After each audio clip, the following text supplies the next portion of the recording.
Adventure 1. The Adventure of Wisteria Lodge. Chapter 1. The Singular Experience of Mr. John Scott Eccles. I find it recorded in my notebook that it was a bleak and windy day towards the end of March in the year 1892. Holmes had received a telegram while we sat at our lunch, and he had scribbled a reply. He made no remark, but the matter remained in his thoughts, for he stood in front of the fire afterwards, with a thoughtful face, smoking his pipe, and casting an occasional glance at the message. Suddenly he turned upon me with a mischievous twinkle in his eyes. "I suppose, Watson, we must look upon you as a man of letters," said he. "How do you define the word grotesque?" "Strange, remarkable," I suggested. He shook his head at my definition. "There is surely something more than that," said he. "Some underlying suggestion of the tragic and the terrible. If you cast your mind back to some of those narratives with which you have afflicted a long-suffering public, you will recognize how often the grotesque has deepened into the criminal. Think of that little affair of the red-headed men. That was grotesque enough in the outset, and yet it ended in a desperate attempt at robbery. Or again, there was that most grotesque affair of the 5 orange pips, which led straight to a murderous conspiracy. The word puts me on the alert." "Have you it there?" I asked. He read the telegram aloud. "Have just had most incredible and grotesque experience. May I consult you? Scott Eccles, Post Office, Charing Cross." "Man or a woman?" I asked. "Oh, man, of course. No woman would ever send a reply-paid telegram. She would have come." "Will you see him?" "My dear Watson, you know how bored I have been since we locked up Colonel Carruthers. My mind is like a racing engine, tearing itself to pieces because it is not connected up with the work for which it was built.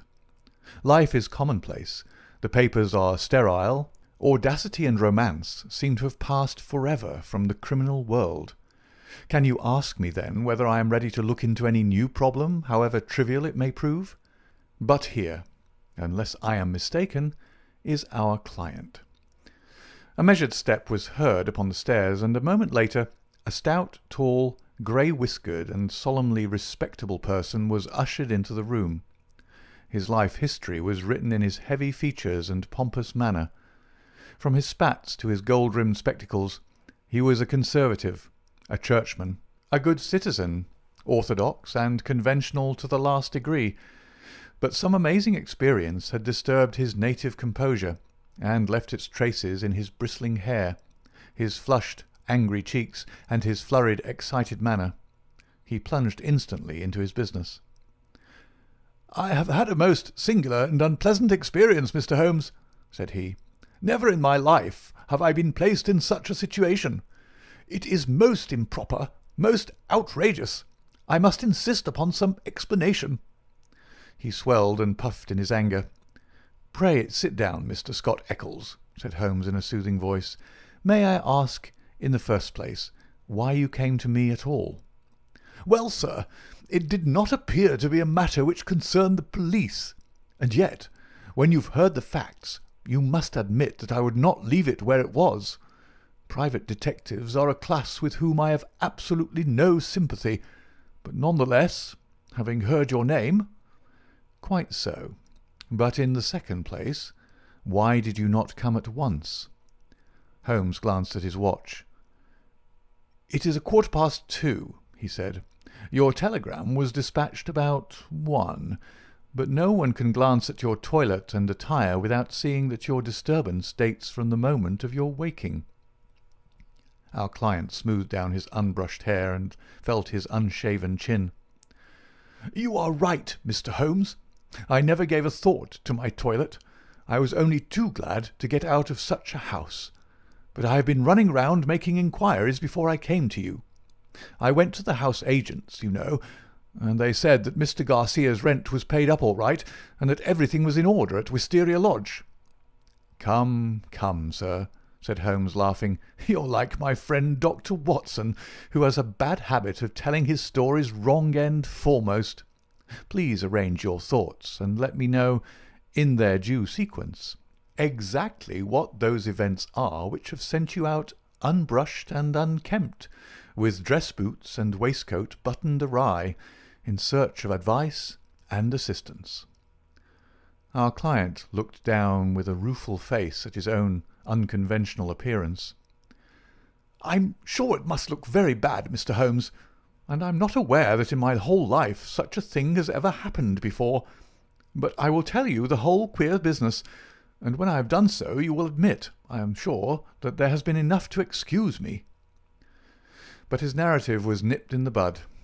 There was a bustle outside, and Mrs. Hudson opened the door to usher in two robust and official-looking individuals, one of whom was well known to us as Inspector Gregson of Scotland Yard, an energetic, gallant, and, within his limitations, a capable officer. He shook hands with Holmes, and introduced his comrade as Inspector Baines of the Surrey Constabulary. "We are hunting together, Mr. Holmes, and our trail lay in this direction." He turned his bulldog eyes upon our visitor. "Are you Mr. John Scott Eccles of Popham House, Lee?" "I am. We've been following you about all the morning." "You traced him through the telegram, no doubt," said Holmes. "Exactly, Mr. Holmes. We picked up the scent at Charing Cross Post Office and came on here." "But why did you follow me? What do you want?" "We wish a statement, Mr. Scott Eccles, as to the events which led up to the death last night of Mr. Aloysius Garcia of Wisteria Lodge, near Esher." Our client had sat up with staring eyes, and every tinge of colour struck from his astonished face. "Dead? Did you say he was dead?" "Yes, sir, he's dead." "But how? An accident?" "Murder, if ever there was one upon earth." "Good God! This is awful. You don't mean that I'm suspected?" "A letter of yours was found in the dead man's pocket, and we know by it that you had planned to pass last night at his house." "So I did." "Oh, you did you?" Out came the official notebook. "Wait a bit, Gregson," said Sherlock Holmes. "All you desire is a plain statement, is it not?" "And it is my duty to warn Mr. Scott Eccles that it may be used against him." "Mr. Eccles was going to tell us about it when you entered the room, I think. Watson, a brandy and soda would do him no harm. Now, sir, I suggest that you take no notice of this addition to your audience, and that you proceed with your narrative exactly as you would have done had you never been interrupted." Our visitor had gulped off the brandy, and the colour had returned to his face. With a dubious glance at the inspector's notebook, he plunged at once into his extraordinary statement. "I am a bachelor," said he, "and, being of a sociable turn, I cultivate a large number of friends. Among these are the family of a retired brewer called Melville, living at Albemarle Mansion, Kensington. It was at his table that I met some weeks ago a young fellow named Garcia. He was, I understand, of Spanish descent, and connected in some way with the embassy. He spoke perfect English, was pleasing in his manners, and as good-looking a man as ever I saw in my life. In some way we struck up quite a friendship, this young fellow and I. He seemed to take a fancy to me from the first, and within 2 days of our meeting he came to see me at Lee. One thing led to another, and it ended in his inviting me out to spend a few days at his house, Wisteria Lodge, between Esher and Oxshott. Yesterday evening I went to Esher to fulfil this engagement. He had described his household to me before I went there. He lived with a faithful servant, a countryman of his own, who looked after all his needs. This fellow could speak English and did his housekeeping for him. Then there was a wonderful cook, he said, a half-breed whom he had picked up in his travels, who could serve an excellent dinner. I remember that he remarked what a queer household it was to find in the heart of Surrey, and that I agreed with him, though it has proved a good deal queerer than I thought. I drove to the place, about 2 miles on the south side of Esher, The house was a fair-sized one, standing back from the road with a curving drive which was banked with high, evergreen shrubs. It was an old, tumble-down building in a crazy state of disrepair. When the trap pulled up on the grass-grown drive in front of the blotched and weather-stained door, I had doubts as to my wisdom in visiting a man whom I knew so slightly. He opened the door himself, however, and greeted me with a great show of cordiality. I was handed over to the manservant, a melancholy, swarthy individual who led the way, my bag in his hand, to my bedroom. The whole place was depressing.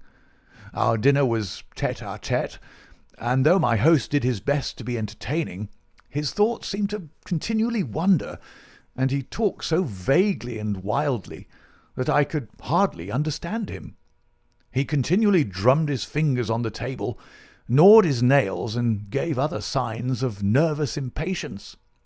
The dinner itself was neither well served nor well cooked, and the gloomy presence of the taciturn servant did not help to enliven us.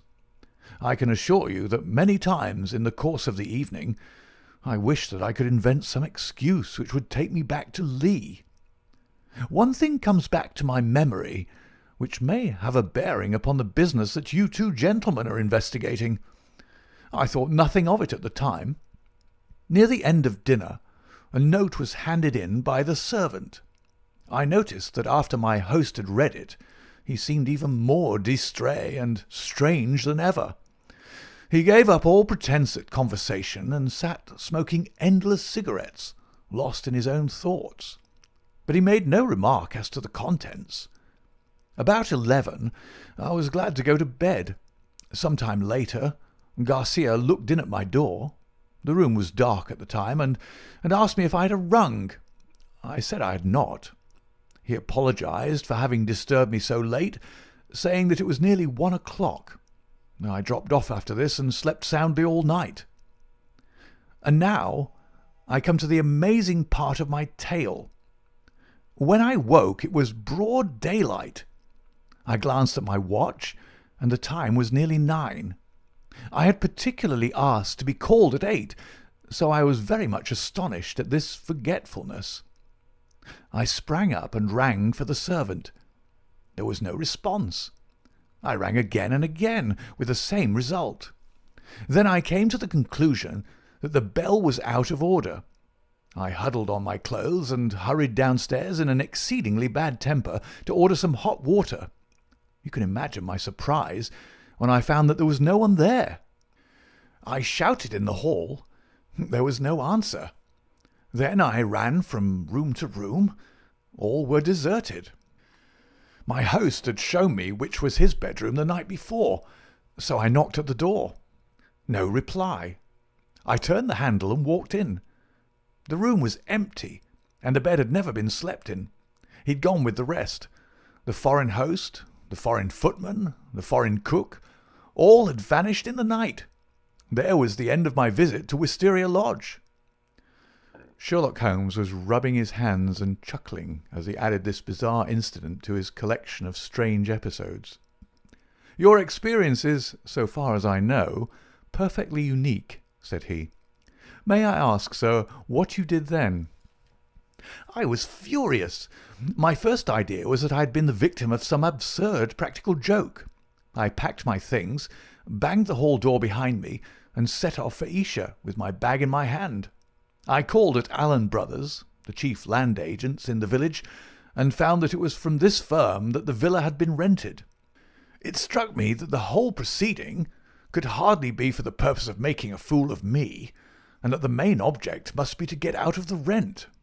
It is late in March, so quarter day is at hand. But this theory would not work. The agent was obliged to me for my warning, but told me that the rent had been paid in advance. Then I made my way to town and called at the Spanish embassy. The man was unknown there.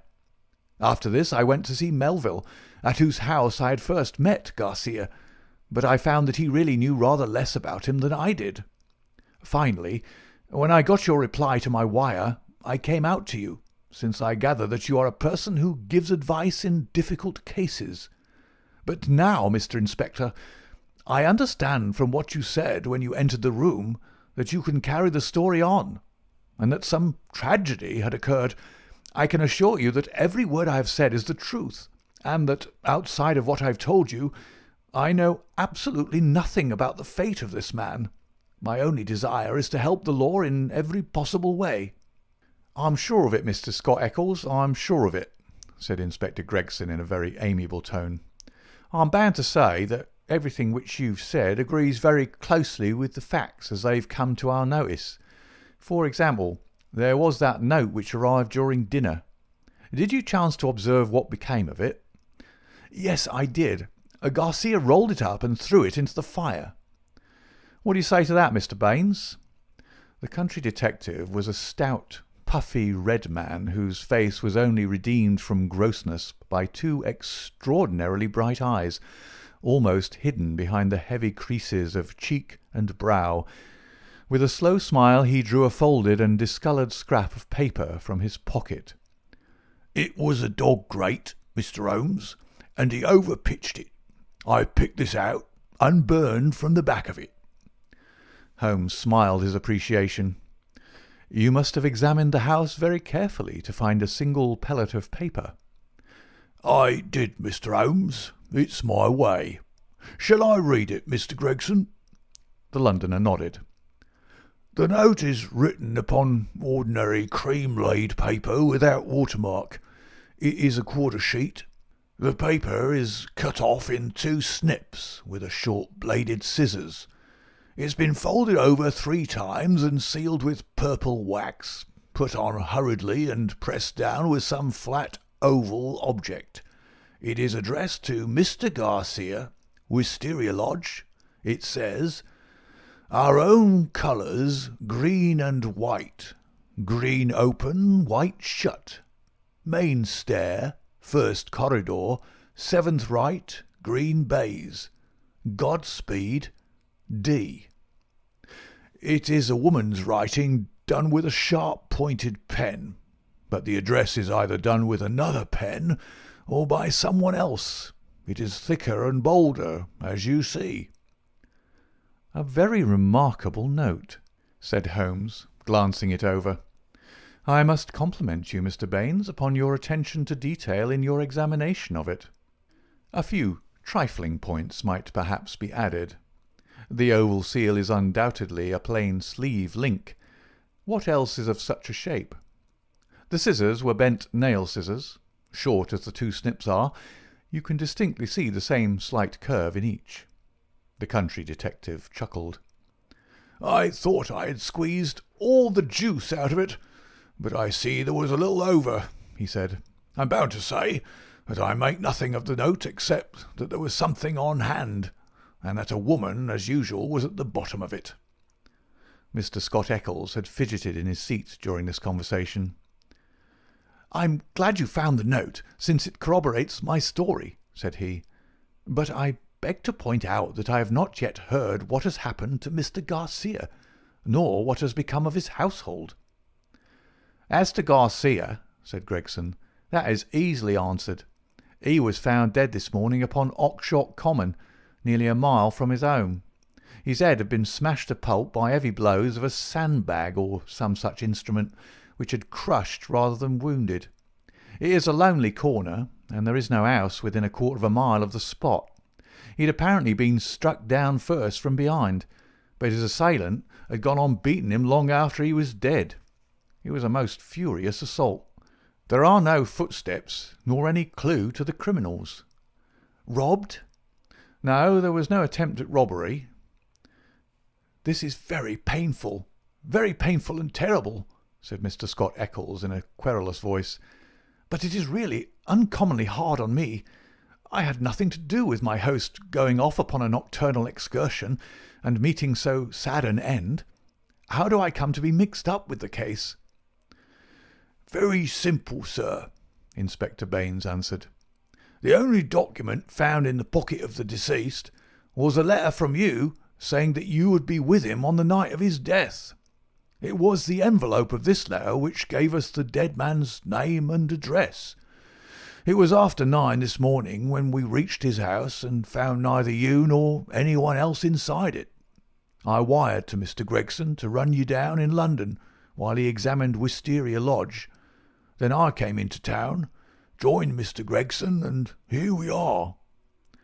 "I think now," said Gregson, rising, "we had best put this matter into an official shape. You'll come round with us to the station, Mr. Scott Eccles, and let us have your statement in writing." "Certainly, I will come at once. But I retain your services, Mr. Holmes. I desire you to spare no expense and no pains to get to the truth." My friend turned to the country inspector. "I suppose that you have no objection to my collaborating with you, Mr. Baines?" "Highly honoured, sir, I'm sure." "You appear to have been very prompt and businesslike in all that you have done. Was there any clue, may I ask, as to the exact hour that the man met his death?" "He'd been there since 1 o'clock. There was rain about that time, and his death had certainly been before the rain." "But that is perfectly impossible, Mr. Baines," cried our client. "His voice is unmistakable. I could swear to it that it was he who addressed me in my bedroom at that very hour." "Remarkable, but by no means impossible," said Holmes, smiling. "You have a clue?" asked Gregson. "On the face of it, the case is not a very complex one, though it certainly presents some novel and interesting features. A further knowledge of facts is necessary before I would venture to give a final and definite opinion. By the way, Mr. Baines, did you find anything remarkable besides this note in your examination of the house?" The detective looked at my friend in a singular way. "There were," said he, "one or two very remarkable things. Perhaps when I've finished at the police station you would care to come out and give me your opinion of them." "I am entirely at your service," said Sherlock Holmes, ringing the bell. "You will show these gentlemen out, Mrs. Hudson, and kindly send the boy with this telegram. He's to pay a 5-shilling reply." We sat for some time in silence after our visitors had left. Holmes smoked hard, with his brows drawn down over his keen eyes, and his head thrust forward in the eager way characteristic of the man. "Well, Watson," he asked, turning suddenly upon me, "what do you make of it?" "I can make nothing of this mystification of Scott Eccles." "But the crime?" "Well, taken with the disappearance of the man's companions, I should say that they were in some way concerned in the murder and fled from justice." "That is certainly a possible point of view. On the face of it, you must admit, however, that it is very strange that his 2 servants should have been in a conspiracy against him and should have attacked him on the one night when he had a guest. They had him alone at their mercy every other night in the week." "Then why did they fly?" "Quite so. Why did they fly? There is a big fact. Another big fact is the remarkable experience of our client, Scott Eccles. Now, my dear Watson, is it beyond the limits of human ingenuity to furnish an explanation which would cover both of these big facts? If it were one which would also admit of the mysterious note, with its very curious phraseology, why, then it would be worth accepting as a temporary hypothesis. If the fresh facts which come to our knowledge all fit themselves into the scheme, then our hypothesis may gradually become a solution." "But what is our hypothesis?" Holmes leaned back in his chair with half-closed eyes. "You must admit, my dear Watson, that the idea of a joke is impossible. There were grave events afoot, as the sequel showed, and the coaxing of Scott Eccles to Wisteria Lodge had some connection with them." "But what possible connection?" "Let us take it link by link. There is, on the face of it, something unnatural about this strange and sudden friendship between the young Spaniard and Scott Eccles. It was the former who forced the pace. He called upon Eccles at the other end of London on the very day after he first met him, and he kept in close touch with him until he got him down to Esher. Now what did he want with Eccles? What could Eccles supply? I see no charm in the man. He is not particularly intelligent, not a man likely to be congenial to a quick-witted Latin. Why then was he picked out from all the other people whom Garcia met as particularly suited to his purpose? Has he any one outstanding quality? I say that he has. He is the very type of conventional British respectability, and the very man as a witness to impress another Briton. You saw yourself how neither of the inspectors dreamed of questioning his statement, extraordinary as it was. But what was he to witness?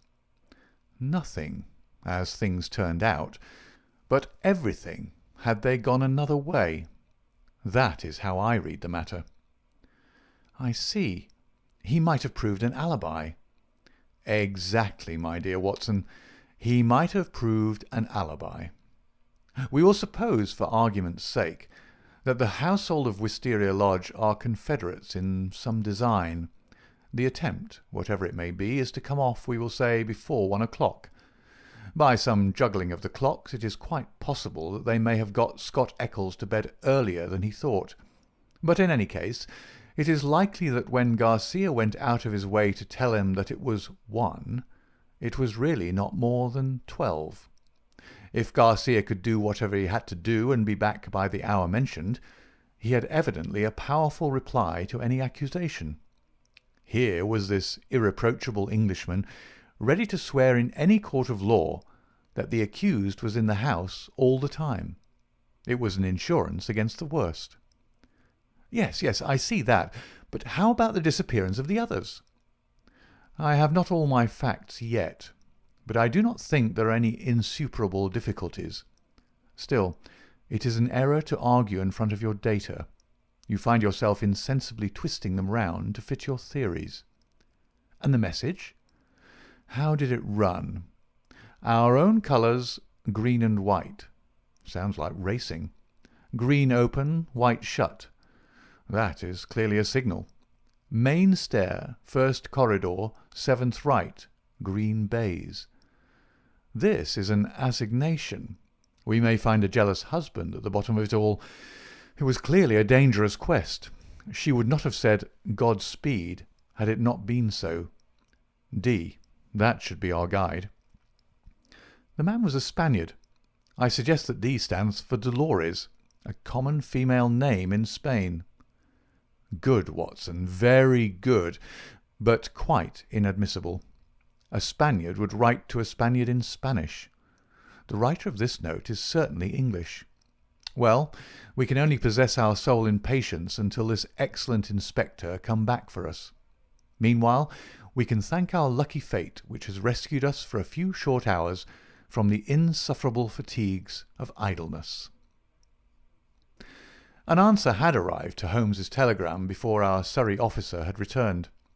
Holmes read it and was about to place it in his notebook when he caught a glimpse of my expectant face.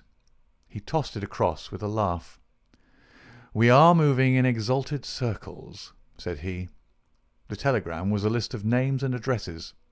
Lord Harringby, the Dingle, Sir George Folliot, Oxshott Towers, Mr. Hines, J.P., Purdley Place, Mr. James Baker Williams, Forton Old Hall, Mr. Henderson, High Gable, Reverend Joshua Stone, Nether Walsling.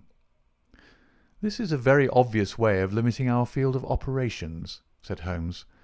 "No doubt Baines, with his methodical mind, has already adopted some similar plan." "I don't quite understand." "Well, my dear fellow, we have already arrived at the conclusion that the message received by Garcia at dinner was an appointment or an assignation. Now, if the obvious reading of it is correct, and in order to keep the tryst one has to ascend a main stair and seek the 7th door in a corridor, it is perfectly clear that the house is a very large one. It is equally certain that this house cannot be more than a mile or two from Oxshott, since Garcia was walking in that direction and hoped, according to my reading of the facts, to be back in Wisteria Lodge in time to avail himself of an alibi which would only be valid up to 1 o'clock. As the number of large houses close to Oxshott must be limited, I adopted the obvious method of sending to the agents mentioned by Scott Eccles and obtaining a list of them. Here they are in this telegram, and the other end of our tangled skein must lie among them. It was nearly 6 o'clock before we found ourselves in the pretty Surrey village of Esher, with Inspector Baines as our companion. Holmes and I had taken things for the night and found comfortable quarters at the Bull. Finally we set out in the company of the detective on our visit to Wisteria Lodge. It was a cold, dark March evening, with a sharp wind and the fine rain beating upon our faces. A fit setting for the wild common over which our road passed, and the tragic goal to which it led us. End of Chapter 1.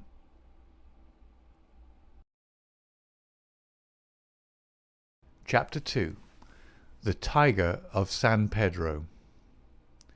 A cold and melancholy walk of a couple of miles brought us to a high wooden gate which opened into a gloomy avenue of chestnuts. The curved and shadowed drive led us to a low, dark house, pitch black against a slate-coloured sky. From the front window upon the left of the door there peeped a glimmer of a feeble light. "There's a constable in possession," said Baines. "I'll knock at the window." He stepped across the grass plot and tapped with his hand on the pane. Through the fogged glass I dimly saw a man spring up from a chair beside the fire and heard a sharp cry from within the room. An instant later a white-faced, hard-breathing policeman had opened the door, the candle wavering in his trembling hand. "What's the matter, Walters?" asked Baines sharply. The man mopped his forehead with his handkerchief and gave a long sigh of relief. "I'm glad you've come, sir. It's been a long evening, and I don't think my nerve is as good as it was." "Your nerve, Walters? I should not have thought you had a nerve in your body." "Well, sir, it's this lonely, silent house and the queer thing in the kitchen. Then when you tapped at the window I thought it had come again." "That what had come again?" "The devil, sir. For all I know it was at the window." "What was at the window, and when?" "It was just about 2 hours ago. The light was just fading. I was sitting reading in the chair. I don't know what made me look up, but there was a face looking in at me through the lower pane. Lord, sir, what a face it was! I'll see it in my dreams." "Tut, tut, Walters. This is not talk for a police constable." "I know, sir, I know, but it shook me, sir, and there's no use to deny it. It wasn't black, sir, nor was it white, nor any colour that I know, but a kind of queer shade, like clay with a splash of milk in it. Then there was the size of it. It was twice yours, sir. And the look of it, the great staring goggle eyes, and the line of white teeth like a hungry beast. I tell you, sir, I couldn't move a finger, nor get my breath, till it whisked away and it was gone. Out I ran, and through the shrubbery, but thank God there was no one there." "If I didn't know you were a good man, Walters, I should put a black mark against you for this. If it were the devil himself, a constable on duty should never thank God that he could not lay his hands upon him. I suppose the whole thing is not a vision and a touch of nerves." "That at least is very easily settled," said Holmes, lighting his little pocket lantern. "Yes," he reported after a short examination of the grass bed, "a number 12 shoe, I should say. If he was all on the same scale as his foot, he must certainly have been a giant." "What became of him?" "He seems to have broken through the shrubbery and made for the road." "Well," said the inspector with a grave and thoughtful face, "whoever he may have been, and whatever he may have wanted, he's gone for the present, and we have more immediate things to attend to. Now, Mr. Holmes, with your permission, I will show you round the house." The various bedrooms and sitting rooms had yielded nothing to a careful search. Apparently the tenants had brought little or nothing with them, and all the furniture down to the smallest details had been taken over with the house. A good deal of clothing, with the stamp of Marks and Co., High Holborn, had been left behind. Telegraphic inquiries had been already made which showed that Marks knew nothing of his customer, save that he was a good payer. Odds and ends, some pipes, a few novels, two of them in Spanish. An old-fashioned pin-fire revolver and a guitar were among the personal property. "Nothing in all this," said Baines, stalking, candle in hand, from room to room. "But now, Mr. Holmes, I invite your attention to the kitchen." It was a gloomy, high-ceilinged room at the back of the house, with a straw litter in one corner which served apparently as a bed for the cook. The table was piled with half-eaten dishes and dirty plates, the debris of last night's dinner. "Look at this," said Baines. "What do you make of it?"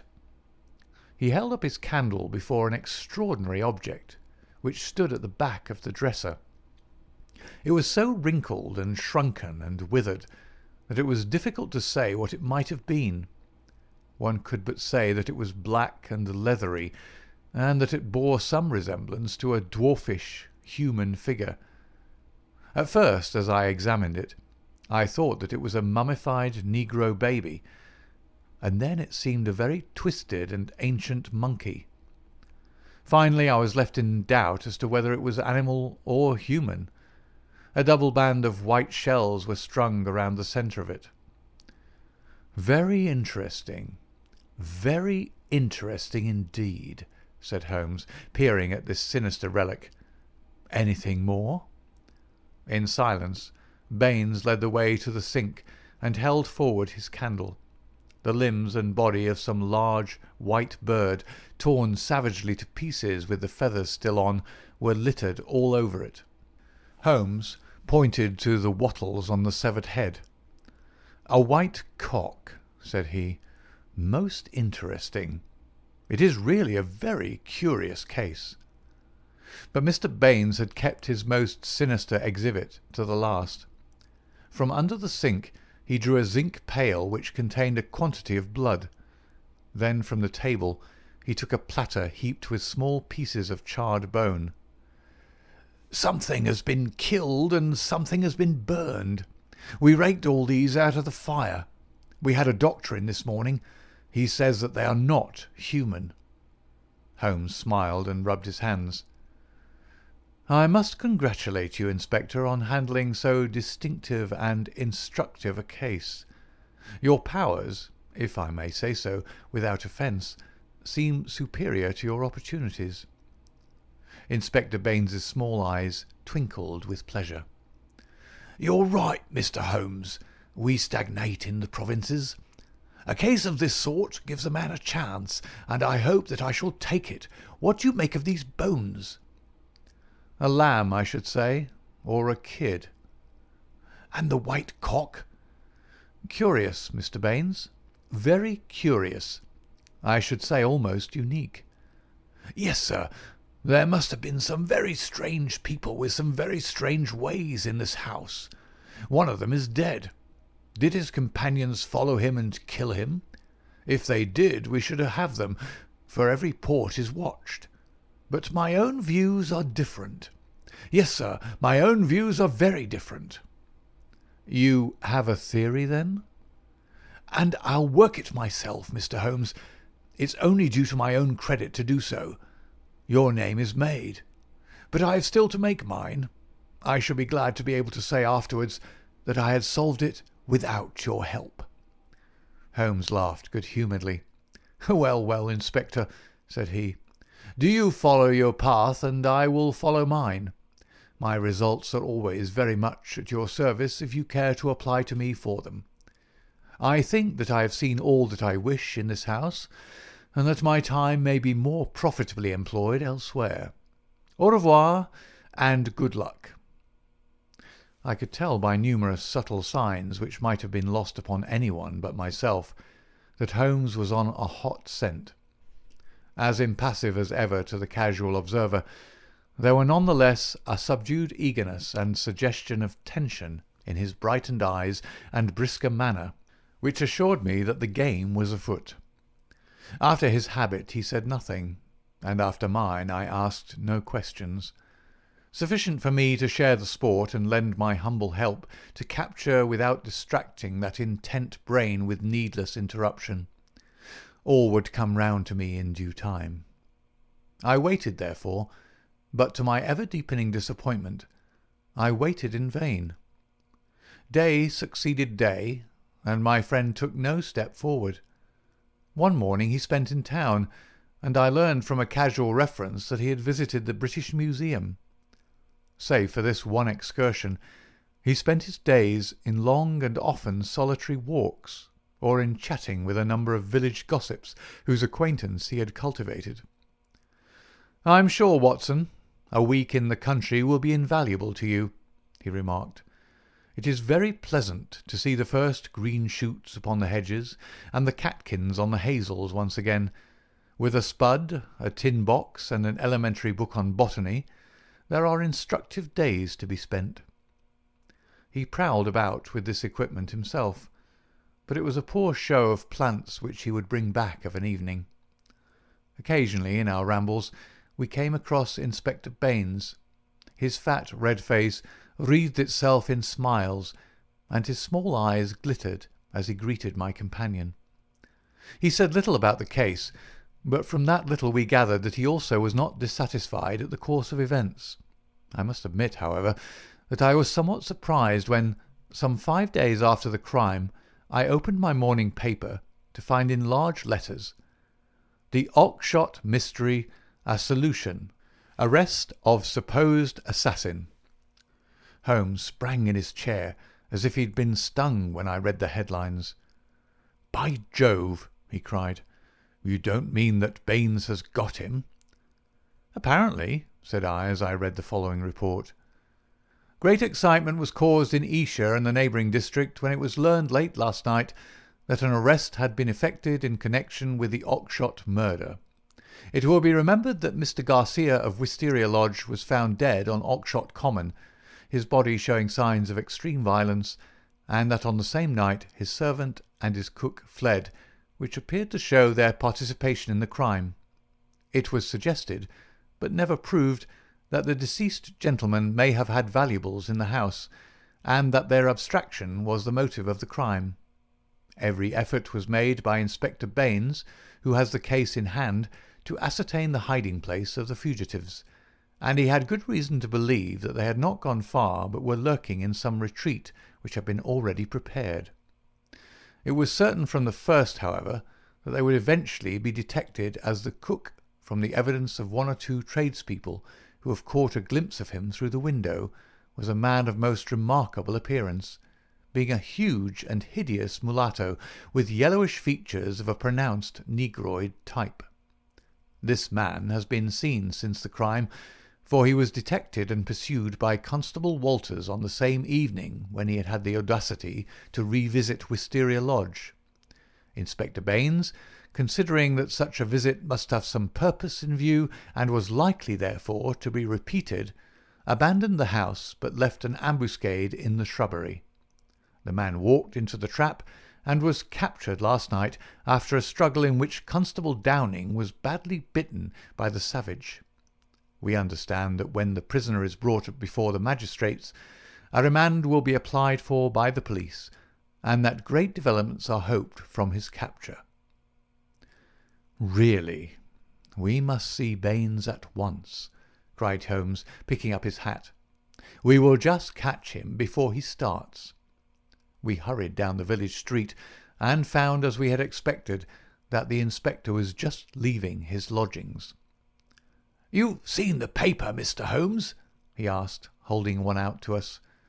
"Yes, Baines, I've seen it. Pray don't think it a liberty if I give you a word of friendly warning." "Of warning, Mr. Holmes?" "I have looked into this case with some care, and I am not convinced that you are on the right lines. I don't want you to commit yourself too far unless you are sure." "You're very kind, Mr. Holmes."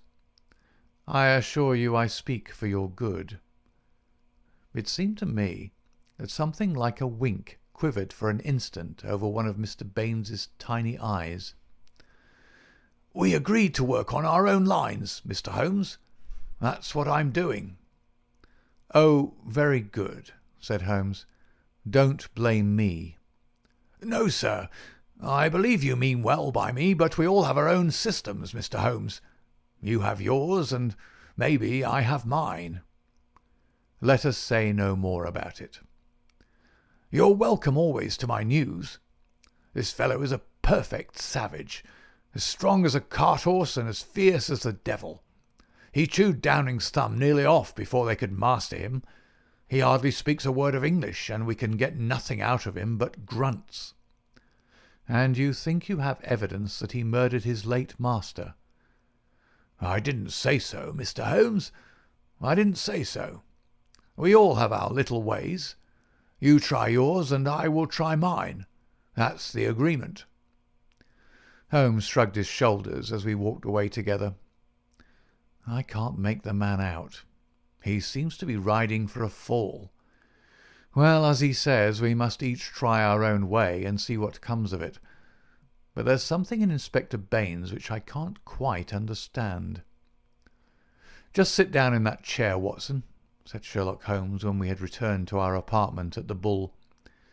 "I want to put you in touch with the situation, as I may need your help tonight. Let me show you the evolution of this case, so far as I have been able to follow it. Simple as it has been in its leading features, it has none the less presented surprising difficulties in the way of an arrest. There are gaps in that direction which we may have to still fill. We still go back to the note which was handed in to Garcia upon the evening of his death. We may put aside this idea of Baines's that Garcia's servants were concerned in the matter. The proof of this lies in the fact that it was he who had arranged for the presence of Scott Eccles, which could only have been done for the purpose of an alibi. It was Garcia, then, who had an enterprise, and apparently a criminal enterprise, in hand that night in the course of which he met his death. I say criminal, because only a man with a criminal enterprise desires to establish an alibi. Who, then, is most likely to have taken his life? Surely the person against whom the criminal enterprise was directed. So far it seems to me that we are on safe ground. We can now see a reason for the disappearance of Garcia's household. They were all confederates in the same unknown crime. If it came off when Garcia returned, any possible suspicion would be warded off by the Englishman's evidence, and all would be well. But the attempt was a dangerous one, and if Garcia did not return by a certain hour, it was probable that his own life had been sacrificed. It had been arranged, therefore, that in such a case his two subordinates were to make for some prearranged spot where they could escape investigation and be in a position afterwards to renew their attempt. That would fully explain the facts, would it not? The whole inexplicable tangle seemed to straighten out before me. I wondered, as I always did, how it had not been obvious to me before. But why should one servant return?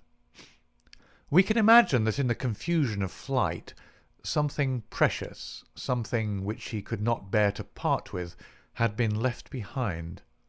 That would explain his persistence, would it not? Well, what is the next step? The next step is the note received by Garcia at the dinner. It indicates a confederate at the other end. Now, where was the other end? I have already shown you that it could only lie in some large house, and that the number of large houses is limited. My first days in this village were devoted to a series of walks in which, in the intervals of my botanical researches, I made a reconnaissance of all the large houses and an examination of the family history of the occupants. One house, and only one, riveted my attention. It is the famous old Jacobean Grange of High Gable, 1 mile on the farther side of Oxshott and less than half a mile from the scene of the tragedy. The other mansions belong to prosaic and respectable people who live far aloof from romance. But Mr. Henderson of High Gable was by all accounts a curious man to whom curious adventures might befall. I concentrated my attention, therefore, upon him and his household. A singular set of people, Watson. the man himself the most singular of them all. I managed to see him on a plausible pretext, but I seemed to read in his dark, deepest, brooding eyes that he was perfectly aware of my true business. He is a man of 50, strong, active, with iron-grey hair, great bunched black eyebrows, the step of a deer and the air of an emperor. A fierce, masterful man, with a red-hot spirit behind his parchment face. He is either a foreigner or has lived long in the tropics, for he is yellow and sapless, but tough as whipcord. His friend and secretary, Mr. Lucas, is undoubtedly a foreigner, chocolate-brown, wily, suave and cat-like, with a poisonous gentleness of speech. You see, Watson, we have come already upon 2 sets of foreigners, one at Wisteria Lodge and one at High Gable. So our gaps are beginning to close. These 2 men, close and confidential friends, are the centre of the household. But there is one other person who for our immediate purpose may be even more important. Henderson has 2 children, girls of 11 and 13. Their governess is a Miss Burnett, an Englishwoman of 40 or thereabouts. There is also one confidential manservant. This little group forms the real family, for they travel about together, and Henderson is a great traveller, always on the move. It is only within the last weeks that he has returned after a year's absence to High Gable. I may add that he is enormously rich, and whatever his whims may be he can very easily satisfy them. For the rest, his house is full of butlers, footmen, maidservants, and the usual overfed, underworked staff of a large English country house. So much I learned partly from village gossip, and partly from my own observation. There are no better instruments than discharged servants with a grievance, and I was lucky enough to find one. I call it luck, but it would not have come my way had I not been looking out for it.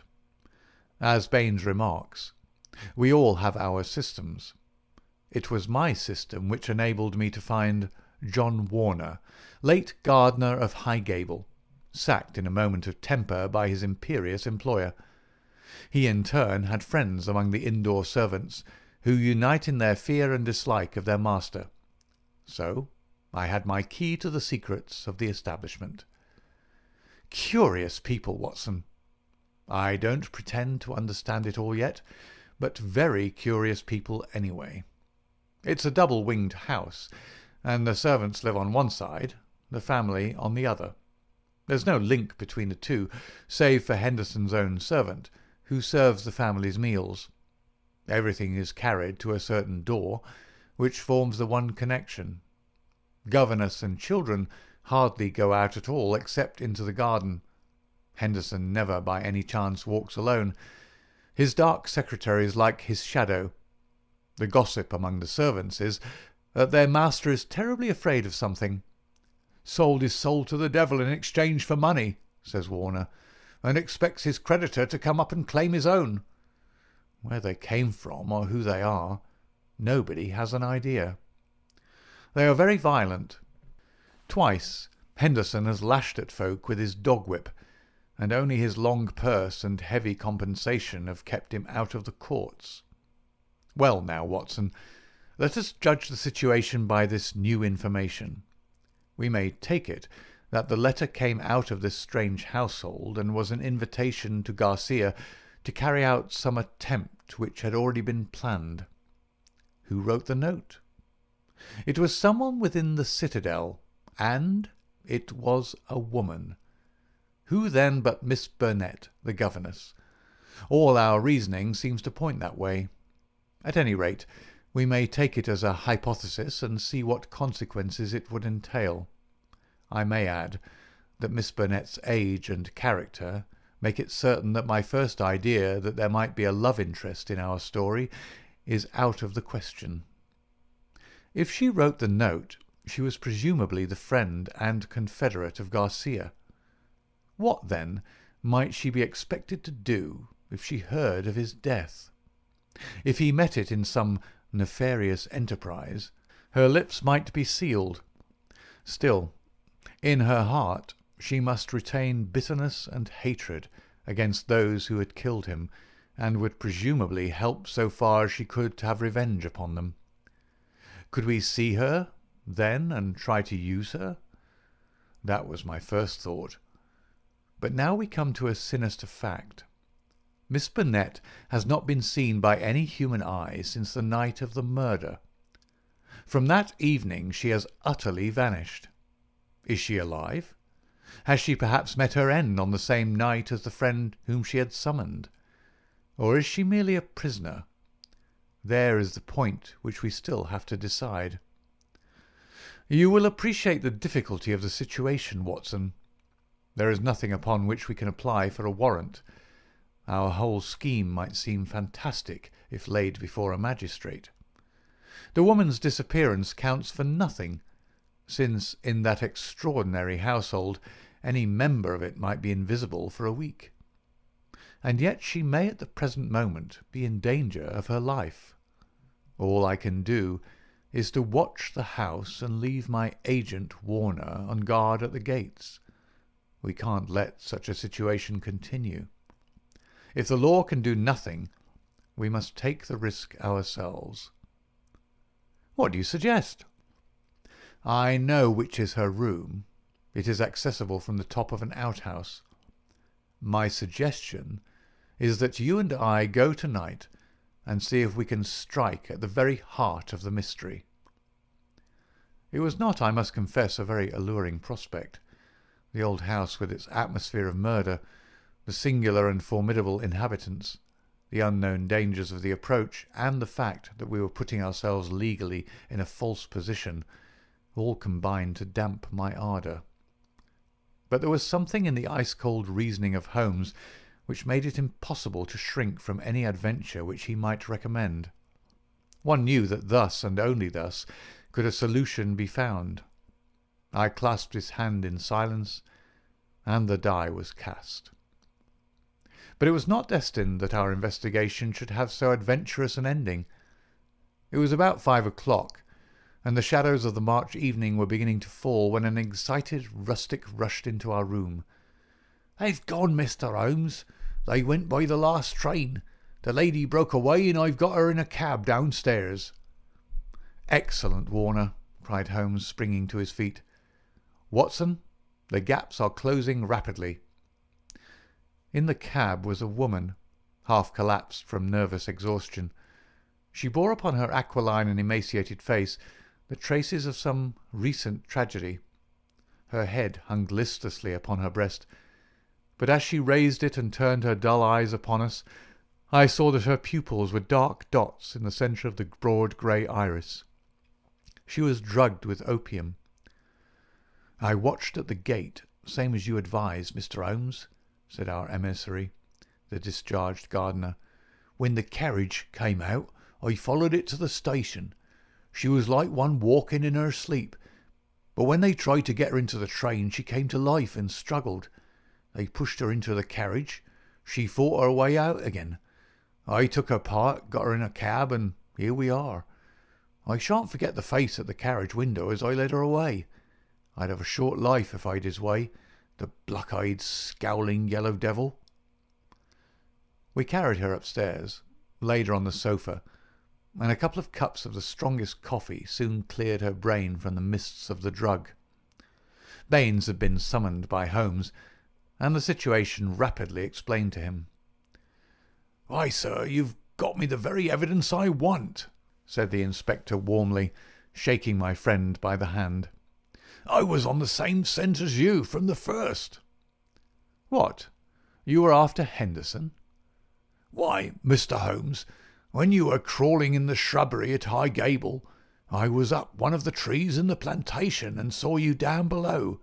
It was just who would get his evidence first." "Then why did you arrest the mulatto?" Baines chuckled. "I was sure Henderson, as he calls himself, felt that he was suspected, and that he would lie low and make no move so long as he thought he was in any danger. I arrested the wrong man to make him believe that our eyes were off him. I knew he'd be likely to clear off then and give us a chance of getting at Miss Burnett. Holmes laid his hand upon the inspector's shoulder. "You will rise high in your profession. You have instinct and intuition," said he. Baines flushed with pleasure. "I've had plainclothesman waiting at the station all the week. Wherever the High Gable folk go, he will keep them in sight. But he must have been hard put to it when Miss Burnett broke away. However, your man picked her up, and it was all ends well. We can't arrest without her evidence, that is clear, so the sooner we get a statement, the better." "Every minute she gets stronger," said Holmes, glancing at the governess. "But tell me, Baines, who is this man Henderson?" "Henderson," the inspector answered, "is Don Murillo, once called the Tiger of San Pedro." The Tiger of San Pedro. The whole history of the man came back to me in a flash. He had made his name as the most lewd and bloodthirsty tyrant that had ever governed any country with a pretence to civilization. Strong, fearless, and energetic, he had sufficient virtue to enable him to impose his odious vices upon a cowering people for 10 or 12 years. His name was a terror through all Central America. At the end of that time there was a universal rising against him. But he was as cunning as he was cruel, and at the first whisper of coming trouble he had secretly conveyed his treasures aboard a ship which was manned by devoted adherents. It was an empty palace which was stormed by the insurgents next day. The dictator, his 2 children, his secretary, and his wealth had all escaped them. From that moment he had vanished from the world, and his identity had been a frequent subject for comment in the European press. "Yes, sir, Don Murillo, the Tiger of San Pedro," said Baines. "If you look it up, you will find that the San Pedro colours are green and white, same as in the note, Mr. Holmes. Henderson he called himself, but I traced him back, Paris and Rome and Madrid to Barcelona, where his ship came in '86. They've been looking for him all the time for their revenge, but it is only now that they have begun to find him out." "They discovered him a year ago," said Miss Burnett, who had sat up and was now intently following the conversation. "Once already his life has been attempted, but some evil spirit shielded him. Now again it is the noble chivalrous Garcia who has fallen, while the monster goes safe. But another will come, and yet another, until some day justice will be done. That is as certain as the rise of tomorrow's sun." Her thin hands clenched, and her worn face blanched with the passion of her hatred. "But how come you into this matter, Miss Burnett?" asked Holmes. "How can an English lady join in such a murderous affair?" "I join in it because there is no other way in the world by which justice can be gained. What does the law of England care for the rivers of blood shed years ago in San Pedro, or for the shipload of treasure which this man has stolen? To you they are like crimes committed in some other planet. But we know. We have learned the truth in sorrow and in suffering. To us there is no fiend in hell like Juan Murillo, and no peace in life while his victims still cry for vengeance." "No doubt," said Holmes. "He was, as you say. I have heard that he was atrocious. But how are you affected?" "I will tell you it all. This villain's policy was to murder, on one pretext or another, every man who showed such promise that he might in time come to be a dangerous rival. My husband, yes, my real name is Signora Victoro Durando, was the San Pedro minister in London. He met me and married me there. A nobler man never lived upon earth. Unhappily, Murillo heard of his excellence, recalled him on some pretext, and had him shot. With a premonition of his fate, he had refused to take me with him. His estates were confiscated, and I was left with a pittance and a broken heart. Then came the downfall of the tyrant. He escaped, as you have just described, but the many whose lives he had ruined, whose nearest and dearest had suffered torture and death at his hands, would not let the matter rest. They banded themselves into a society which should never be dissolved until the work was done. It was my part, after we had discovered in the transformed Henderson the fallen despot, to attach myself to his household and keep the others in touch with his movements. This I was able to do by securing the position of governess in his family.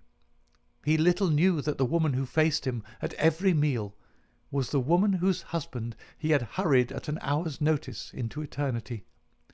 I smiled on him, did my duty to his children, and bided my time. An attempt was made in Paris and failed. We zigzagged swiftly here and there over Europe to throw off the pursuers, and finally returned to this house, which he had taken upon his first arrival in England. But here also the ministers of justice were waiting. Knowing that he would return there, Garcia, who is the son of the former highest dignitary in San Pedro, was waiting with 2 trusty companions of humble station.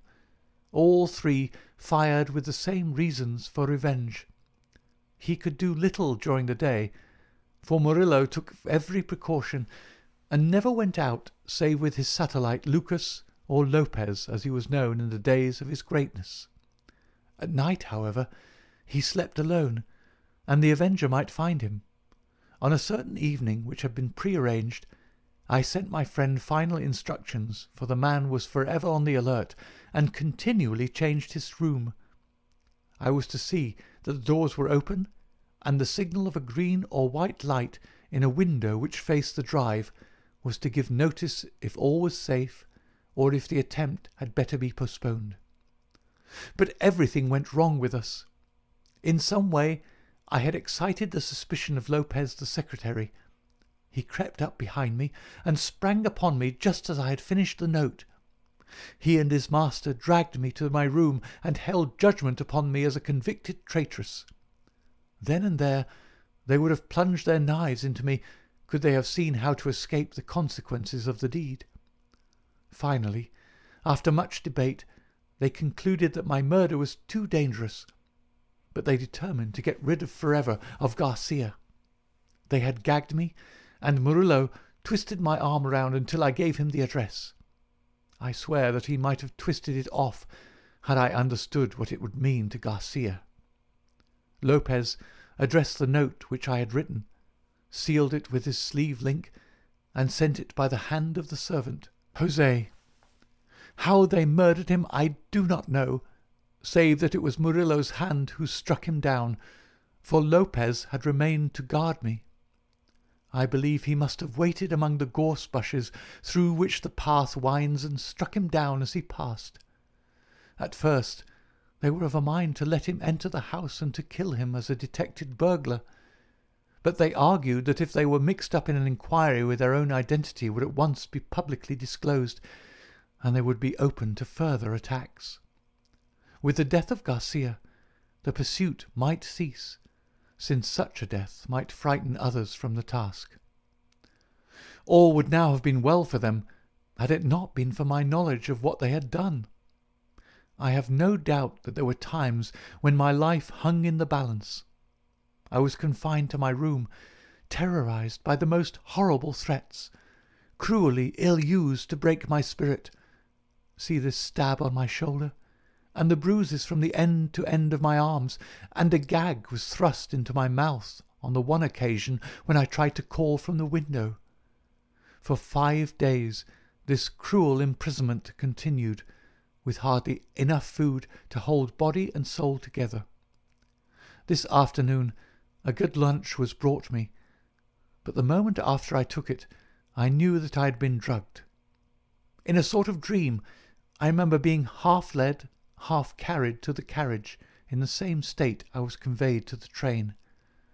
Only then, when the wheels were almost moving, did I suddenly realize that my liberty lay in my own hands. I sprang out. They tried to drag me back, and had it not been for the help of this good man who led me to the cab, I should never have broken away. Now, thank God, I am beyond their power forever. We had all listened intently to this remarkable statement. It was Holmes who broke the silence. "Our difficulties are not over," he remarked, shaking his head. "Our police work ends, but our legal work begins." "Exactly," said I. "A plausible lawyer could make it out as an act of self-defence. There may be 100 crimes in the background, but it is only on this one that they can be tried." "Come, come," said Baines cheerily. "I think better of the law than that. Self-defence is one thing. To entice a man in cold blood with the object of murdering him is another, whatever danger you may fear from him. No, we shall all be justified when we see the tenants of High Gable at the next Guildford Assizes." It is a matter of history, however, that a little time was still to elapse before the tiger of San Pedro should meet with his deserts. Wily and bold, he and his companion threw their pursuer off their track by entering a lodging-house in Edmonton Street and leaving by the back gate into Curzon Square. From that day they were seen no more in England. Some 6 months afterwards, the Marquis of Montlava and Signor Rulli, his secretary, were both murdered in their rooms at the Hotel Escurial at Madrid. The crime was ascribed to nihilism, and the murderers were never arrested. Inspector Baines visited us at Baker Street with a printed description of the dark face of the secretary and of the masterful features, the magnetic black eyes, and the tufted brows of his master. We could not doubt that justice, if belated, had come at last. "A chaotic case, my dear Watson," said Holmes over an evening pipe. "It will not be possible for you to present in that compact form which is dear to your heart. It covers 2 continents, concerns 2 groups of mysterious persons, and is further complicated by the highly respectable presence of our friend Scott Eccles, whose inclusion shows me that the deceased Garcia had a scheming mind and a well-developed instinct of self-preservation.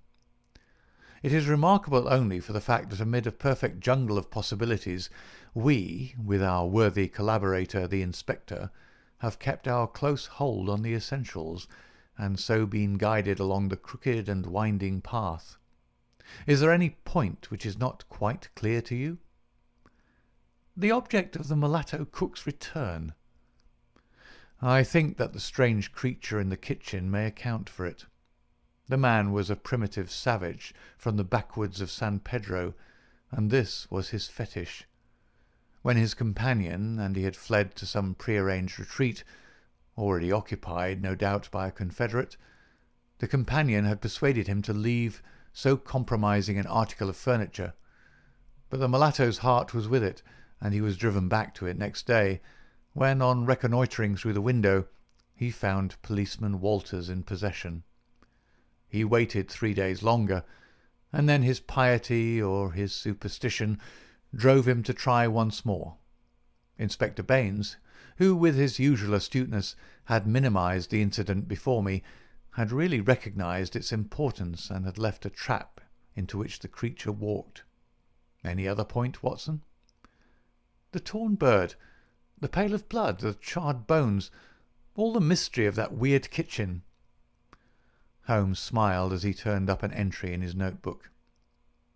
"I spent a morning in the British Museum reading up on that and other points. Here is a quotation from Eckermann's Voodooism and the Negroid Religions. The true voodoo worshipper attempts nothing of importance without certain sacrifices which are intended to propitiate his unclean gods. In extreme cases, these rites take the form of human sacrifices followed by cannibalism. The more usual victims are a white cock, which is plucked in pieces alive, or a black goat whose throat is cut and body burned. So you see our savage friend was very orthodox in his ritual. It is grotesque, Watson," Holmes added, as he slowly fastened his notebook. "But as I have had occasion to remark, there is but one step from the grotesque to the horrible." End of Chapter 2 and Adventure 1 of His Last Bow.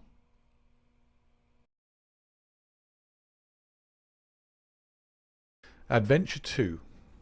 The Adventure of the Cardboard Box.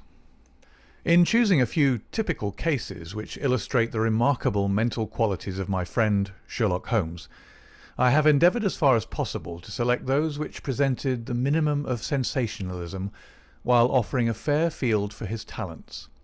It is, however, unfortunately impossible entirely to separate the sensational from the criminal, and the chronicler is left in the dilemma that he must either sacrifice details which are essential to his statement, and so give a false impression of the problem, or he must use matter which chance and not choice has provided him with.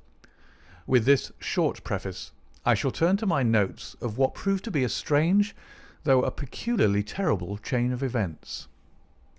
It was a blazing hot day in August. Baker Street was like an oven, and the glare of the sunlight upon the yellow brickwork of the house across the road was painful to the eye. It was hard to believe that these were the same walls which loomed so gloomily through the fogs of winter. Our blinds were half drawn, and Holmes lay curled upon the sofa, reading and rereading a letter which he had received by the morning post. For myself, my term of service in India had trained me to stand heat better than cold, and a thermometer at 90 was no hardship. But the morning paper was uninteresting. Parliament had risen, everybody was out of town, and I yearned for the glades of the New Forest or the shingles of Southsea. A depleted bank account had caused me to postpone my holiday, and as to my companion, neither the country nor the sea presented the slightest attraction to him. He loved to lie in the very centre of 5 millions of people, with his filaments stretching out and running through them, responsive to every little rumour or suspicion of unsolved crime. Appreciation of nature found no place among his many gifts, and his only change was when he turned his mind from the evil-doer of the town to track down his brother of the country. Finding that Holmes was too absorbed for conversation, I had tossed aside the barren paper, and leaning back in my chair, I fell into a brown study. Suddenly, my companion's voice broke in upon my thoughts. "You are right, Watson," said he. "It does seem a most preposterous way of settling a dispute." "Most preposterous?" I exclaimed, and then suddenly realizing how he had echoed my inmost thoughts, I sat up in my chair and stared at him in blank amazement. "What's this, Holmes?" I cried. "This is beyond anything which I could have imagined." He laughed heartily at my perplexity.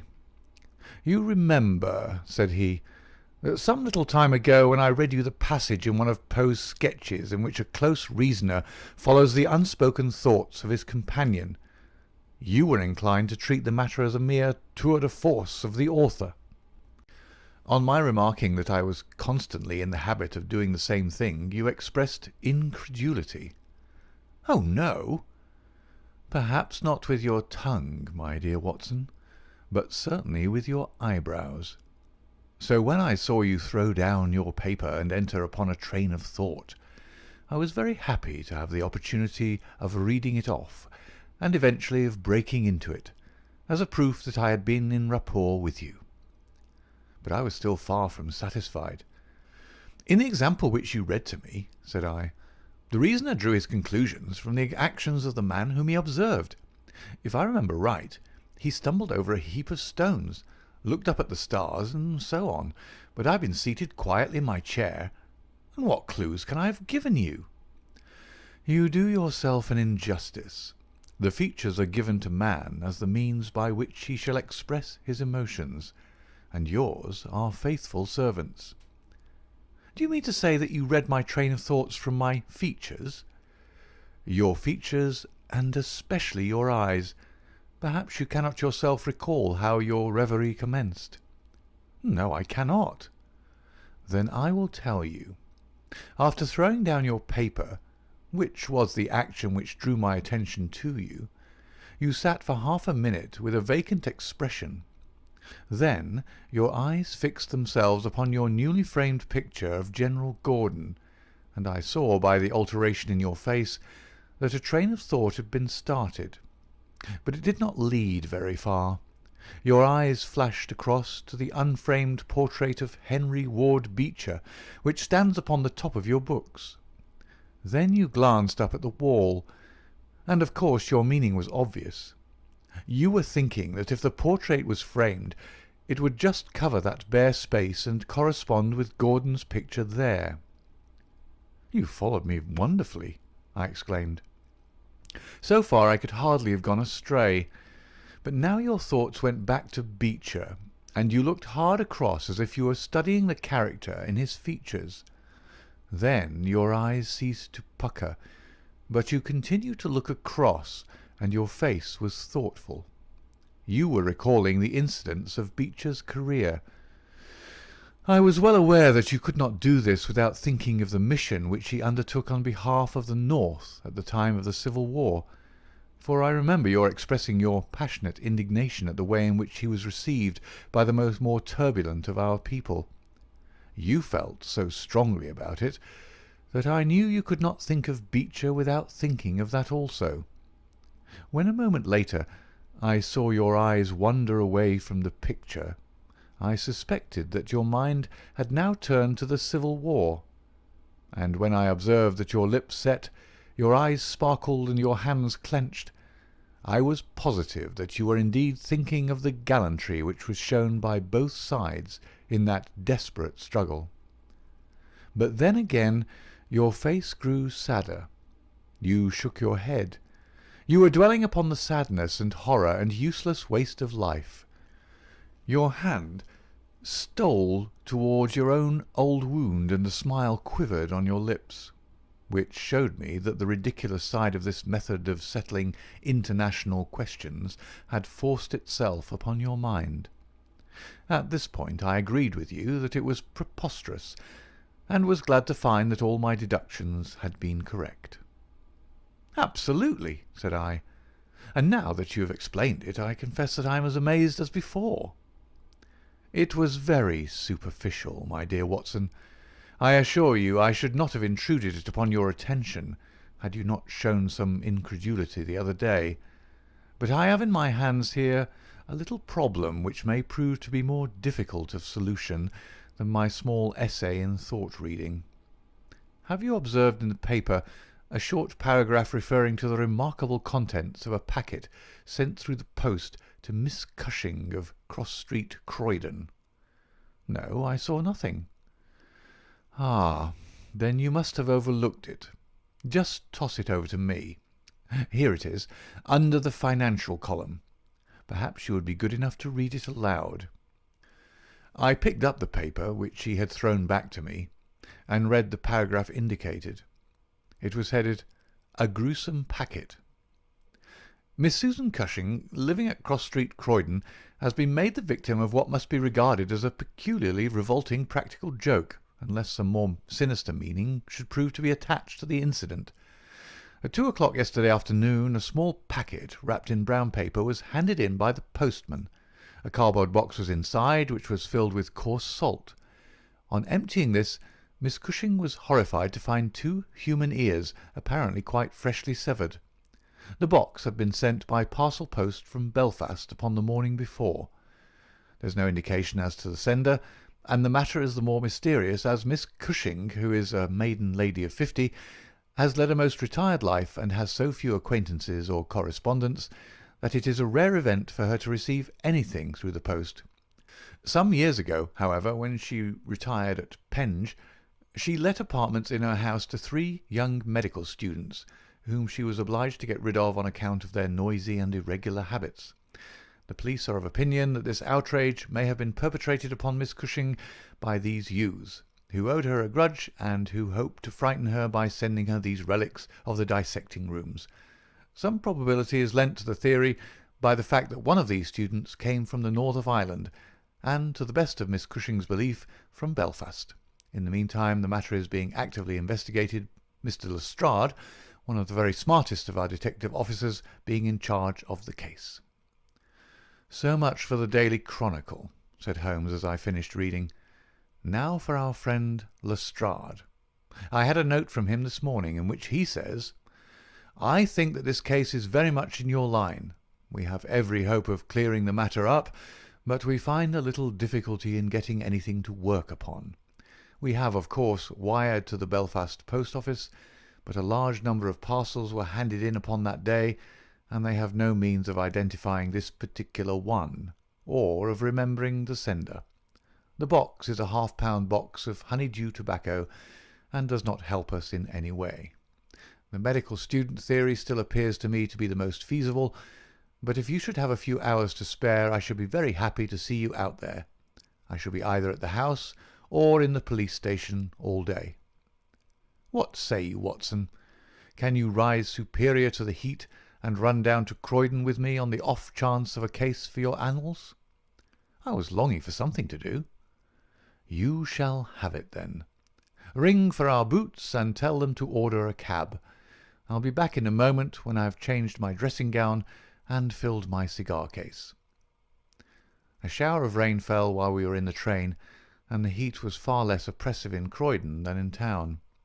Holmes had sent on a wire so that Lestrade, as wiry, as dapper, and as ferret-like as ever, was waiting for us at the station. A walk of 5 minutes took us to Cross Street, where Miss Cushing resided.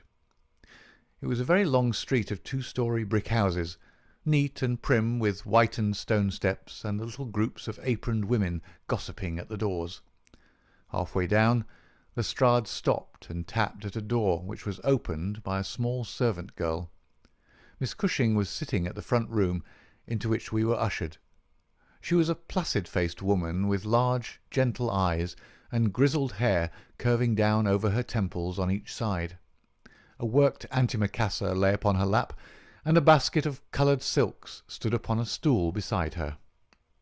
"They are in the outhouse, those dreadful things," said she as Lestrade entered. "I wish that you would take them away altogether." "So I shall, Miss Cushing. I only kept them here until my friend Mr. Holmes should have seen them in your presence." "Why in my presence, sir?" "In case he wished to ask any questions." "What is the use of asking me questions, when I tell you I know nothing whatever about it?" "Quite so, madam," said Holmes in his soothing way. "I have no doubt that you have been annoyed more than enough already over this business." "Indeed I have, sir. I am a quiet woman, and live a retired life. It is something new for me to see my name in the papers, and to find the police in my house. I won't have those things in here, Mr. Lestrade. If you wish to see them, you must go to the outhouse." It was a small shed in the narrow garden which ran behind the house. Lestrade went in and brought out a yellow cardboard box with a piece of brown paper and some string. There was a bench at the end of the path, and we all sat down while Holmes examined one by one the articles which Lestrade had handed to him. "This string is exceedingly interesting," he remarked, holding it up to the light and sniffing at it. "What do you make of this string, Lestrade?" "It has been tarred." "Precisely. It is a piece of tarred twine. You have also, no doubt, remarked that Miss Cushing has cut the cord with scissors, as can be seen by the double fray on each side. This is of importance." "I cannot see the importance," said Lestrade. "The importance lies in the fact that the knot is left intact, and that this knot is of a peculiar character." "It is very neatly tied. I had already made a note to that effect," said Lestrade complacently. "So much for the string, then," said Holmes, smiling. "Now for the box wrapper. Brown paper with a distinct smell of coffee. What, did you not observe it? I think there can be no doubt of it. Address printed in rather straggling characters. Miss S. Cushing, Cross Street, Croydon. Done with a broad-pointed pen, probably a J, and with very inferior ink. The word Croydon has been originally spelled with an I, which has been changed to Y. The parcel was directed then by a man. The printing is distinctly masculine, of limited education, and unacquainted with the town of Croydon. So far, so good. The box is yellow, a half-pound honeydew box, with nothing distinctive, save 2 thumb marks at the left bottom corner. It is filled with rough salt of the quality used for preserving hides and other of the coarser commercial purposes, and embedded in it are these very singular enclosures. He took out the 2 ears as he spoke, and laying a board across his knee, He examined them minutely, while Lestrade and I, bending forward on each side of him, glanced alternately at these dreadful relics and at the thoughtful, eager face of our companion. Finally, he returned them to the box once more and sat for a while in deep meditation. "You have observed, of course," said he at last, "that the ears are not a pair." "Yes, I've noticed that. But if this were the practical joke of some students from the dissecting rooms, it would be as easy for them to send two odd ears as a pair." "Precisely. But this is not a practical joke." "You're sure of it?" "The presumption is strongly against it. Bodies in the dissecting rooms are injected with preservative fluid. These ears bear no signs of this. They are fresh too. They've been cut off with a blunt instrument, which would hardly happen if a student had done it. Again, carbolic or rectified spirits would be the preservatives which would suggest themselves to the medical mind, certainly not rough salt. I repeat that there is no practical joke here, but that we are investigating a serious crime." A vague thrill ran through me as I listened to my companion's words and saw the stern gravity which had hardened his features. This brutal preliminary seemed to shadow forth some strange and inexplicable horror in the background. Lestrade, however, shook his head like a man who is only half convinced. "There are objections to the joke theory, no doubt," said he, "but there are much stronger reasons against the other. We know that this woman has led a most quiet and respectable life at Penge, and here for the last 20 years. She's hardly been away from her home for a day during that time. Why on earth, then, should any criminal send her the proofs of his guilt, especially as, unless she is a most consummate actress, she understands quite as little of the matter as we do?" "That is the problem which we have to solve," Holmes answered, "and for my part I shall set about it by presuming that my reasoning is correct, and that a double murder has been committed. One of these ears is a woman's, small, finely formed, and pierced for an earring. The other is a man's, sunburned, discoloured, and also pierced for an earring. These two people are presumably dead, or we should have heard their story before now. Today is Friday. The packet was posted on Thursday morning. The tragedy, then, occurred on Wednesday or Tuesday, or earlier. If the two people were murdered, who but their murderer would have sent this sign of his work to Miss Cushing? We may take it that the sender of the packet is the man whom we want. But he must have some strong reason for sending Miss Cushing this packet. What reason, then? It must have been to tell her that the deed was done, or to pain her, perhaps. But in that case she knows who it is. Does she know? I doubt it. If she knew, why, she should call the police in. She might have buried the ears, and no one would have been the wiser. That is what she would have done if she had wished to shield the criminal. But if she does not wish to shield him, she would give his name. There is a tangle here which needs straightening out." He had been talking in a high, quick voice, staring blankly up over the garden fence, but now he sprang briskly to his feet and walked towards the house. "I have a few questions to ask Miss Cushing," said he. "In that case I may leave you here," said Lestrade, "for I have another small business on hand. I think that I have nothing further to learn from Miss Cushing. You'll find me at the police station." "We shall look in on our way to the train," answered Holmes. A moment later he and I were back in the front room, where the impassive lady was still quietly working away at her antimacassar. She put it down on her lap as we entered, and looked at us with her frank, searching blue eyes. "I am convinced, sir," she said, "that this matter is a mistake, and that the parcel was never meant for me at all.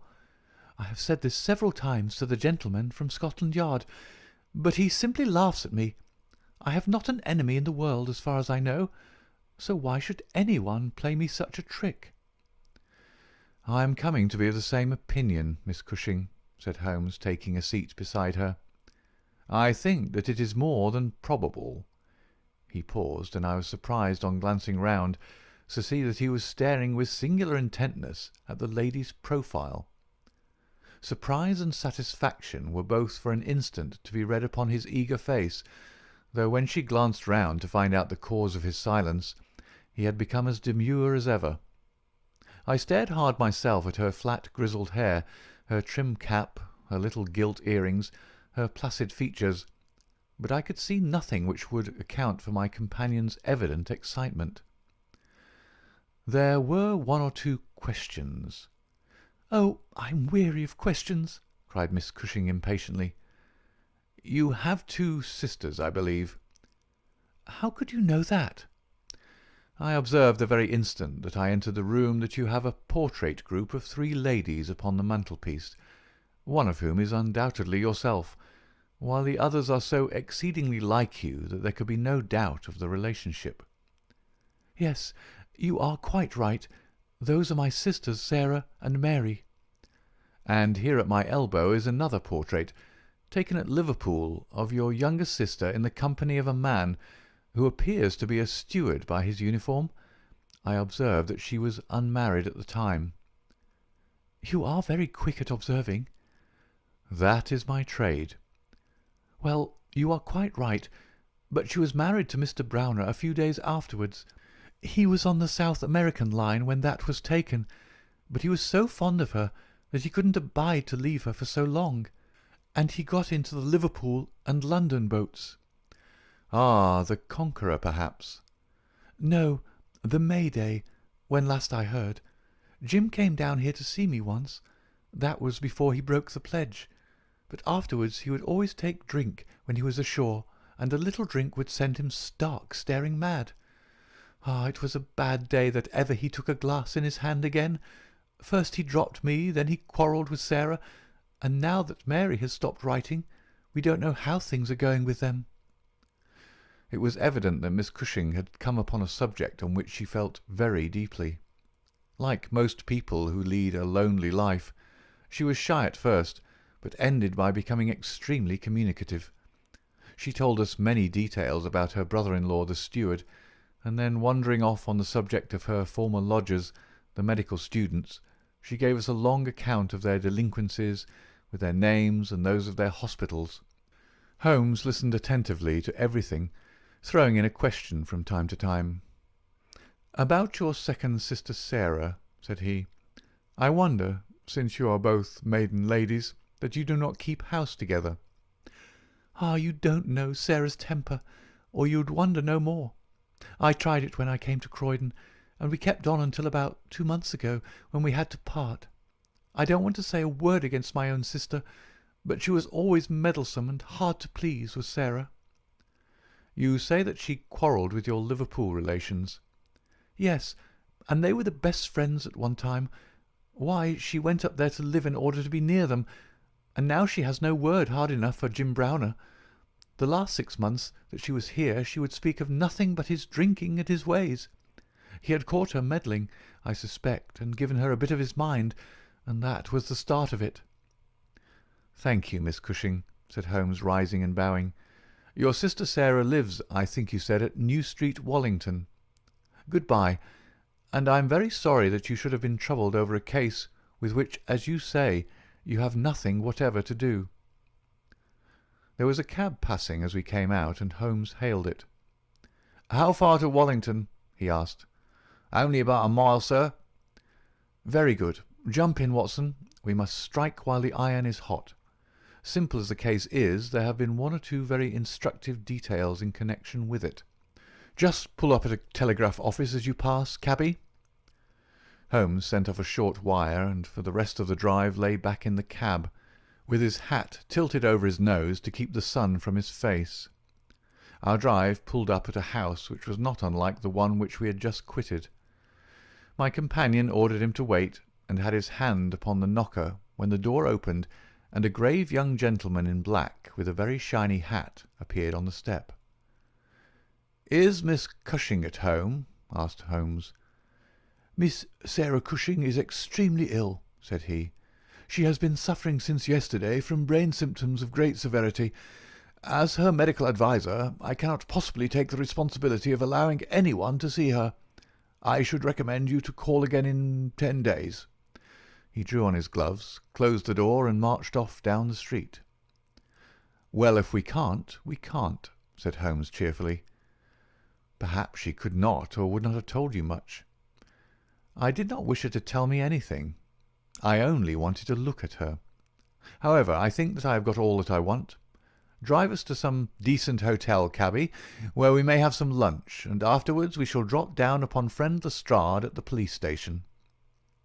We had a pleasant little meal together, during which Holmes would talk about nothing but violins, narrating with great exultation how he had purchased his own Stradivarius, which was worth at least 500 guineas, at a Jew broker's in Tottenham Court Road for 55 shillings. This led him to Paganini, and we sat for an hour over a bottle of claret, while he told me anecdote after anecdote of that extraordinary man. The afternoon was far advanced, and the hot glare had softened into mellow glow before we found ourselves at the police station. Lestrade was waiting for us at the door. "A telegram for you, Mr. Holmes," said he. "Ha! It is the answer." He tore it open, glanced his eyes over it, and crumpled it into his pocket. "That's all right," said he. "Have you found out anything?" "I have found out everything." "What?" Lestrade stared at him in amazement. "You're joking." "I was never more serious in my life. A shocking crime has been committed, and I think I have now laid bare every detail of it." "And the criminal?" Holmes scribbled a few words upon the back of one of his visiting cards and threw it over to Lestrade. "That is the name," he said. "You cannot effect an arrest until tomorrow night at the earliest. I should prefer that you do not mention my name at all in connection with the case, as I choose to be only associated with those crimes which present some difficulty in their solution. Come on, Watson." We strode off together to the station, leaving Lestrade still staring with a delighted face at the card which Holmes had thrown him. "The case," said Sherlock Holmes as we chatted over our cigars that night in our rooms at Baker Street, "is one where, as in the investigations which you have chronicled under the names of A Study in Scarlet and of the Sign of 4, we have been compelled to reason backward from effects to causes. I have written to Lestrade, asking him to supply us with the details which are now wanting, and which he will only get after he has secured his man. That he may be safely trusted to do, for although he is absolutely devoid of reason, he is as tenacious as a bulldog when he once understands what he has to do, and indeed it is just this tenacity which has brought him to the top at Scotland Yard." "Your case is not complete, then?" I asked. "It is fairly complete in essentials. We know who the author of the revolting business is, although one of the victims still escapes us. Of course, you have formed your own conclusions." "I presume that this Jim Browner, the steward of a Liverpool boat, is the man whom you suspect." "Oh, it is more than a suspicion." "And yet I cannot see anything save very vague indications." "On the contrary. To my mind nothing could be more clear. Let me run over the principal steps. We approached the case, you remember, with an absolutely blank mind, which is always an advantage. We had formed no theories. We were simply there to observe and to draw inferences from our observations. What did we see first? A very placid and respectable lady who seemed quite innocent of any secret, and a portrait which showed me that she had 2 younger sisters. It instantly flashed across my mind that the box might have been meant for one of these. I set the idea aside as one which could be disproved or confirmed at our leisure. Then we went to the garden, as you remember, and we saw the very singular contents of the little yellow box. The string was of the quality which is used by sailmakers aboard ship, and at once a whiff of the sea was perceptible in our investigation. When I observed that the knot was one which is popular with sailors, that the parcel had been posted at a port, and that the male ear was pierced for an earring, which is so much more common among sailors than landsmen, I was quite certain that all the actors in the tragedy were to be found among our seafaring classes. When I came to examine the address of the packet, I observed that it was to Miss S. Cushing. Now the oldest sister would of course be Miss Cushing, and although her initial was S, it might belong to one of the others as well. In that case, we should have to commence our investigation from a fresh basis altogether. I therefore went into the house with the intention of clearing up this point. I was about to assure Miss Cushing that I was convinced that a mistake had been made, when you may remember that I came suddenly to a stop. The fact was that I had just seen something which filled me with surprise, and at the same time narrowed the field of our inquiry immensely. As a medical man, you are aware, Watson, that there is no part of the body which varies so much as the human ear. Each ear is as a rule quite distinctive and differs from all other ones. In last year's Anthropological Journal you will find 2 short monographs from my pen upon the subject, and had carefully noted their anatomical peculiarities. Imagine my surprise, then, when on looking at Miss Cushing, I perceived that her ear corresponded exactly with the female ear which I had just inspected. The matter was entirely beyond coincidence. There was the same shortening of the pinna, the same broad curve of the upper lobe, the same convolution of the inner cartilage. In all essentials, it was the same ear. In the first place, her sister's name was Sarah, and her address had until recently been the same, so that it was quite obvious how the mistake had occurred and for whom the packet was meant. Then we heard of this steward, married to the third sister, and learned that he had at one time been so intimate with Miss Sarah that she had actually gone up to Liverpool to be near the Browners, but a quarrel had afterwards divided them. This quarrel had put a stop to all communications for some months, so that if Browner had occasion to address a packet to Miss Sarah, he would undoubtedly have done so to her old address. And now the matter had begun to straighten itself out wonderfully. We had learned of the existence of this steward, an impulsive man of strong passions. You remember that he threw up what must have been a very superior berth in order to be nearer to his wife. Subject, too, to occasional fits of hard drinking. We had reason to believe that his wife had been murdered, and that a man, presumably a seafaring man, had been murdered at the same time. Jealousy, of course, at once suggests itself as the motive for the crime. And why should these proofs of the deed be sent to Miss Sarah Cushing? Probably because during her residence in Liverpool she had some hand in bringing about the events which led to the tragedy. You will observe that this line of boats call at Belfast, Dublin, and Waterford, so that, presuming that Browner had committed the deed, and had embarked at once upon his steamer, the Mayday, Belfast would be the first place at which he could post his terrible packet. A second solution was at this stage obviously possible, and although I thought it exceedingly unlikely, I was determined to elucidate it before going further. An unsuccessful lover might have killed Mr. Browner and Mrs. Browner, and the male ear might have belonged to the husband. There were many grave objections to this theory, but it was conceivable. I therefore sent off a telegram to my friend Algar of the Liverpool force, and asked him to find out if Mrs. Browner were at home, and if Browner had departed in the Mayday. Then we went on to Wallington to visit Miss Sarah. I was curious in the first place to see how far the family ear had been reproduced in her. Then, of course, she might give us very important information. But I was not sanguine that she would. She must have heard of the business the day before, since all Croydon was ringing with it, and she alone could have understood for whom the packet was meant. If she had been willing to help justice, she would probably have communicated with the police already. However, it was clearly our duty to see her, so we went. We found that the news of the arrival of the packet, for her illness dated from that time, had such an effect upon her as to bring on brain fever. It was clearer than ever that she understood its full significance, but equally clear that we should have to wait for some time for any assistance from her. However, we were really independent of her help. Our answers were waiting for us at the police station, where I had directed Algar to send them. Nothing could be more conclusive.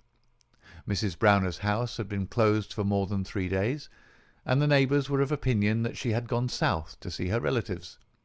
It had been ascertained at the shipping offices that Browner had left aboard the Mayday, and I calculate that she is due in the Thames tomorrow night. When he arrives, he will be met by the obtuse but resolute Lestrade, and I have no doubt that we shall have all our details filled in. Sherlock Holmes was not disappointed in his expectations. 2 days later he received a bulky envelope, which contained a short note from the detective and a typewritten document which covered several pages of foolscap.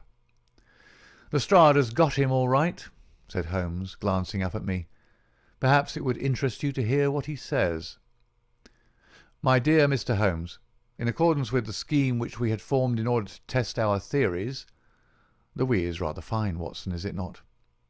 "I went down to the Albert Dock yesterday at 6 p.m. and boarded the SS Mayday, belonging to the Liverpool, Dublin and London Steam Packet Company. On inquiry, I found that there was a steward on board of the name of James Browner, and that he had acted during the voyage in such an extraordinary manner that the captain had been compelled to relieve him of his duties. On descending to his berth, I found him seated upon a chest with his head sunk upon his hands, rocking himself to and fro. He's a big, powerful chap, clean-shaven and very swarthy, something like Aldridge, who helped us in the bogus laundry affair. He jumped up when he heard my business, and I had my whistle to my lips to call a couple of river police who were round the corner, but he seemed to have no heart in him, and he held out his hands quietly enough for the darbies. We brought him along to the cells, and his box as well, for we thought there might be something incriminating, but bar a big sharp knife, such as most sailors have, we got nothing for our trouble. However, we find that we shall want no more evidence, for on being brought before the inspector at the station, he asked leave to make a statement, which was of course taken down just as he made it by our shorthand man. We had 3 copies typewritten, one of which I enclose. The affair proves, as I always thought it would, to be an extremely simple one, but I am obliged to you for assisting me in my investigation. With kind regards, yours very truly, G. Lestrade. The investigation really was a very simple one, remarked Holmes, but I don't think it struck him in that light when he first called us in. However, let us see what Jim Browner has to say for himself. This is his statement as made before Inspector Montgomery at the Shadwell police station, and it has the advantage of being verbatim. "Have I anything to say? Yes, I have a deal to say. I have to make a clean breast of it all. You can hang me, or you can leave me alone. I don't care a plug which you do. I tell you I've not shut an eye in sleep since I did it, and I don't believe I ever will again until I get past all waking. Sometimes it's his face, but most generally it's hers. I'm never without one or the other before me. He looks frowning and black-like, but she has a kind of surprise upon her face. I, the white lamb, she might well be surprised when she read death on a face that had seldom looked anything but love upon her before. But it was Sarah's fault, and may the curse of a broken man put a blight on her and set the blood rotting in her veins. It's not that I want to clear myself. I know that I went back to drink, like the beast that I was. But she would have forgiven me, she would have stuck as close to me as rope to a block, if that woman had never darkened our door. For Sarah Cushing loved me. That's the root of the business. She loved me until all her love turned to poisonous hate, when she knew that I thought more of my wife's footmark in the mud than I did of her whole body and soul. There were 3 sisters altogether. The old one was just a good woman, the second was a devil, and the third was an angel. Sarah was 33 and Mary was 29 when I married. We were just as happy as the day was long when we set up house together, and in all Liverpool there was no better woman than my Mary. And then we asked Sarah up for a week, and the week grew into a month, and one thing led to another until she was just one of ourselves. I was blue ribbon at that time, and we were putting a little money by, and all was as bright as a new dollar. My God, whoever would have thought that it would have come to this? Whoever would have dreamed it? I used to be home for the weekends very often, and sometimes if the ship were held back for cargo I would have a whole week at a time. and in this way I saw a deal of my sister-in-law Sarah.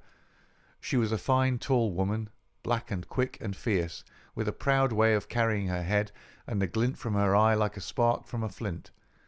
But when little Mary was there I had never thought of her, and that I swear as I hope for God's mercy. It had seemed to me sometimes that she liked to be alone with me, or to coax me out for a walk with her, but I had never thought anything of that. But one evening my eyes were opened. I had come up from the ship and found my wife out, but Sarah at home. "Where's Mary?" I asked. "Oh, she's gone to pay some accounts." I was impatient and paced up and down the room.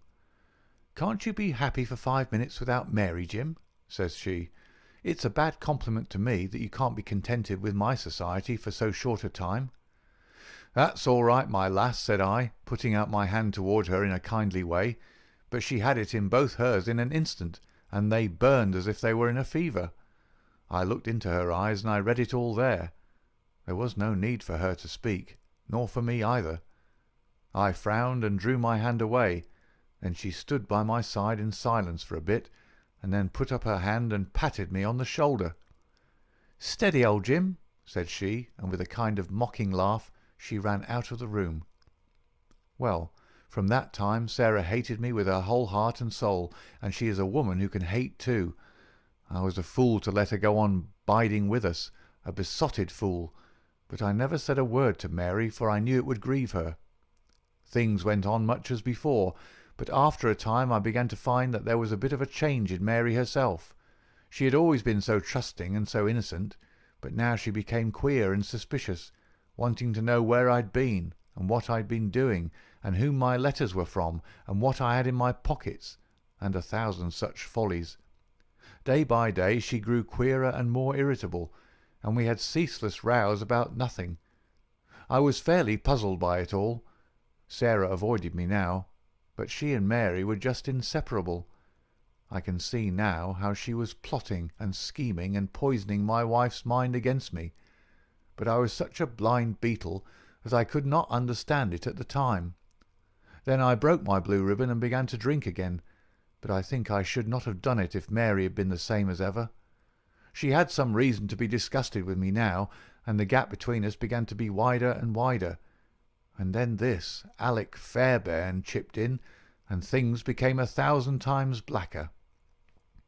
It was to see Sarah's he came to my house first, but soon it was to see us, for he was a man with winning ways, and he made friends wherever he went.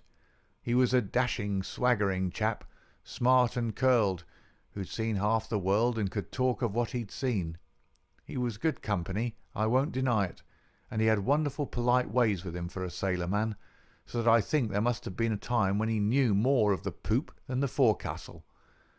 For a month he was in and out of my house, and never once did it cross my mind that harm might come of his soft, tricky ways. And then at last something made me suspect, and from that day my peace was gone for ever. It was only a little thing too. I had come into the parlour unexpected, and as I walked in at the door I saw a light of welcome on my wife's face. But as she saw who it was, it faded again, and she turned away with a look of disappointment. That was enough for me. There was no one but Alec Fairbairn whose step she could have mistaken for mine. If I could have seen him, then I should have killed him, for I have always been like a madman when my temper gets loose. Mary saw the devil's light in my eyes, and she ran forward with her hands on my sleeve. "Don't, Jim, don't," says she. "Where's Sarah?" I asked. "In the kitchen," says she. "Sarah," says I, as I went in, "this man Fairbairn is never to darken my door again." "Why not?" says she. "Because I order it." "Oh," says she, "if my friends are not good enough for this house, then I'm not good enough for it either." "You can do what you like," says I, "but if Fairbairn shows his face here again, I'll send you one of his ears for a keepsake." She was frightened by my face, I think, for she never answered a word, and the same evening she left my house. Well, I don't know now whether it was pure devilry on the part of this woman, or whether she thought that she could turn me against my wife by encouraging her to misbehave. Anyway, she took a house just 2 streets off and let lodgings to sailors. Fairbairn used to stay there, and Mary would go round to have tea with her sister and him. How often she went I don't know, but I followed her one day, and as I broke in at the door, Fairbairn got away over the back garden wall like the cowardly skunk that he was. I swore to my wife that I would kill her if I found her in his company again, and I led her back with me, sobbing and trembling, and as white as a piece of paper. There was no trace of love between us any longer. I could see that she hated me and feared me, and when the thought of it drove me to drink, then she despised me as well. Well, Sarah found that she could not make a living in Liverpool, so she went back, as I understand, to live with her sister in Croydon, and things jogged on much the same as ever at home. And then came this week, and all the misery and ruin. It was in this way.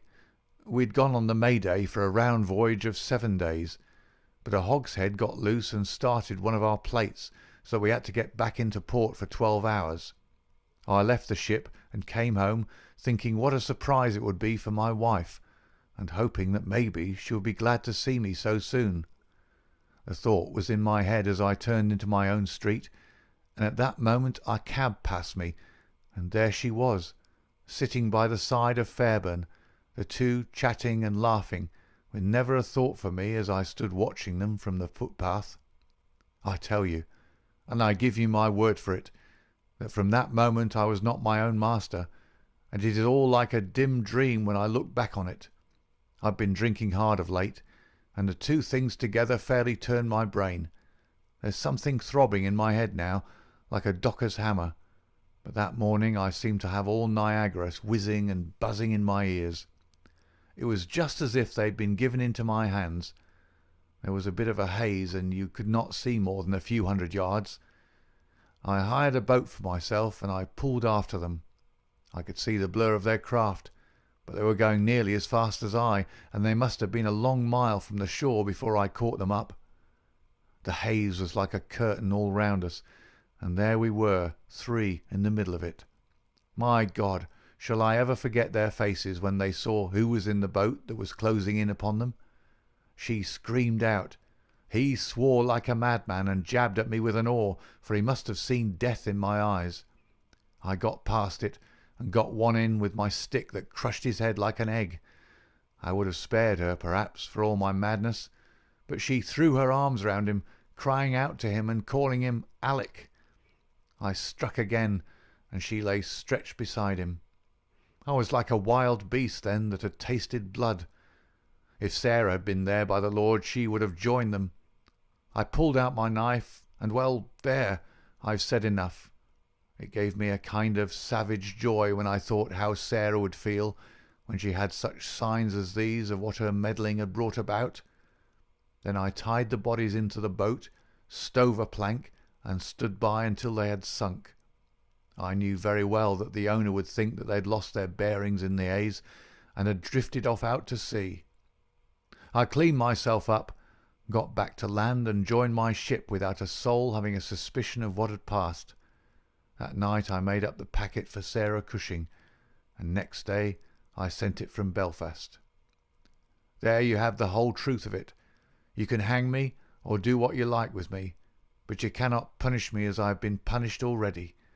I cannot shut my eyes, but I see those two faces staring at me as they stared when my boat broke through the haze.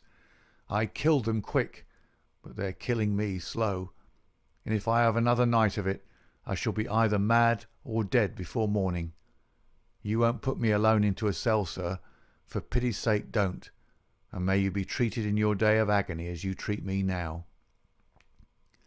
"What is the meaning of it, Watson?" said Holmes solemnly, as he laid down the paper. "What object is served by this circle of misery and violence and fear? It must tend to some end, or else our universe is ruled by chance, which is unthinkable.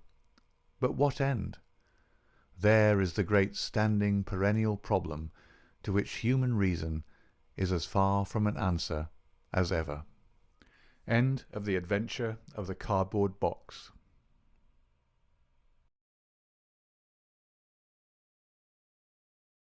Adventure 3. The Adventure of the Red Circle. Part 1. "Well, Mrs. Warren, I cannot see that you have any particular cause for uneasiness. nor do I understand why I, whose time is of some value, should interfere in the matter. I really have other things to engage me." So spoke Sherlock Holmes, and turned back to the great scrap-book in which he was arranging and indexing some of his recent material. But the landlady had the pertinacity and also the cunning of her sex. She held her ground firmly. "You arranged an affair for a lodger of mine last year," she said, "Mr. Fairdale Hobbs." "Ah, yes, a simple matter." "But you would never cease talking of it. Your kindness, sir, and the way in which you brought light into the darkness. I remembered his words when I was in doubt and darkness myself. I know you could if you only would." Holmes was accessible upon the side of flattery, and also, to do him justice, upon the side of kindliness. The two forces made him lay down his gum-brush with a sigh of resignation, and push back his chair. "Well, well, Mrs. Warren, let us hear about it, then. You don't object to tobacco, I take it?" "Thank you, Watson. The matches?" "You are uneasy, as I understand, because your new lodger remains in his rooms and you cannot see him.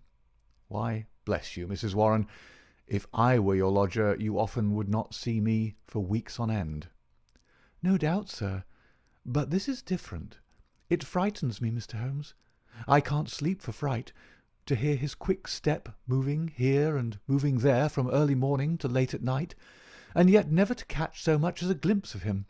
It's more than I can stand. My husband is as nervous over it as I am, but he is out at his work all day, while I get no rest from it. What is he hiding for? What has he done? Except for the girl, I am all alone in the house with him, and it's more than my nerves can stand." Holmes leaned forward and laid his long, thin fingers upon the woman's shoulder. He had an almost hypnotic power of soothing when he wished. The scared look faded from her eyes, and her agitated features smoothed into their usual commonplace. She sat down in the chair which he had indicated. "If I take it up, I must understand every detail," said he. "Take time to consider. The smallest point may be the most essential. You say that the man came 10 days ago and paid you for a fortnight's board and lodging." "He asked my terms, sir. I said 50 shillings a week. There is a small sitting-room and bedroom, and all complete at the top of the house." "Well?" "He said, 'I'll pay you £5 a week if I can have it on my own terms. I'm a poor woman, sir, and Mr. Warren earns little, and the money meant much to me. He took out a £10 note, and he held it out to me then and there. 'You can have the same every fortnight for a long time to come if you keep the terms,' he said. 'If not, I'll have no more to do with you.'"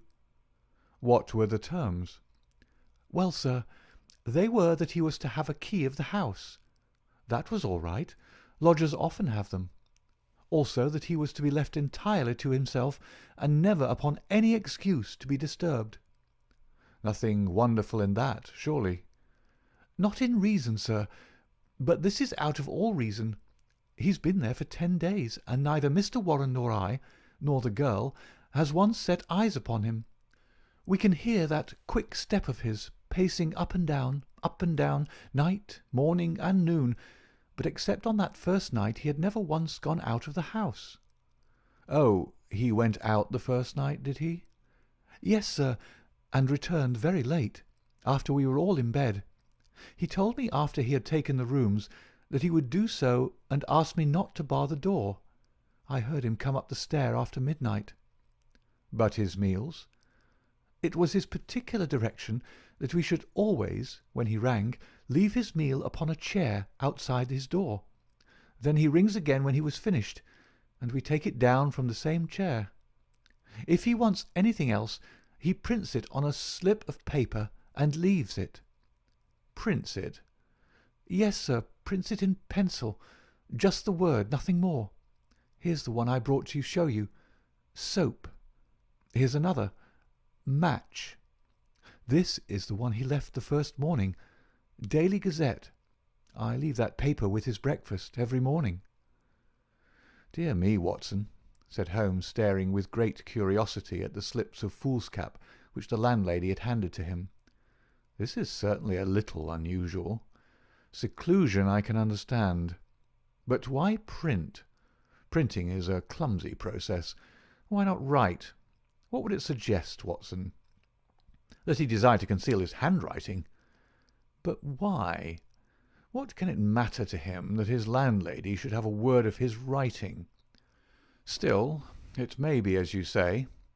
Then again, why such laconic messages? I cannot imagine. It opens a pleasing field for intelligent speculation.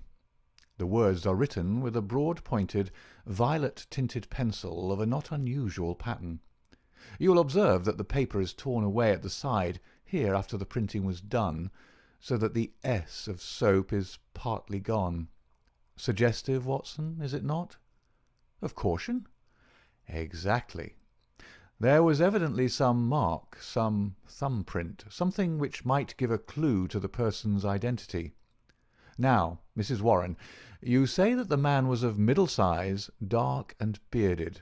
What age would he be? Youngish, sir. Not over 30. Well, can you give me no further indications? He spoke good English, sir, and yet I thought he was a foreigner by his accent. And he was well dressed? Very smartly dressed, sir. Quite the gentleman. Dark clothes. Nothing you would note. He gave no name? No, sir. And has had no letters or callers? None. But surely you or the girl enter his room of a morning? No, sir. He looks after himself entirely. Dear me, that is certainly remarkable. What about his luggage? He had one big brown bag with him, nothing else. Well, we don't seem to have much material to help us. Do you say nothing has come out of that room? Absolutely nothing? The landlady drew an envelope from her bag. From it she shook out 2 burnt matches and a cigarette end upon the table. They were on his tray this morning. I brought them because I had heard that you can read great things out of small ones. Holmes shrugged his shoulders. "There's nothing here," said he. "The matches have, of course, been used to light cigarettes. That is obvious from the shortness of the burnt end. Half the match is consumed in lighting a pipe or cigar. But, dear me, this cigarette stub is certainly remarkable. The gentleman was bearded and moustached, you say?" "Yes, sir." "I don't understand that. I should say that only a clean-shaven man could have smoked this. Why, Watson, even your modest moustache would have been singed."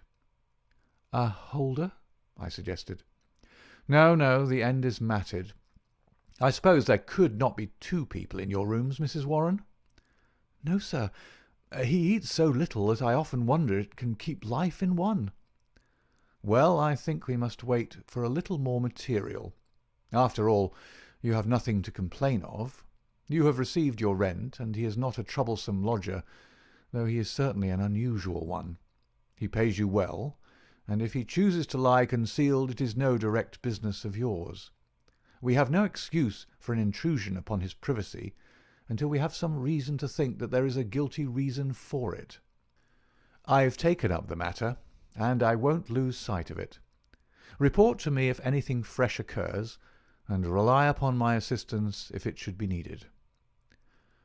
"There are certainly some points of interest in this case, Watson," he remarked when the landlady had left us. "It may, of course, be trivial, individual eccentricity, or it may be very much deeper than appears on the surface. The first thing that strikes one is the obvious possibility that the person now in the rooms may be entirely different from the one who engaged them." "Why should you think so?" "Well, apart from this cigarette end, was it not suggestive that the only time the lodger went out was immediately after his taking the rooms? He came back, or someone came back, when all witnesses were out of the way. We have no proof that the person who came back was the person who went out. Then again, the man who took the room spoke English well. This other, however, prints match when it should have been matches. I can imagine that the word was taken out of a dictionary, which would give the noun but not the plural. The laconic style may be to conceal the absence of knowledge of English. Yes, Watson. There are good reasons to suspect there has been a substitution of lodgers. But for what possible end? Ah, there lies our problem.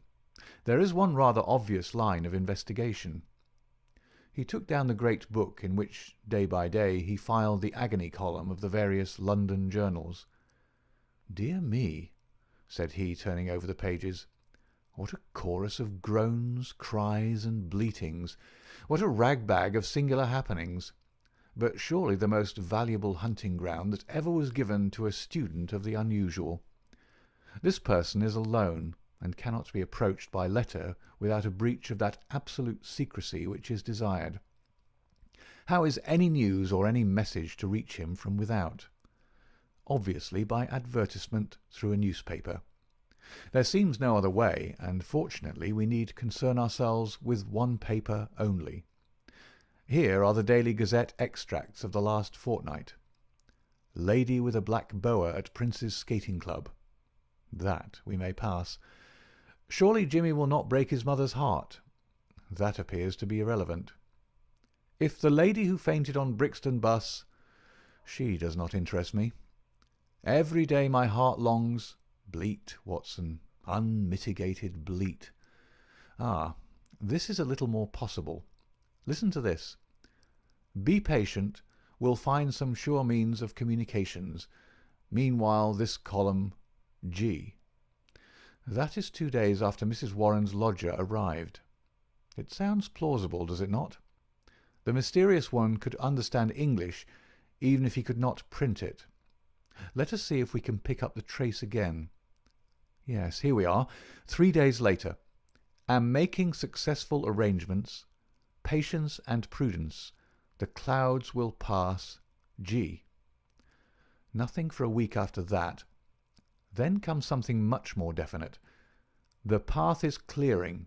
If I find chance signal, message remember, code agreed. 1A, 2B, and so on. You will hear soon. G. That was in yesterday's paper, and there is nothing in today's. It's all very appropriate to Mrs. Warren's lodger. If we wait a little, Watson, I don't doubt that the affair will grow more intelligible.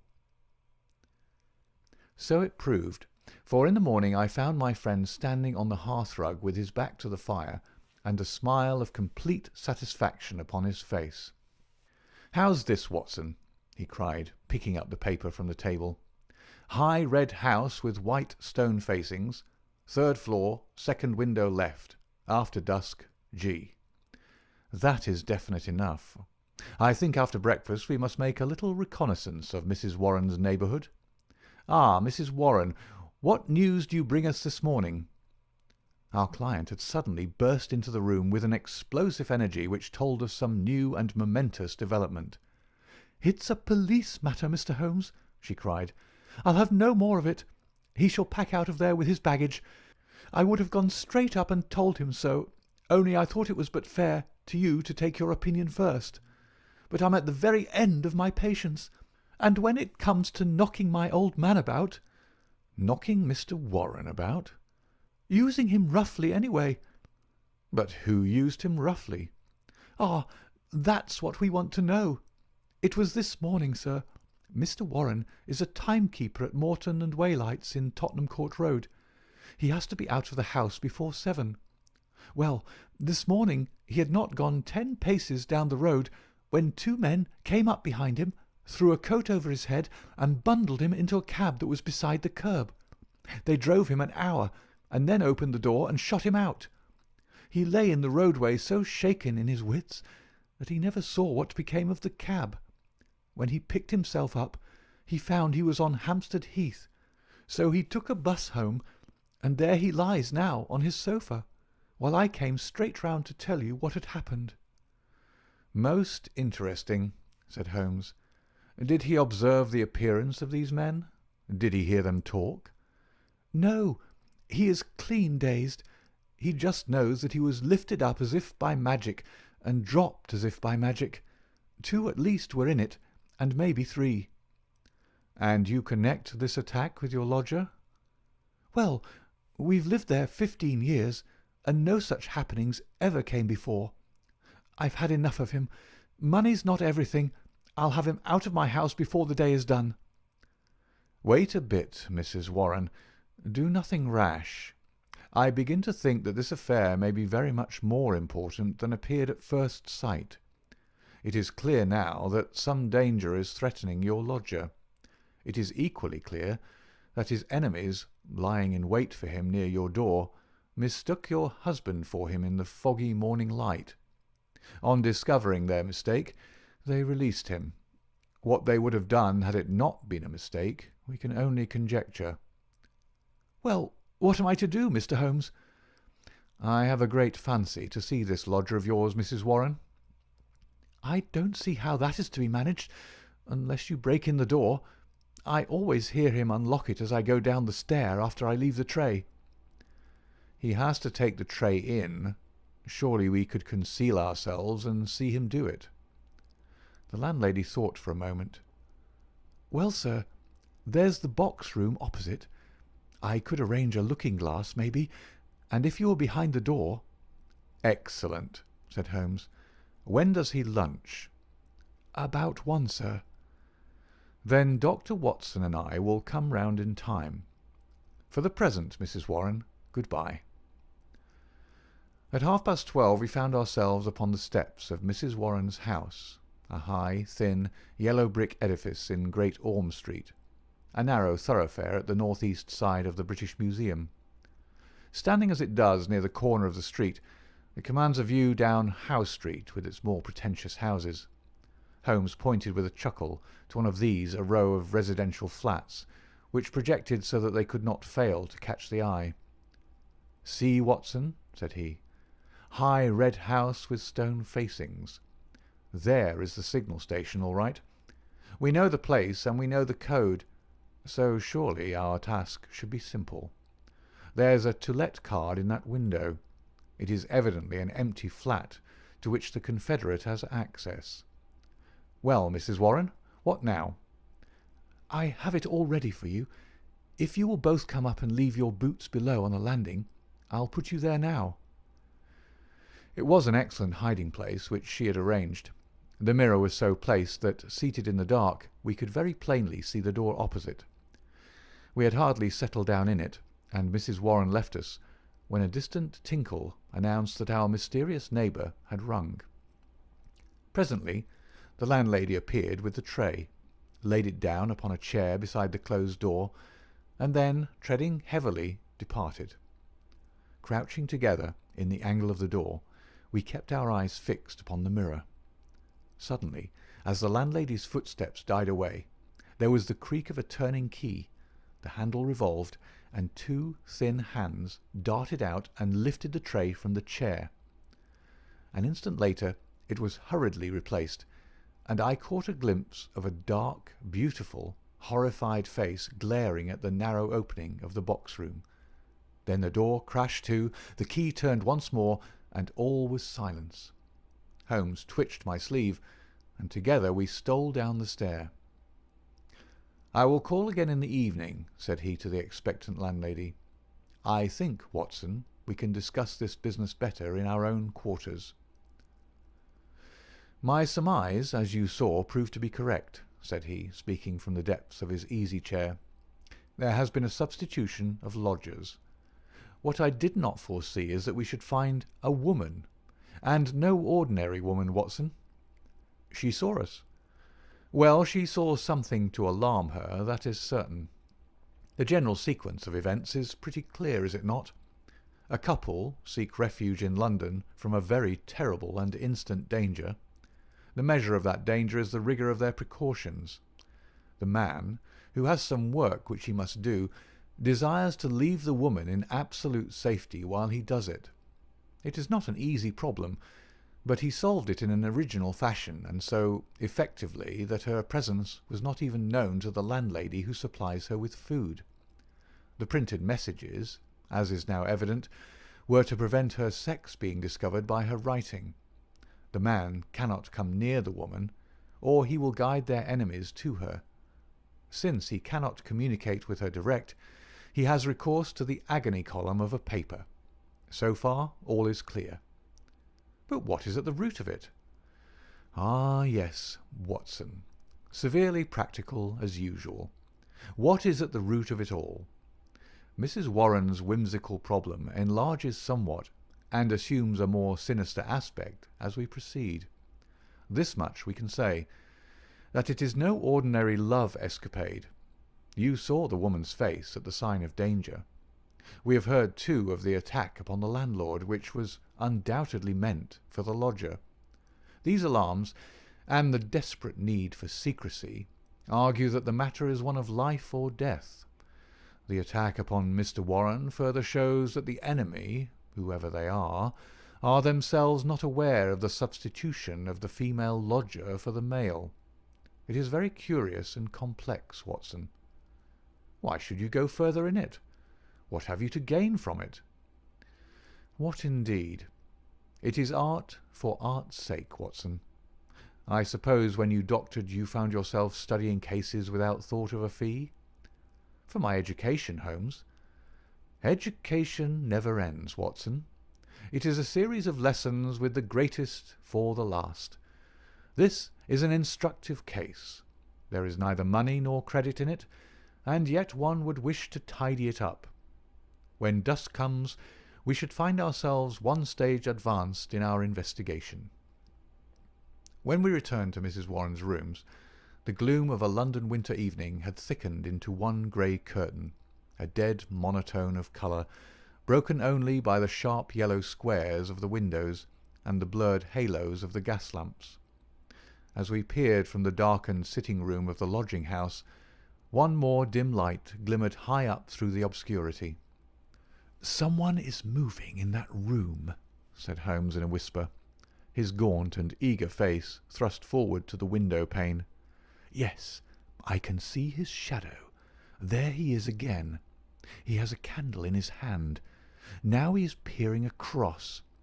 He wants to be sure that she is on the lookout. Now he begins to flash. Take the message also, Watson, that we may check each other. A single flash, that is A, surely. Now then, how many did you make it? 20? So did I. That should mean T. A-T. That's intelligible enough. Another T? Surely this is the beginning of a second word. Now then, tenta. Dead stop. That can't be all, Watson. Attenta. Gives no sense, nor is it any better as 3 words. At, ten, tar. Unless T-A are a person's initials. There it goes again.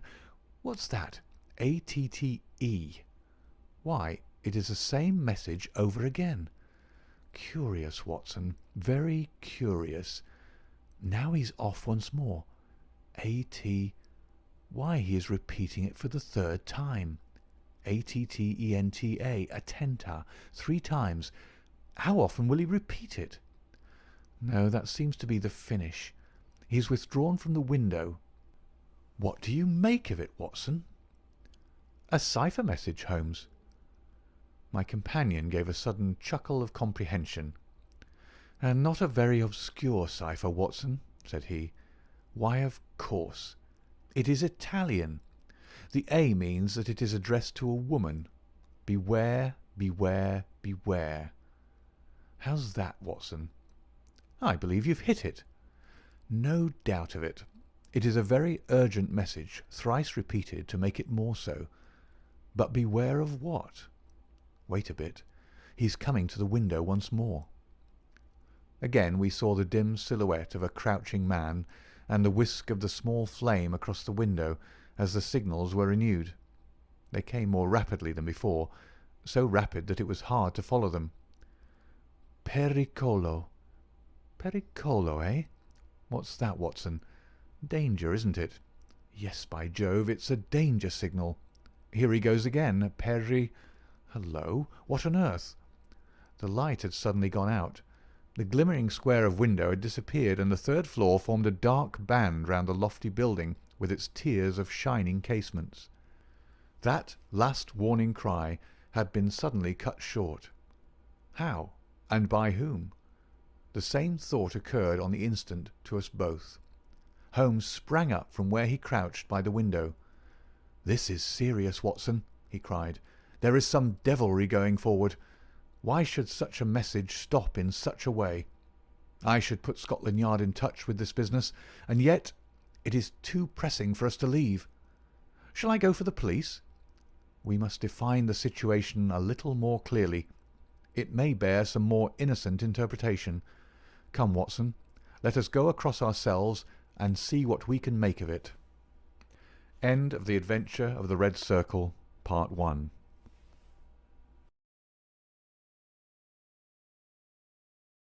Part 2.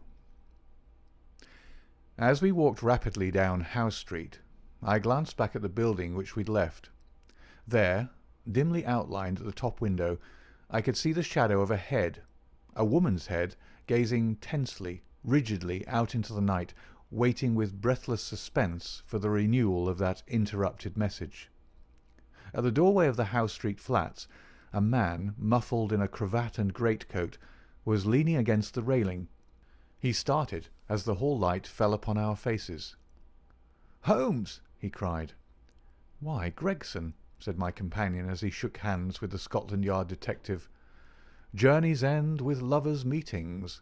What brings you here?" "The same reasons that brings you, I expect," said Gregson. "How you got on to it, I can't imagine." "Different threads, but leading up to the same tangle. I've been taking the signals." "Signals?" "Yes, from that window. They broke off in the middle. We came over to see the reason, but since it is safe in your hands I see no object in continuing this business." "Wait a bit," cried Gregson eagerly.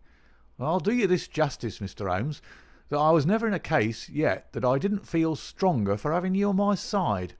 There's only the one exit to these flats, so we have him safe." "Who is he?" Well, well, we score over you for once, Mr. Holmes. You must give us best this time." He struck his stick sharply upon the ground, on which a cabman, his whip in his hand, sauntered over from a four-wheeler which stood on the far side of the street. "May I introduce you to Mr. Sherlock Holmes?" he said to the cabman. "This is Mr. Leverton of Pinkerton's American Agency." "The hero of the Long Island cave mystery," said Holmes. "Sir, I am pleased to meet you." The American, a quiet, businesslike young man with a clean-shaven, hatchet face, flushed up at the words of commendation. "I am on the trail of my life now, Mr. Holmes," said he. "If I can get Giordano—" "What, Giordano of the Red Circle?"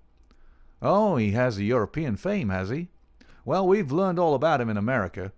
We know he's at the bottom of 50 murders, and yet we've nothing positive we can take on him. I tracked him over from New York, and I've been close to him for a week in London, waiting for some excuse to get my hand on his collar. Mr. Gregson and I ran him to ground in that big tenement house, and there's only one door, so he can't slip us. There's 3 folk come out since he went in, but I'll swear he wasn't one of them." "Mr. Holmes talks of signals," said Gregson. "I expect, as usual, he knows a good deal that we don't." In a few clear words, Holmes explained the situation as it had appeared to us. The American struck his hands together with vexation. "He's on to us," he cried. "Why do you think so?" "Well, it figures out that way, does it not? Here he is sending out messages to an accomplice. There are several of his gang in London. Then suddenly, just as by your own account he was telling them that there was danger, he broke short off. What could it mean except that from the window he had suddenly either caught sight of us in the street, or in some way come to understand how close the danger was, and he must act right away if he was to avoid it. What do you suggest, Mr. Holmes?" "That we go up at once and see for ourselves." "But we have no warrant for his arrest." "He is in unoccupied premises under suspicious circumstances," said Gregson. "That is good enough for the moment. When we have him by the heels, we can see if New York can't help us to keep him. I'll take the responsibility of arresting him now." Our official detectives may blunder in the matter of intelligence, but never in that of courage. Gregson climbed the stair to arrest this desperate murderer with the same absolutely quiet and businesslike bearing with which he would have ascended the official staircase of Scotland Yard. The Pinkerton man had tried to push past him, but Gregson had firmly elbowed him back. London dangers were the privilege of the London force. The door of the left-hand flat upon the third landing was standing ajar. Gregson pushed it open. Within, all was absolute silence and darkness. I struck a match and lit the detective's lantern. As I did so, and as the flicker steadied into a flame, we all gave a gasp of surprise. On the deal boards of the carpetless floor there was outlined a fresh track of blood. The red steps pointed towards us and led away from an inner room, the door of which was closed. Gregson flung it open and held his light full blaze in front of him, while we all peered eagerly over his shoulders. In the middle of the floor of the empty room was huddled the figure of an enormous man. His clean-shaven, swarthy face, grotesquely horrible in its contortion, and his head encircled by a ghastly crimson halo of blood, lying in a broad wet circle upon the white woodwork. His knees were drawn up, his hands thrown out in agony, and from the centre of his broad, brown, upturned throat there projected the white haft of a knife driven blade deep into his body. Giant as he was, the man must have gone down like a poleaxed ox before that terrific blow. Beside his right hand a most formidable horn-handled two-edged dagger lay upon the floor, and near it a black kid glove. "By George, it's Black Georgiano himself!" cried the American detective. "Someone has got ahead of us this time." "Here is the candle in the window, Mr. Holmes," said Gregson. "Why, whatever are you doing?" Holmes had stepped across, had lit the candle, and was passing it backward and forward across the window panes. Then he peered into the darkness, blew the candle out, and threw it on the floor. "I rather think that will be helpful," said he. He came over and stood in deep thought while the two professionals were examining the body. "You say that 3 people came out from the flat while you were waiting downstairs," said he at last. "Did you observe them closely?" "Yes, I did." "Was there a fellow about 30, black-bearded, dark, of middle size?" "Yes, he was the last to pass me." "That is your man, I fancy. I can give you his description, and we have a very excellent outline of his footmark. That should be enough for you." "Not much, Mr. Holmes, among the millions of London." "Perhaps not. That is why I thought it best to summon this lady to your aid." We all turned around at the words. There, framed in the doorway, was a tall and beautiful woman, the mysterious lodger of Bloomsbury. Slowly she advanced, her face pale and drawn with a frightful apprehension, her eyes fixed and staring, her terrified gaze riveted upon the dark figure on the floor. "You have killed him," she muttered. "Oh, Dio mio, you have killed him." Then I heard a sudden sharp intake of her breath, and she sprang into the air with a cry of joy. Round and round the room she danced, her hands clapping, her dark eyes gleaming with delighted wonder, and 1,000 pretty Italian exclamations pouring from her lips. It was terrible and amazing to see such a woman, so convulsed with joy at such a sight. Suddenly she stopped, and gazed at us all with a questioning stare. "But you are police, are you not? You have killed Giuseppe Giorgiano, is it not so?" "We are police, madam." She looked round into the shadows of the room. "But where, then, is Gennaro?" she asked. "He is my husband, Gennaro Luca. I am Emilia Luca, and we are both from New York. Where is Gennaro? He called me this moment from this window, and I ran with all my speed." "It was I who called," said Holmes. "You? How could you call?" "Your cipher was not difficult, madam. Your presence here was desirable. I knew that I only to flash 'Vieni,' and you would surely come." The beautiful Italian looked with awe at my companion. "I do not understand how you know these things," she said. "Giuseppe Giorgiano, how did he—" She paused, and then suddenly her face lit up with pride and delight. Now I see it. My Gennaro, my splendid, beautiful Gennaro, who has guarded me safe from all harm. He did it. With his stone-strong hand he killed the monster. Oh, Gennaro, how wonderful you are! What a woman could ever be worthy of such a man?" "Well, Mrs. Luca," said the prosaic Gregson, laying his hand upon the lady's sleeve, with as little sentiment as if she were a Notting Hill hooligan, "I'm not very clear yet who you are or what you are, but you've said enough to make it very clear that we shall want you at the Yard." "One moment, Gregson," said Holmes. "I rather fancy that this lady may be as anxious to give us information as we can be to get it. You understand, madam, that your husband will be arrested and tried for the death of the man who lies before us? What you say may be used in evidence, but if you think that he has acted from motives which are not criminal and which he would wish to have known, then you cannot serve him better than by telling us the whole story." "Now that Giordano is dead, we fear nothing," said the lady. "He was a devil and a monster, and there can be no judge in the world who would punish my husband for having killed him." "In that case," said Holmes, "my suggestion is that we lock this door, leave things as we found them, go with this lady to her room, and form our opinion after we have heard what it is that she has to say to us." Half an hour later we were seated, all four, in the small sitting-room of Signora Luca, listening to her remarkable narrative of those sinister events, the ending of which we had chanced to witness. She spoke in rapid and fluent but very unconventional English, which for the sake of clearness I will make grammatical. "I was born in Posillipo, near Naples," said she, "and was the daughter of Augusto Barelli, who was the chief lawyer and once the deputy of that part. Gennaro was in my father's employment, and I came to love him, as any woman must. He had neither money nor position, nothing, but his beauty and strength and energy, so my father forbade the match. We fled together, were married at Bari, and sold my jewels to gain the money which would take us to America. This was 4 years ago, and we have been in New York ever since.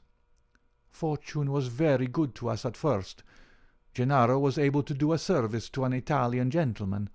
He saved him from some ruffians in the place called the Bowery, and so made a powerful friend.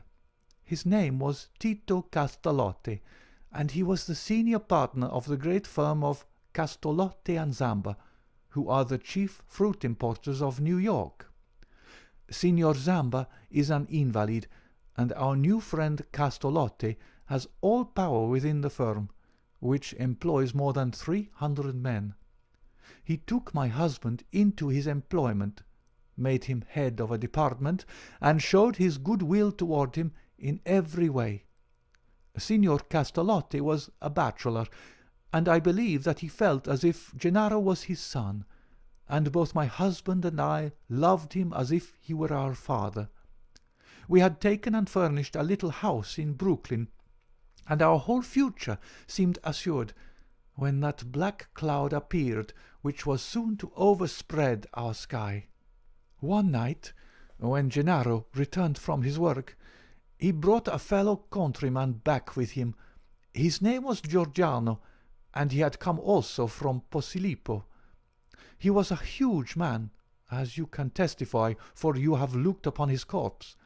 Not only was his body that of a giant, but everything about him was grotesque, gigantic, and terrifying. His voice was like thunder in our little house. There was scarce room for the whirl of his great arms as he talked. His thoughts, his emotions, his passions, all were exaggerated and monstrous. He talked, or rather roared, with such energy that others could but sit and listen, cowed with the mighty stream of words. His eyes blazed at you and held you at his mercy. He was a terrible and wonderful man. I thank God that he is dead. He came again and again, yet I was aware that Gennaro was no more happy than I was in his presence. My poor husband would sit pale and listless, listening to the endless raving upon politics and upon social questions which make up our visitor's conversation. Gennaro said nothing, but I, who knew him so well, could read in his face some emotion which I had never seen before. At first I thought that it was dislike, and then gradually I understood that it was more than dislike. It was fear, a deep, secret, shrinking fear. That night, the night that I read his terror, I put my arms around him, and I implored him by his love for me and by all that he held dear to hold nothing from me, and to tell me why this huge man overshadowed him so. He told me, and my own heart grew cold as ice as I listened. My poor Gennaro, in his wild and fiery days, when all the world seemed against him, and his mind was driven half mad by the injustices of life, had joined a Neapolitan society, the Red Circle, which was allied to the old Carbonari. The oaths and secrets of this brotherhood were frightful, but once within its rule no escape was possible. When we had fled to America, Gennaro thought that he had cast it all off forever. What was his horror one evening to meet in the streets the very man who had initiated him in Naples, the giant Giorgiano, a man who had earned the name of Death in the south of Italy, for he was red to the elbow in murder. He had come to New York to avoid the Italian police, and he had already planted a branch of this dreadful society in his new home. All this Gennaro told me, and showed me a summons which he had received that very day, a red circle drawn upon the head of it, telling him that a lodge would be held upon a certain date, and that his presence at it was required and ordered. That was bad enough, but worse was to come. I had noticed for some time that when Giorgiano came to us, as he constantly did in the evening, he spoke much to me, and even when his words were to my husband, those terrible, glaring, wild-beast eyes of his were always turned upon me. One night his secret came out. I had awakened what he called love within him, the love of a brute, a savage. Gennaro had not yet returned when he came. He pushed his way in, seized me in his mighty arms, hugged me in his bear's embrace, covered me with kisses, and implored me to come away with him. I was struggling and screaming when Gennaro entered and attacked him. He struck Gennaro senseless and fled from the house, which he has never more to enter. It was a deadly enemy that we made that night. A few days later came the meeting. Gennaro returned from it, with a face which told me that something dreadful had occurred. It was worse than we could have imagined possible. The funds of the society were raised by blackmailing rich Italians and threatening them with violence should they refuse the money. It seems that Castolotte, our dear friend and benefactor, had been approached. He had refused to yield to threats, and he had handed the notices to the police. It was resolved now that such an example should be made of them as would prevent any other victim from rebelling. At the meeting it was arranged that he and his house should be blown up with dynamite. There was a drawing of lots as to who should carry out the deed. Gennaro saw our enemy's cruel face smiling at him as he dipped his hand in the bag. No doubt it had been pre-arranged in some fashion, for it was the fatal disc with the red circle upon it, the mandate for murder which lay upon his palm. He was to kill his best friend, or he was to expose himself and me to the vengeance of his comrades. It was part of their fiendish system to punish those whom they feared or hated by injuring not only their own persons, but those whom they loved, and it was the knowledge of this which hung as a terror over my poor Gennaro's head, and drove him nearly crazy with apprehension. All that night we sat together, our arms round each other, each strengthening each for the troubles that lay before us. The very next evening had been fixed for the attempt. By midday, my husband and I were on our way to London, but not before he had given our benefactor full warning of this danger, and had also left such information for the police as would safeguard his life for the future. The rest, gentlemen, you know for yourselves. We were sure that our enemies would be behind us like our own shadows. Giordano had his private reasons for vengeance, but in any case we knew how ruthless, cunning, and untiring he could be. Both Italy and America are full of stories of his dreadful powers. If ever they were exerted, it would be now. My darling made us the few clear days which our start had given us in arranging for a refuge for me in such a fashion that no possible danger could reach me. For his own part, he wished to be free, that he might communicate both with the American and with the Italian police. I do not myself know where he lived or how. All that I learned was through the columns of a newspaper. But once, as I looked through my window, I saw 2 Italians watching the house, and I understood that in some way Giordano had found our retreat. Finally, Gennaro told me through the paper that he would signal to me from a certain window, but when the signals came, they were nothing but warnings which were suddenly interrupted. It is very clear to me now that he knew Giordano to be close upon him, and that, thank God, he was ready for him when he came.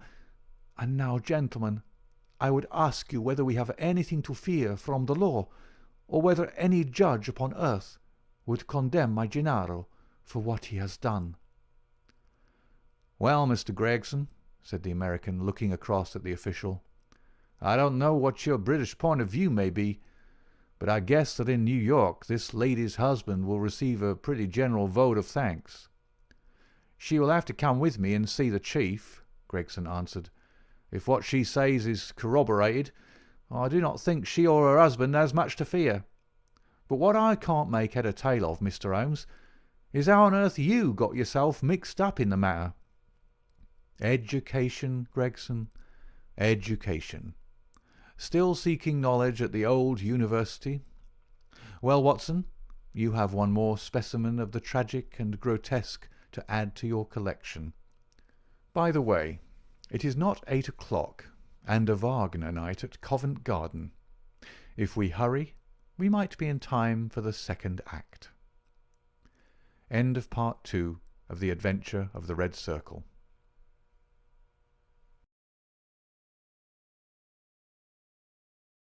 The Adventure of the Bruce Partington Plans. In the 3rd week of November, in the year 1895, a dense yellow fog settled down upon London. From the Monday to the Thursday I doubt whether it was ever possible from our windows in Baker Street to see the loom of the opposite houses. The first day Holmes had spent in cross-indexing his huge book of references. The second and third had been patiently occupied upon a subject which he had recently made his hobby, the music of the Middle Ages. But when for the 4th time, after pushing back our chairs from breakfast, we saw the greasy, heavy brown swirl still drifting past us and condensing in oily drops upon the window-panes, my comrade's impatient and active nature could endure this drab existence no longer. He paced restlessly about our sitting-room in a fever of suppressed energy, biting his nails, tapping the furniture, and chafing against inaction. "Nothing of interest in the paper, Watson?" he said. I was aware that by anything of interest Holmes meant anything of criminal interest.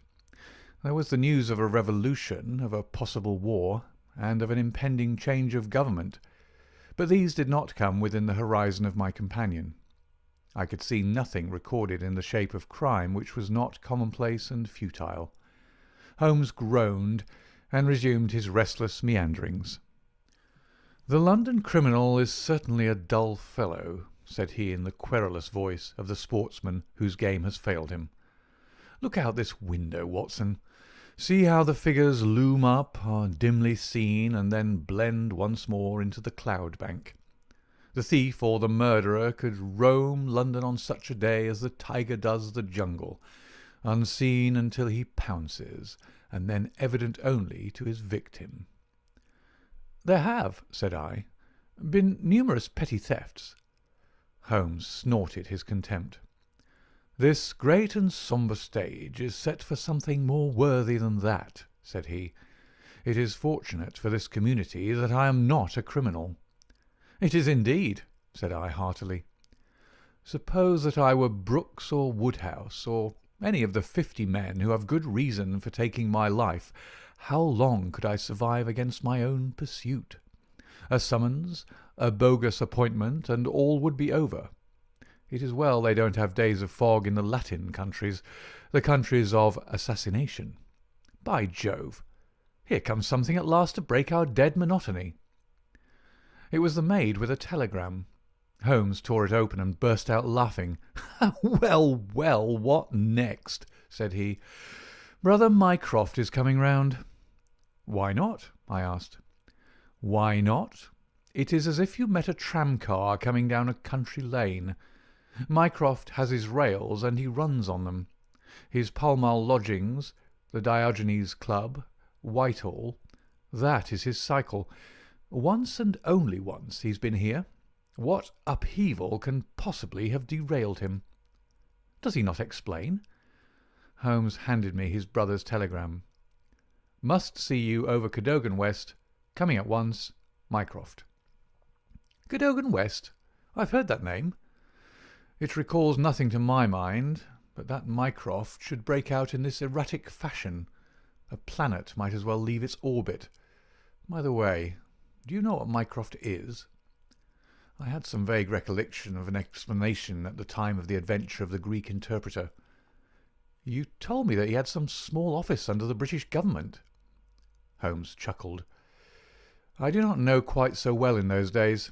One has to be discreet when one talks of high matters of state. You are right in thinking that he is under the British government. You would also be right, in a sense, if you said that occasionally he is the British government." "My dear Holmes!" "I thought I might surprise you. Mycroft draws £450 a year, remains a subordinate, has no ambitions of any kind, will receive neither honour nor title, but remains the most indispensable man in the country." "But how?" "Well, his position is unique. He has made it for himself. There's never been anything like it before, nor will be again. He has the tidiest and most orderly brain, with the greatest capacity for storing facts of any man living.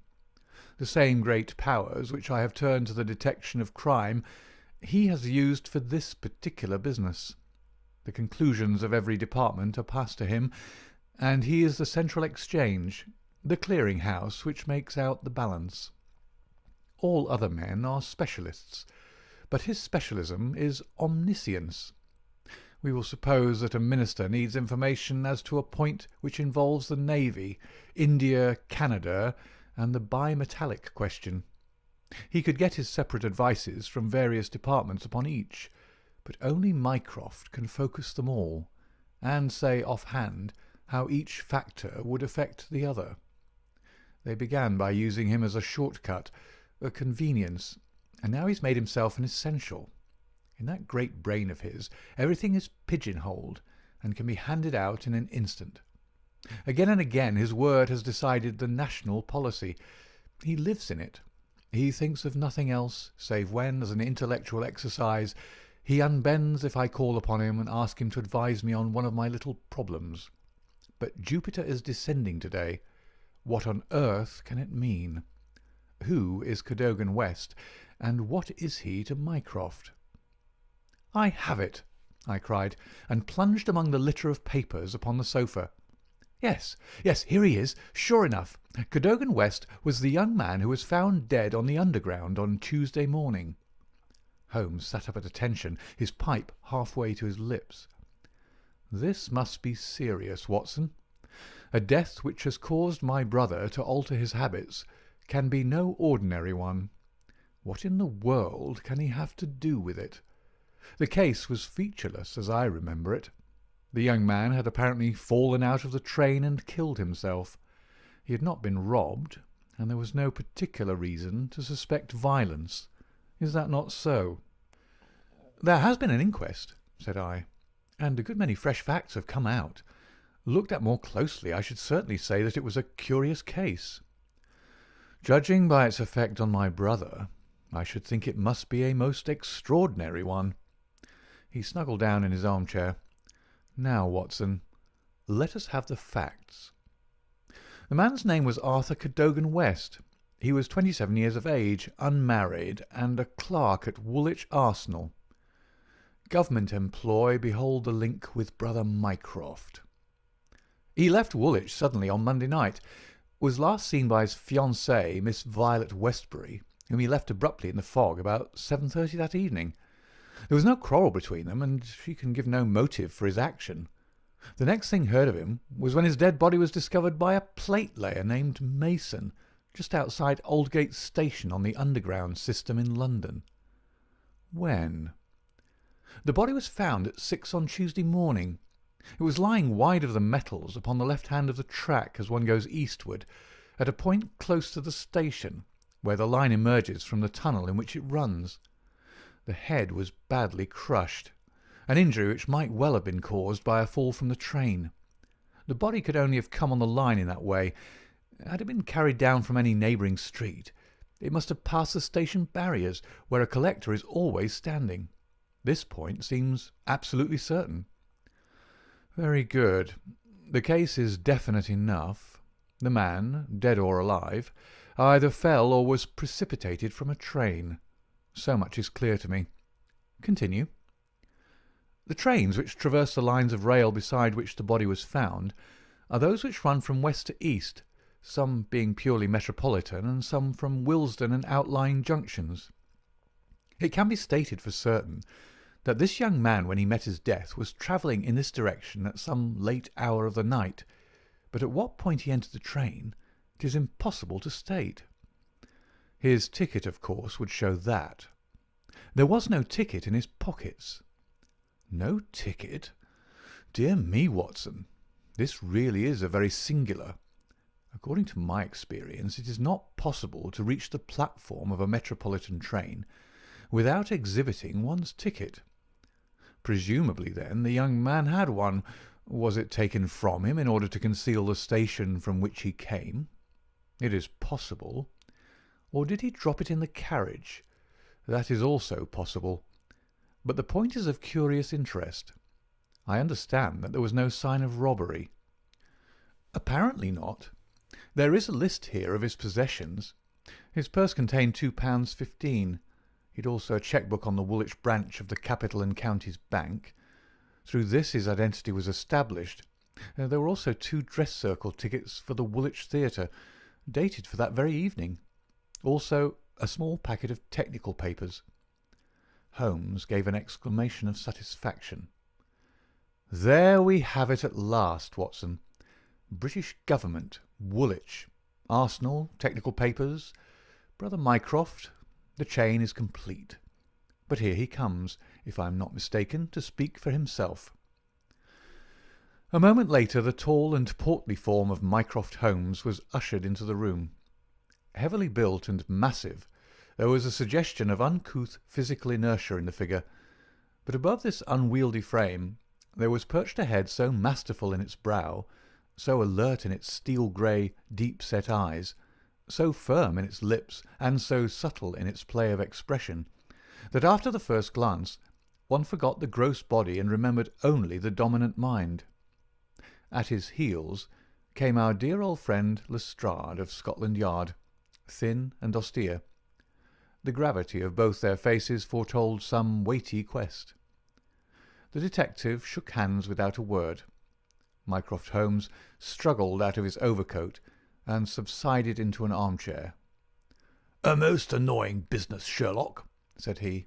"I extremely dislike altering my habits, but the powers that be would take no denial. In the present state of Siam it is most awkward, that I should be away from the office, but it is a real crisis. I have never seen the Prime Minister so upset. As to the Admiralty, it is buzzing like an overturned beehive. Have you read up the case?" "We have just done so. What were the technical papers?" "Ah, there's the point. Fortunately it has not come out. The press would be furious if it did. The papers which this wretched youth had in his pocket were the plans of the Bruce Partington submarine." Mycroft Holmes spoke with a solemnity which showed his sense of the importance of the subject. His brother and I sat expectant. "Surely you've heard of it? I thought everyone had heard of it." "Only as a name." "Its importance can hardly be exaggerated. It has been the most jealously guarded of all government secrets.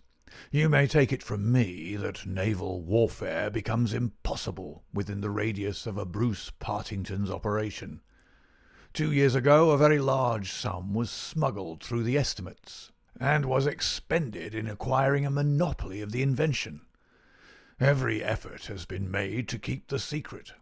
The plans, which are exceedingly intricate, comprising some 30 separate patents, each essential to the working of the whole, are kept in an elaborate safe in a confidential office adjoining the arsenal, with burglar-proof doors and windows. Under no conceivable circumstances were the plans to be taken from the office. If the chief constructor of the Navy desired to consult them, even he was forced to go to the Woolwich office for the purpose. And yet here we find them, in the pocket of a dead junior clerk in the heart of London. From an official point of view, it's simply awful." "But you have recovered them?" "No, Sherlock. No, that's the pinch. We have not. 10 papers were taken from Woolwich. There were 7 in the pocket of Cadogan West. The 3 most essential are gone. Stolen, vanished. You must drop everything, Sherlock. Never mind your usual petty puzzles of the police court. It's a vital international problem that you have to solve. Why did Cadogan West take the papers? Where are the missing ones? How did he die?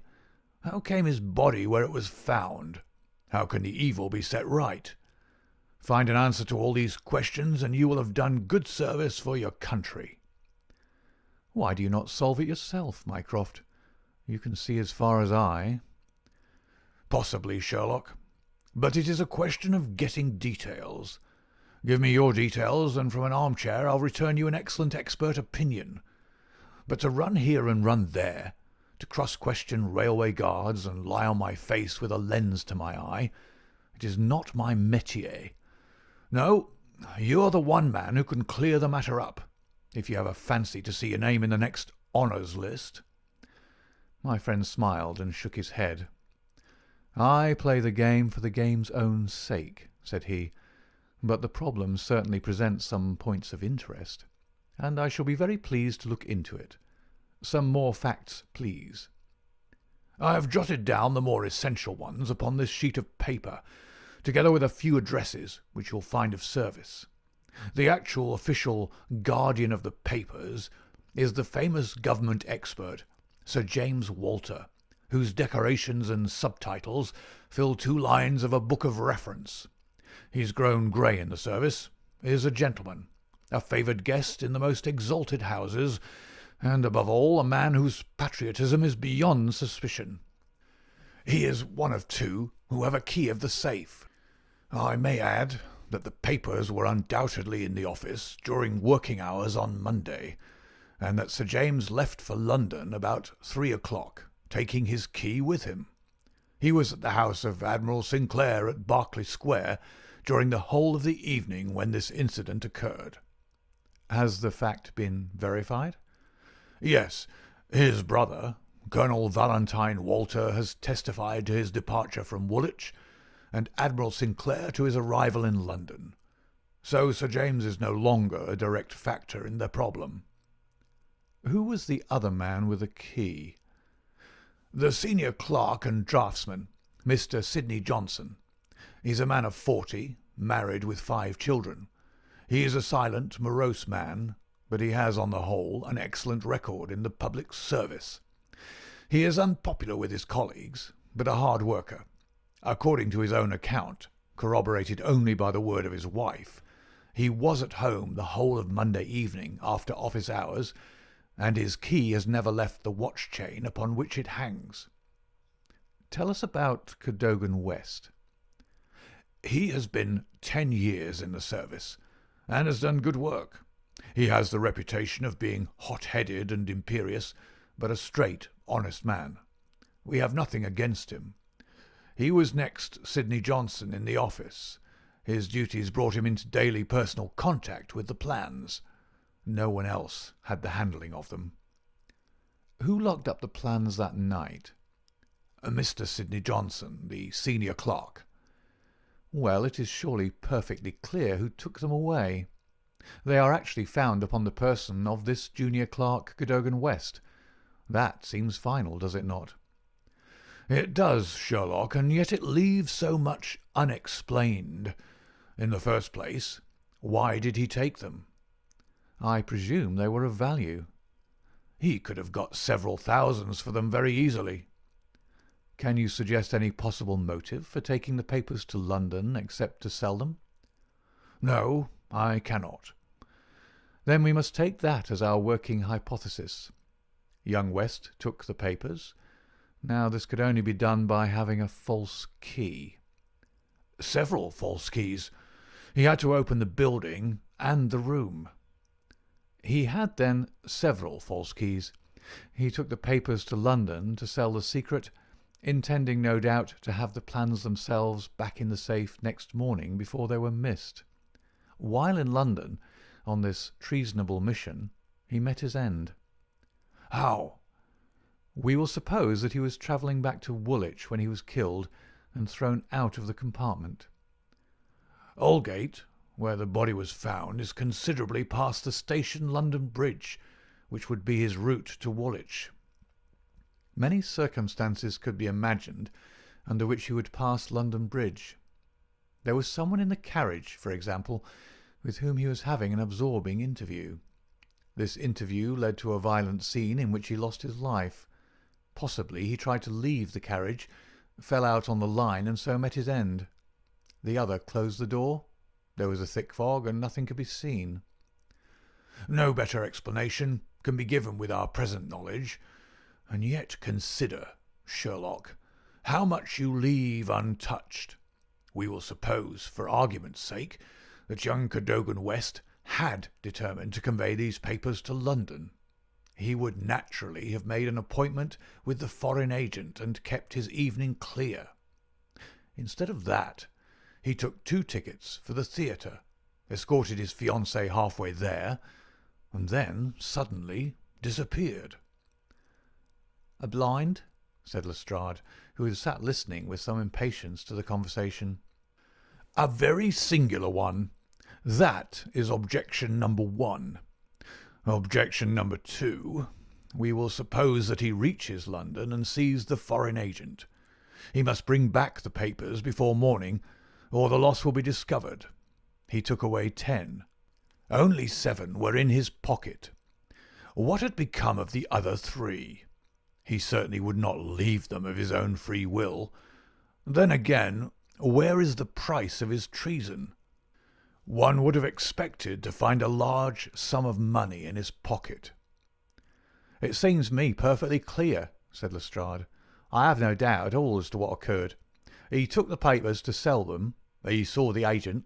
They could not agree as to price. He started home again, but the agent went with him. In the train, the agent murdered him, took the more essential papers, and threw his body from the carriage. That would account for everything, would it not?" "Why had he no ticket?" "The ticket would have shown which station was nearest the agent's house. Therefore he took it from the murdered man's pocket." "Good, Lestrade, very good," said Holmes. "Your theory holds together. But if this is true, then the case is at an end. On the one hand, the traitor is dead. On the other, the plans of the Bruce Partington submarine are presumably already on the continent. What is there for us to do?" "To act, Sherlock, to act!" cried Mycroft, springing to his feet. "All my instincts are against this explanation.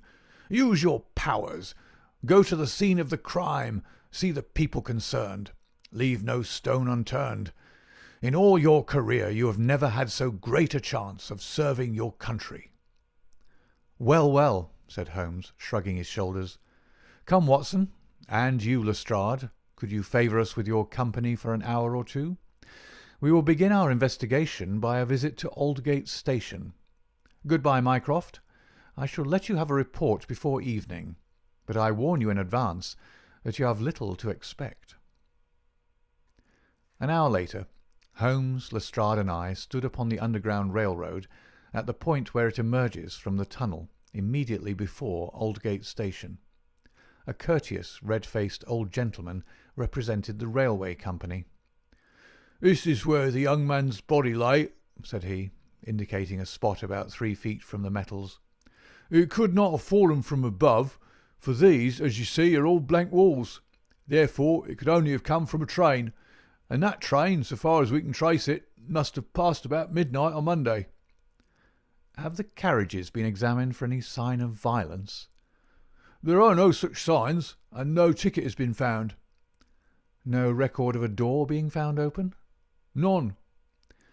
"We have had some fresh evidence this morning," said Lestrade. "A passenger who passed Aldgate in an ordinary metropolitan train about 11:40 on Monday night declares that he heard an heavy thud as of a body striking the line just before the train reached the station. There was dense fog, however, and nothing could be seen. He made no report of it at the time. Why, whatever is the matter with Mr. Holmes?"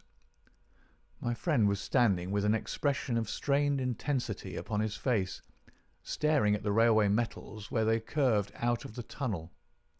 Aldgate is a junction, and there was a network of points.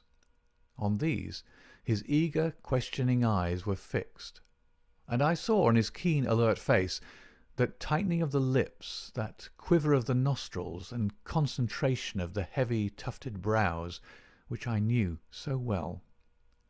"Points," he muttered. "The points." "What of it? What do you mean?" "I suppose there are no great number of points on a system such as this." "No, they are very few." "And a curve, too. Points and a curve. By Jove, if it were only so." "What is it, Mr. Holmes? Have you a clue?" "An idea, an indication, no more. But the case certainly grows in interest. Unique, perfectly unique. And yet, why not? I do not see any indications of bleeding on the line." "There were hardly any." "But I understand there was a considerable wound." "The bone was crushed, but there was no great external injury." "And yet one would have expected some bleeding. Would it be possible for me to inspect the train which contained the passenger who heard the thud of a fall in the fog?" "I fear not, Mr. Holmes. The train has been broken up before now, and the carriages redistributed." "I can assure you, Mr. Holmes," said Lestrade, "that every carriage has been carefully examined. I saw to it myself."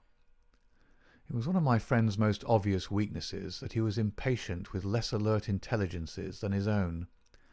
"Very likely," said he, turning away. "As it happens, it was not the carriages which I desired to examine. Watson, we have done all we can here. We need not trouble you any further, Mr. Lestrade. I think our investigations must now carry us to Woolwich." At London Bridge, Holmes wrote a telegram to his brother, which he handed to me before dispatching it. It ran thus: "See some light in the darkness, but it may possibly flicker out. Meanwhile, please send by messenger to await return at Baker Street a complete list of all foreign spies or international agents known to be in England with full address. Sherlock." "That should be helpful, Watson," he remarked as we took our seats in the Woolwich train. "We certainly owe Brother Mycroft a debt for having introduced us to what promises to be a really very remarkable case." His eager face still wore that expression of intense and high-strung energy which showed me that some novel and suggestive circumstance had opened up a stimulating line of thought.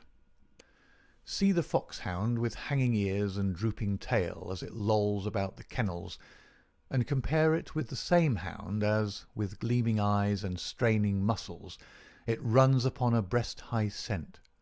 Such was the change in Holmes since the morning. He was a different man from the limp and lounging figure in the mouse-coloured dressing-gown who had prowled so restlessly only a few hours before round the fog-girt room. "There is material here. There is scope," said he. "I am dull indeed not to have understood its possibilities. Even now they're dark to me. The end is dark to me also, but I have hold of one idea which may lead us far. The man met his death elsewhere, and his body was on the roof of a carriage." "On the roof?" "Remarkable, is it not? But consider the facts.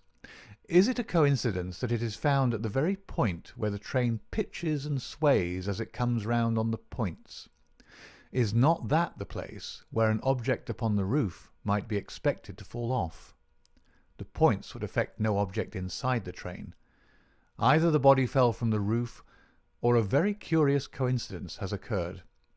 But now consider the question of the blood. Of course, there was no bleeding on the line if the body had bled elsewhere. Each fact is suggestive in itself. Together they have a cumulative force." "And the ticket too!" I cried. "Exactly. We could not explain the absence of a ticket. This would explain it. Everything fits together." "But suppose it was so? We're still as far as ever from unravelling the mystery of his death. Indeed, it becomes not simpler, but stranger." "Perhaps," said Holmes thoughtfully. "Perhaps." He relapsed into a silent reverie which lasted until the slow train drew up at last in Woolwich Station. There he called a cab and drew Mycroft's paper from his pocket. "We have quite a little round of afternoon calls to make," said he. "I think that Sir James Walter claims our first attention."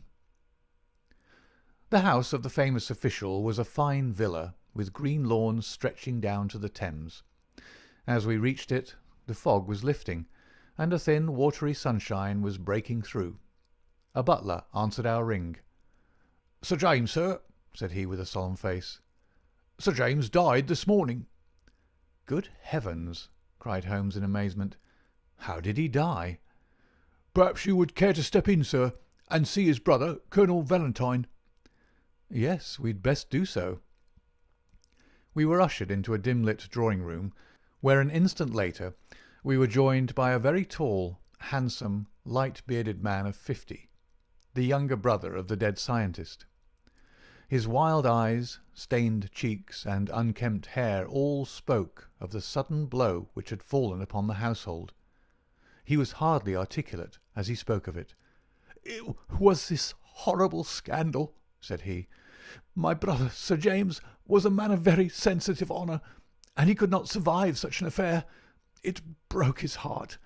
He was always so proud of the efficiency of his department, and this was a crushing blow." "We had hoped that he might have given us some indications which would have helped us to clear the matter up." "I assure you that it was all a mystery to him, as it is to you and to all of us. He had already put all his knowledge at the disposal of the police. Naturally, he had no doubt that Cadogan West was guilty, but all the rest was inconceivable." "You cannot throw any new light upon the affair?" "I know nothing myself, save what I've read or heard. I have no desire to be discourteous, but you can understand, Mr. Holmes, that we are much disturbed at present, and I must ask you to hasten this interview to an end." "This is indeed an unexpected development," said my friend when we had regained the cab. "I wonder if the death was natural, or whether the poor old fellow killed himself. If the latter, may it be taken as some sign of self-reproach for duty neglected. We must leave that question to the future. Now we shall turn to the Cadogan Wests." A small but well-kept house in the outskirts of the town sheltered the bereaved mother. The old lady was too dazed with grief to be of any use to us, but at her side was a white-faced young lady who introduced herself as Miss Violet Westbury, the fiancée of the dead man, and the last to see him upon that fatal night. "I cannot explain it, Mr. Holmes," she said. "I have not shut an eye since the tragedy, thinking, night and day, what the true meaning of it can be.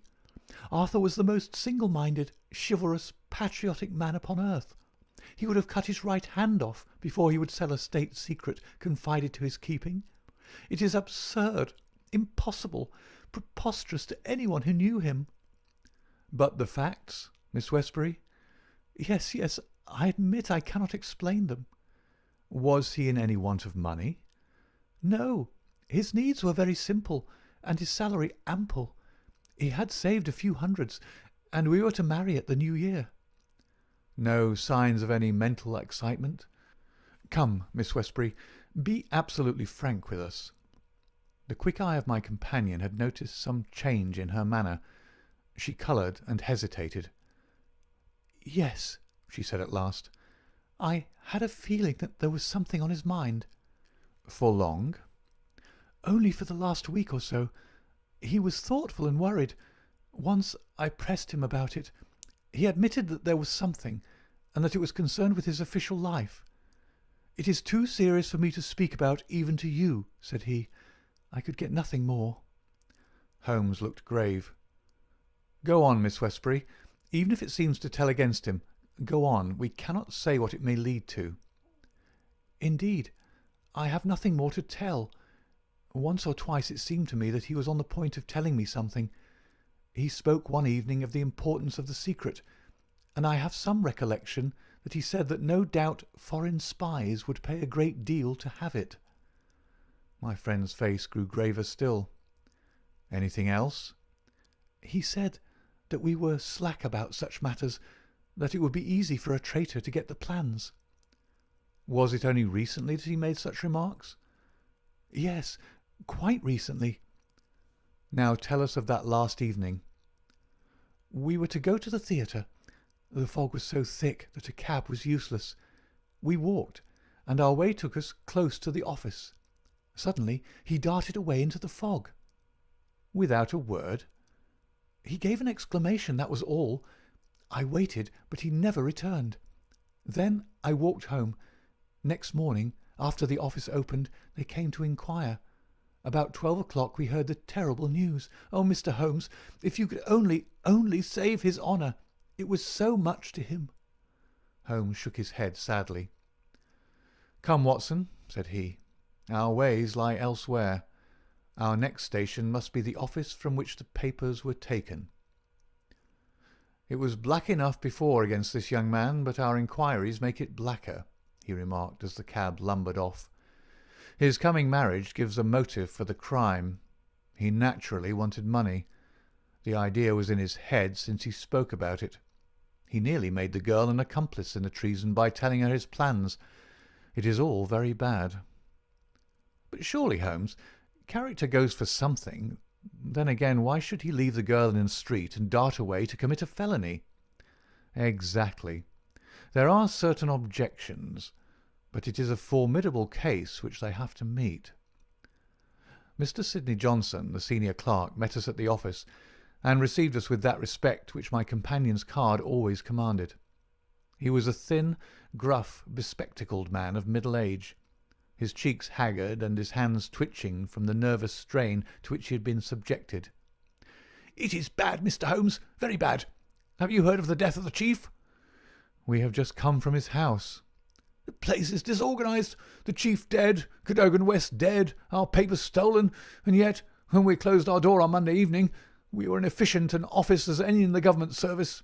Good God! It's dreadful to think of that West of all men should have done such a thing." "You are sure of his guilt, then?" "I can see no other way out of it, and yet I would have trusted him as I trust myself." "At what hour was the office closed on Monday?" "At 5. "Did you close it?" "I am always the last man out." "Where were the plans?" "In that safe. I put them there myself." "Is there no watchman to the building?" "There is, but he has other departments to look after as well. He is an old soldier and a most trustworthy man. He saw nothing that evening. Of course, the fog was very thick." Suppose that Cadogan West wished to make his way into the building after hours. He would need 3 keys, would he not, before he could reach the papers? Yes, he would. The key of the outer door, the key of the office, and the key of the safe. Only Sir James Walter and you had those keys. I had no keys of the doors, only of the safe. Was Sir James a man who was orderly in his habits? Yes, I think he was. I know that so far as those 3 keys are concerned, he kept them on the same ring. I've often seen them there. And that ring went with him to London? He said so. And your key never left your possession? Never. Then West, if he is the culprit, must have had a duplicate, and yet none was found upon his body. One other point. If a clerk in this office desired to sell the plans, would it not be simpler to copy the plans for himself than to take the originals, as was actually done? It would have taken considerable technical knowledge to copy the plans in an effective way. But I suppose either Sir James or you or West has that technical knowledge? No doubt we had. But I beg you won't try to drag me into the matter, Mr. Holmes. What is the use of our speculating in this way when the original plans were actually found on West? Well, it is certainly singular that he should run the risk of taking originals if he could safely have taken copies, which would have equally served his turn. Singular, no doubt, and yet he did so. Every inquiry in this case reveals something inexplicable. Now there are 3 papers still missing. They are, as I understand, the vital ones. Yes, that is so. Do you mean to say that anyone holding these 3 papers, and without the 7 others, could construct a Bruce Partington submarine? I reported to that effect to the Admiralty, but today I have been over the drawings again, and I am not so sure of it. The double valves with the automatic self-adjusting slots are drawn in one of the papers which have been returned. Until the foreigners had invented that for themselves, they could not make the boat. Of course, they might soon get over the difficulty. But the 3 missing drawings are the most important. Undoubtedly. I think, with your permission, I will now take a stroll round the premises. I do not recall any other question which I desire to ask. He examined the lock of the safe, the door of the room, and finally the iron shutters of the window. It was only when we were on the lawn outside that his interest was strongly excited. There was a laurel bush outside the window, and several of the branches bore signs of having been twisted or snapped. He examined them carefully with his lens, and then some dim and vague marks upon the earth beneath. Finally, he asked the chief clerk to close the iron shutters, and he pointed out to me that they hardly met in the centre, and it would be possible for anyone outside to see what was going on within the room. The indications are ruined by 3 days' delay. They may mean something or nothing. Well, Watson, I do not think that Woolwich can help us further. It is a small crop which we have gathered. Let us see if we can do better in London. Yet we added 1 more sheaf to our harvest before we left Woolwich Station. The clerk in the ticket office was able to say with confidence that he saw Cadogan West, whom he knew well by sight, upon that Monday night, and that he went to London by the 8:15 to London Bridge. He was alone, and took a single 3rd-class ticket. The clerk was struck at the time by his excited and nervous manner. So shaky was he that he could hardly pick up his change, and the clerk had helped him with it. A reference to the timetable showed that the 8:15 was the first train which it was possible for West to take after he had left the lady about 7:30. "Let us reconstruct, Watson," said Holmes after half an hour of silence. "I am not aware that in all our joint researches we have ever had a case which was most difficult to get at. Every fresh advance which we make only reveals a fresh ridge beyond, and yet we have surely made some appreciable progress. The effect of our inquiries at Woolwich has in the main been against young Cadogan West, but the indications at the window would lend themselves to a more favourable hypothesis. Let us suppose, for example, that he had been approached by some foreign agent. It might have been done under such pledges as would have prevented him from speaking of it, and yet would have affected his thoughts in the direction indicated by his remarks to his fiancée. Very good. We will now suppose that as he went to the theatre with the young lady, he suddenly, in the fog, caught a glimpse of this same agent going in the direction of the office. He was an impetuous man, quick in his decisions. Everything gave way to his duty. He followed the man, reached the window, saw the abstraction of the documents, and pursued the thief. In this way we get over the objection that no one would take the originals when he could make copies. This outsider had to take originals. So far it holds together. What is the next step? Then we come into difficulties. One would imagine that under such circumstances the first act of young Cadogan West would be to seize the villain and raise the alarm. Why did he not do so? Could it have been an official superior who took the papers? That would explain West's conduct. Or could the chief have given West the slip in the fog, and West started at once to London to head him off from his own rooms, presuming that he knew where the rooms were? The call must have been very pressing, since he left his girl standing in the fog and made no effort to communicate with her. Our scent runs cold here, and there is a vast gap between either hypothesis and the laying of West's body with 7 papers in his pocket on the roof of a metropolitan train. My instinct now is to work from the other end. If Mycroft has given us the list of addresses, we may be able to pick up our man and follow 2 tracks instead of 1. Surely enough, a note awaited us at Baker Street. A government messenger had brought it post-haste. Holmes glanced at it and threw it over to me. There are numerous small fry, but few who would handle so big an affair.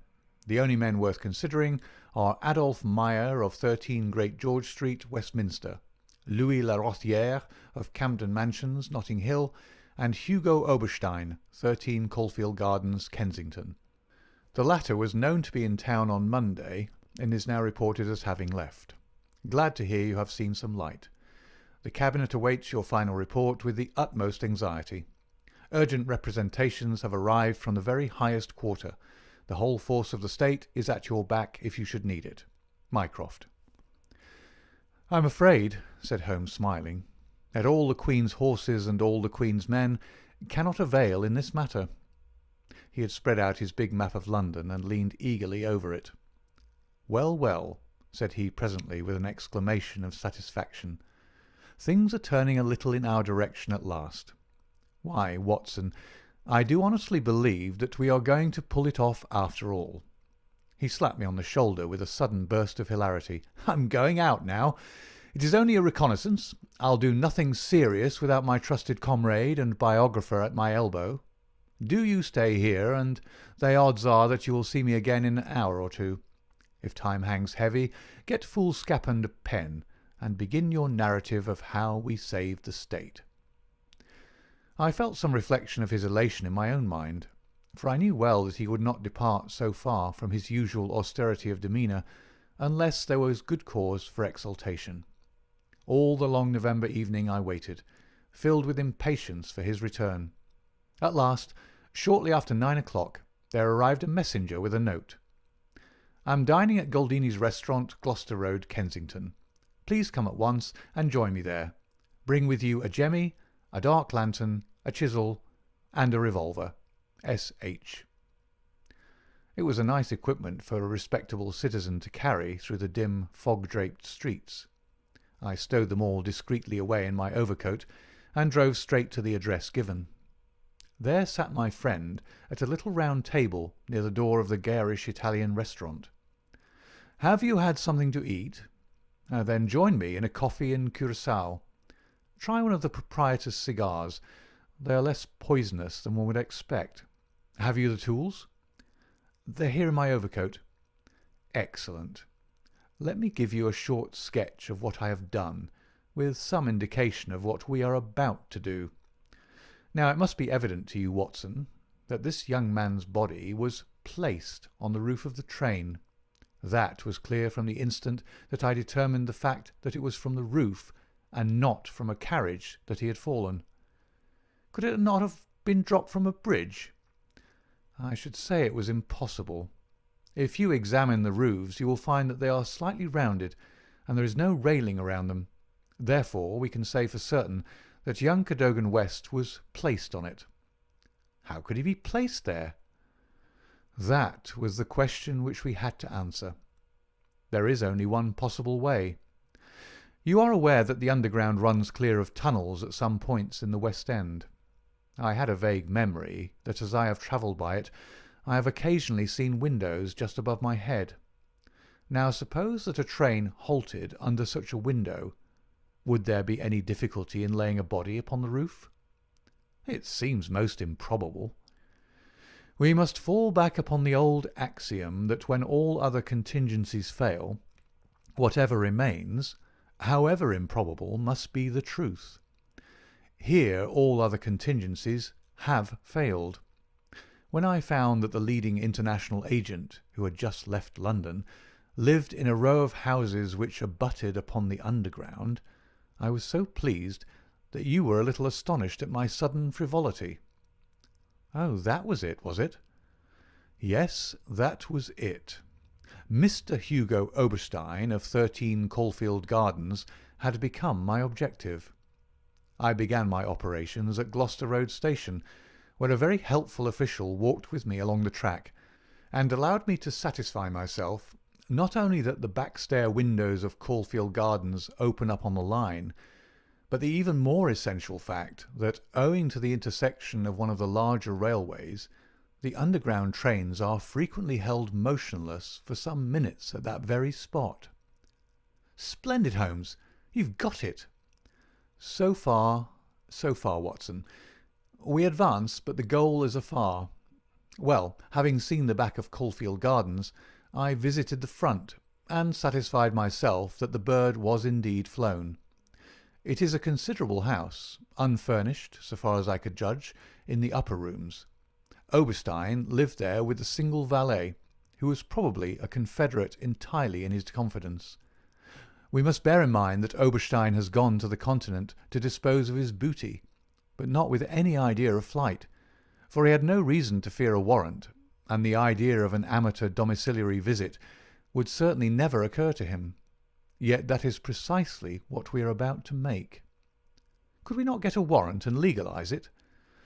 Hardly on the evidence. What can we hope to do? We cannot tell what correspondence may be there. I don't like it, Holmes. My dear fellow, you shall keep watch in the street. I'll do the criminal part. It's not a time to stick at trifles. Think of Mycroft's note, of the Admiralty, the Cabinet, the exalted person who waits for news. We are bound to go. My answer was to rise from the table. You're right, Holmes. We are bound to go. He sprang up and shook me by the hand. I knew you would not shrink at the last, said he, and for a moment I saw something in his eyes which was nearer to tenderness than I had ever seen. The next instant he was his masterful, practical self once more. It is nearly half a mile, but there is no hurry. Let us walk, said he. Don't drop the instruments, I beg. Your arrest as a suspicious character would be a most unfortunate complication. Caulfield Gardens was one of those lines of flat-faced, pillared and porticoed houses which are so prominent a product of the middle Victorian epoch in the West End of London. Next door there appeared to be a children's party, for the merry buzz of young voices and the clatter of a piano resounded through the night. The fog still hung about and screened us with its friendly shade. Holmes had lit his lantern and flashed it upon the massive door. "This is a serious proposition," said he. "It is certainly bolted as well as locked. We would do better in the area. There is an excellent archway down yonder in a case a too zealous policeman should intrude. Give me a hand, Watson, and I'll do the same for you." A minute later we were both in the area. Hardly had we reached the dark shadows before the step of the policeman was heard in the fog above. As its soft rhythm died away, Holmes set to work upon the lower door. I saw him stoop and strain until with a sharp crash it flew open. We sprang through into the dark passage, closing the area door behind us. Holmes led the way up the curving, uncarpeted stair. His little fan of yellow light shone upon a low window. "Here we are, Watson. This must be the one." He threw it open, and as he did so there was a low, harsh murmur growing steadily into a loud roar as a train dashed past us in the darkness. Holmes swept his light along the window-sill. It was thickly coated with soot from the passing engines, but the black surface was blurred and rubbed in places. "You can see where they rested the body. Hello, Watson, what's this? There can be no doubt that it is a blood mark." He was pointing to faint discolorations along the woodwork of the window. "Here it is on the stone of the stair also. The demonstration is complete. Let us stay here until a train stops." We had not long to wait. The very next train roared from the tunnel as before, but slowed in the open, and then, with a creaking of brakes, pulled up immediately beneath us. It was not 4 feet from the window ledge to the roof of the carriages. Holmes softly closed the window. "So far we are justified," said he. "What do you think of it, Watson?" "A masterpiece. You've never risen to a greater height." "I cannot agree with you there. From the moment that I conceived the idea of the body being upon the roof, which surely was not a very abstruse one, all the rest was inevitable. If it were not for the grave interests involved, the affair up to this point would be insignificant. Our difficulties are still before us, but perhaps we may find something here which may help us." We had ascended the kitchen stair and entered the suite of rooms upon the first floor. One was a dining room, severely furnished and containing nothing of interest. A second was a bedroom, which also drew blank. The remaining room appeared more promising, and my companion settled down to a systematic examination. It was littered with books and papers, and was evidently used as a study. Swiftly and methodically, Holmes turned over the contents of drawer after drawer and cupboard after cupboard, but no gleam of success came to brighten his austere face. At the end of an hour he was no further than when he started.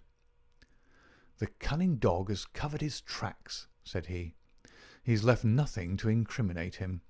His dangerous correspondence has been destroyed or removed. This is our last chance." It was a small tin cash-box which stood upon the writing-desk. Holmes pried it open with his chisel. Several rolls of paper were within, covered with figures and calculations without any note to show to what they referred. The recurring words "water pressure" and "pressure to the square inch" suggested some possible relation to a submarine. Holmes tossed them all impatiently aside. There only remained an envelope with some small newspaper slips inside it. He shook them out on the table, and at once I saw by his eager face that his hopes had been raised. "What's this, Watson, eh? What's this? A record of a series of messages in the advertisements of a paper. Daily Telegraph agony column by the print and paper. Right-hand top corner of a page. No dates, but messages arrange themselves. This must be the first. Hope to hear sooner. Terms agreed to. Write fully to address given on card. Piero. Next comes, too complex for description, must have full report. Stuff awaits you when goods delivered.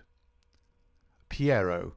Then comes, matter presses, must withdraw offer unless contract completed. Make appointment by letter, will confirm by advertisement. Piero. Finally. Monday night after 9, 2 taps. Only ourselves. Do not be so suspicious. Payment in hard cash when goods delivered. Piero. A fairly complete record, Watson. If we could only get at the man at the other end. He sat lost in thought, tapping his fingers on the table. Finally he sprang to his feet. Well, perhaps it won't be so difficult after all. There is nothing more to be done here, Watson. I think we might drive round to the offices of the Daily Telegraph, and so bring a good day's work to a conclusion. Mycroft Holmes and Lestrade had come round by appointment after breakfast next day, and Sherlock Holmes had recounted to them our proceedings of the day before. The professional shook his head over our confessed burglary. "We can't do these things in a force, Mr. Holmes," said he. No wonder you get results that are beyond us. But some of these days you'll go too far and you'll find yourself and your friend in trouble. For England, home and beauty, eh, Watson? Martyrs on the altar of our country. But what do you think of it, Mycroft? Excellent, Sherlock. Admirable. But what use will you make of it? Holmes picked up the Daily Telegraph, which lay upon the table. Have you seen Piero's advertisement today? What, another one? Yes, here it is. Tonight, same hour, same place, 2 taps, most vitally important, your own safety at stake. Piero. By George, cried Lestrade. If he answers that, we got him. That was my idea when I put it in. I think if you could both make it convenient to come with us about 8 o'clock to Caulfield Gardens, we might possibly get a little nearer to our solution. One of the most remarkable characteristics of Sherlock Holmes was his power of throwing his brain out of action and switching all his thoughts on to lighter things whenever he had convinced himself that he could no longer work to advantage. I remember that during the whole of that memorable day he lost himself in a monograph which he had undertaken upon the polyphonic motets of Lassus. For my own part, I had none of this power of detachment, and the day in consequence appeared to be interminable. The great national importance of the issue, the suspense in high quarters, the direct nature of the experiment which we were trying, all combined to work upon my nerve. It was a relief to me when at last, after a light dinner, we set out upon our expedition. Lestrade and Mycroft met us by appointment at the outside of Gloucester Road Station. The area door of Oberstein's house had been left open the night before, and it was necessary for me, as Mycroft Holmes absolutely and indignantly declined to climb the railings, to pass in and open the hall door. By 9 o'clock we were all seated in the study, waiting patiently for our man. An hour passed, and yet another. When 11 struck, the measured beat of the great church clock seemed to sound the dirge of our hopes. Lestrade and Mycroft were fidgeting in their seats, and looking twice a minute at their watches. Holmes sat silent and composed, his eyelids half shut, but every sense on the alert. He raised his head with a sudden jerk. "He is coming," said he. There had been a furtive step past the door. Now it returned. We heard a shuffling sound outside, and then 2 sharp taps with the knocker. Holmes rose, motioning us to remain seated. The gas in the hall was a mere point of light. He opened the outer door, and then, as a dark figure slipped past him, he closed and fastened it. "This way," we heard him say, and a moment later our man stood before us. Holmes had followed him closely, and as the man turned with a cry of surprise and alarm, he caught him by the collar and threw him back into the room. Before our prisoner had recovered his balance, the door was shut, and Holmes was standing with his back against it. The man glared around him, staggered, and fell senseless upon the floor. With the shock, his broad-brimmed hat flew from his head, his cravat slipped down his lips, and there were the long, light beard and the soft, handsome, delicate features of Colonel Valentine Walter. Holmes gave a whistle of surprise. "You can write me down an ass this time, Watson," said he. "This was not the bird that I was looking for." "Who is he?" asked Mycroft eagerly. "The younger brother of the late Sir James Walter, the head of the submarine department. Yes, yes, I see the fall of the cards. He is coming too. I think that you had best leave his examination to me." We had carried the prostrate body to the sofa. Now our prisoner sat up, looked round him with a horror-stricken face, and passed his hand over his forehead like one who cannot believe his own senses. "What is this?" he asked. "I came here to visit Mr. Oberstein." "Everything is known, Colonel Walter," said Holmes. "How an English gentleman could behave in such a manner is beyond my comprehension. But your whole correspondence and relations with Oberstein are within our knowledge. So also are the circumstances connected with the death of young Cadogan West. Let me advise you to gain at least the small credit for repentance and confession, since there are still some details which we can only learn from your lips." The man groaned and sank his face in his hands. We waited, but he was silent. "I can assure you," said Holmes, "that every essential is already known.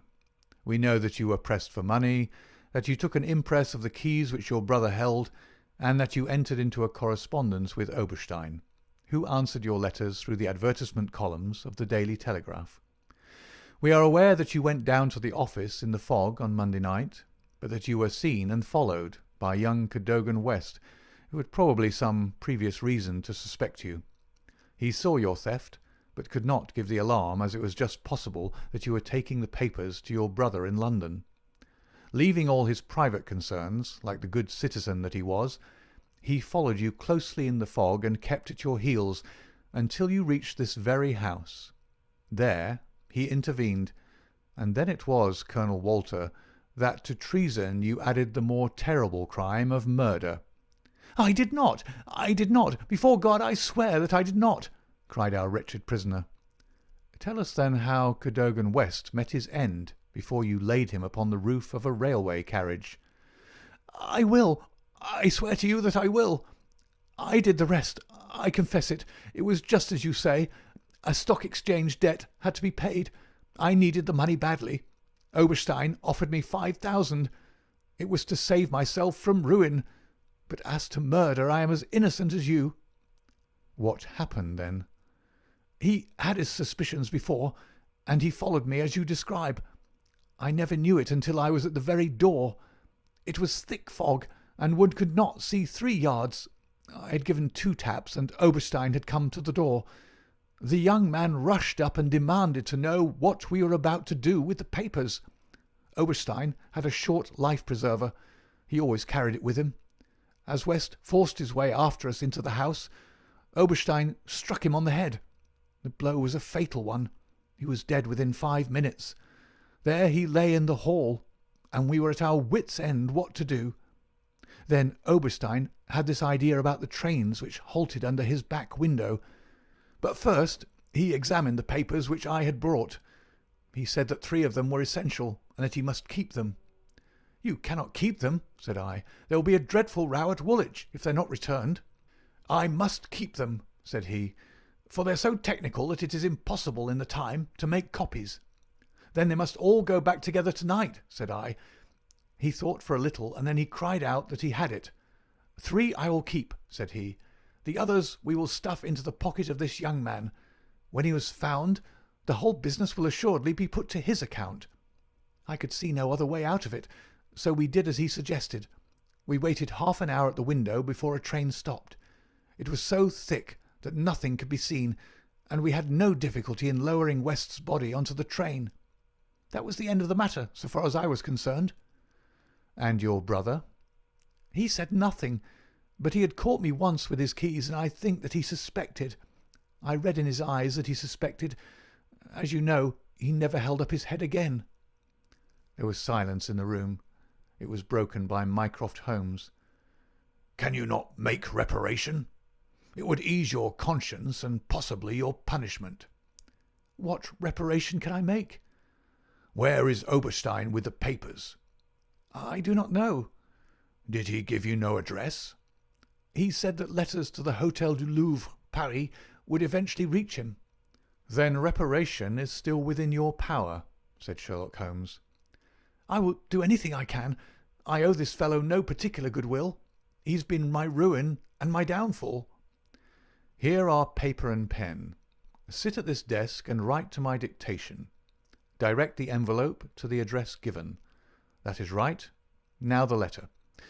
Dear Sir, with regard to our transaction, you will no doubt have observed by now that one essential detail is missing. I have a tracing which will make it complete. This has involved me in extra trouble, however, and I must ask you for a further advance of £500. I will not trust it to the post, nor will I take anything but gold or notes. I would come to you abroad, but it would excite remark if I left the country at present. Therefore, I shall expect to meet you in the smoking room of the Charing Cross Hotel at noon on Saturday. Remember that only English notes or gold will be taken." "That will do very well. I shall be very much surprised if it does not fetch our man." And it did. It is a matter of history, that secret history of a nation which is often so much more intimate and interesting than its public chronicles, that Oberstein, eager to complete the coup of his lifetime, came to the lure and was safely engulfed for 15 years in a British prison. In his trunk we found the invaluable Bruce Partington plans, which he had put up for auction in all naval centres of Europe. Colonel Walter died in prison towards the end of the second year of his sentence. As to Holmes, he returned refreshed to his monograph upon the polyphonic motets of Lassus, which has since been printed for private circulation, and is said by experts to be the last word upon the subject. Some weeks afterwards, I learned incidentally that my friend spent a day at Windsor, whence he returned with a remarkably fine emerald tie-pin. When I asked him if he had bought it, he answered that it was a present from a certain gracious lady in whose interests he had once been fortunate enough to carry out a small commission. He said no more, but I fancy that I could guess at that lady's august name, and I have little doubt that the emerald pin will forever recall to my friend's memory the adventure of the Bruce Partington plans. This is the end of the adventure of the Bruce Partington plans.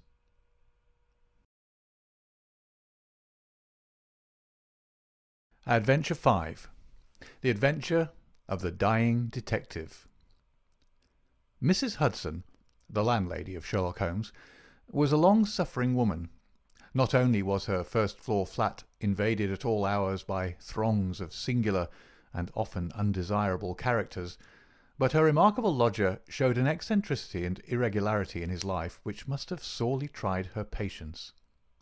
His incredible untidiness, his addiction to music at strange hours, his occasional revolver practice within doors, his weird and often malodorous scientific experiments, and the atmosphere of violence and danger which hung around him, made him the very worst tenant in London. On the other hand, his payments were princely. I have no doubt that the house might have been purchased at the price which Holmes paid for his rooms during the years that I was with him. The landlady stood in the deepest awe of him, and never dared to interfere with him, however outrageous his proceedings might seem. She was fond of him, too, for he had a remarkable gentleness and courtesy in his dealings with women. He disliked and distrusted the sex, but he was always a chivalrous opponent.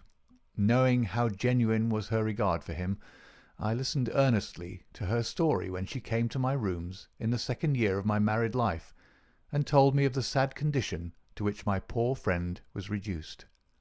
"He's dying, Dr. Watson," said she. "For 3 days he's been sinking, and I doubt if he will last the day. He would not let me get a doctor. This morning, when I saw his bones sticking out of his face and his great bright eyes looking at me, I could stand no more of it. With your leave, or without it, Mr. Holmes, I am going for a doctor this very hour," said I. "Let it be Watson, then," said he. "I wouldn't waste an hour in coming to him, sir, or you may not see him alive." I was horrified, for I had heard nothing of his illness. I need not say that I rushed for my coat and my hat. As we drove back, I asked for the details. "There is little I can tell you, sir. He has been working at a case down at Rotherhithe, in an alley near the river, and he has brought this illness back with him. He took to his bed on Wednesday afternoon, and has never moved since. For these 3 days neither food nor drink has passed his lips." "Good God! Why did you not call in a doctor?" "He wouldn't have it, sir. You know how masterful he is. I didn't dare to disobey him. But he's not long for this world, as you'll see for yourself the moment that you set eyes on him." He was indeed a deplorable spectacle. In the dim light of a foggy November day, the sick-room was a gloomy spot, but it was that gaunt, wasted face staring at me from the bed which sent a chill to my heart. His eyes had the brightness of fever. There was a hectic flush upon either cheek, and dark crusts clung to his lips. The thin hands upon the coverlet twitched incessantly. His voice was croaking and spasmodic. He laid listlessly as I entered the room, but the sight of me brought a gleam of recognition to his eyes. "Well, Watson, we seem to have fallen upon evil days," said he in a feeble voice, but with something of his old carelessness of manner. "My dear fellow," I cried, approaching him. "Stand back, stand right back," said he, with the sharp imperiousness which I had associated only with moments of crisis. "If you approach me, Watson, I shall order you out of the house." "But why?" "Because it is my desire. Is that not enough?" Yes, Mrs. Hudson was right. He was more masterful than ever. It was pitiful, however, to see his exhaustion. "I only wish to help," I explained. "Exactly. You will help best by doing what you are told." "Certainly, Holmes." He relaxed the austerity of his manner. "You are not angry?" he asked, gasping for breath. Poor devil! How could I be angry when I saw him lying in such a plight before me? "It's for your own sake, Watson," he croaked. "For my sake?" "I know what is the matter with me. It is a coolie disease from Sumatra, a thing that the Dutch know more about than we, though they may have made little of it up to date. One thing only is certain. It is infallibly deadly, and it is horribly contagious." He spoke now with a feverish energy, the long hands twitching and jerking as he motioned me away. "Contagious by touch, Watson. That's it, by touch. Keep your distance and all is well." "Good heavens, Holmes! Do you suppose that such a consideration weighs with me of an instant? It would not affect me in the case of a stranger. Do you imagine it would prevent me from doing my duty to so old a friend?"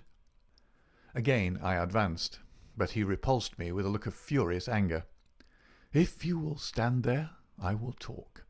If you do not, you must leave the room." I have so deep a respect for the extraordinary qualities of Holmes that I have always deferred to his wishes, even when I least understood them. But now all my professional instincts were aroused. Let him be my master elsewhere, I at least was his in a sick room. "Holmes," said I, "you are not yourself. A sick man is but a child, and so I will treat you. Whether you like it or not, I will examine your symptoms and treat you for them." He looked at me with venomous eyes. "If I am to have a doctor, whether I will or not, let me at least have someone in whom I have confidence," said he. "Then you have none in me?" "In your friendship, certainly. But facts are facts, Watson, and after all, you are only a general practitioner with very limited experience and mediocre qualifications. It is painful to have to say these things, but you leave me no choice." I was bitterly hurt.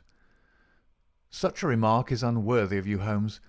It shows me very clearly the state of your own nerves. But you have no confidence in me. I would not intrude my services.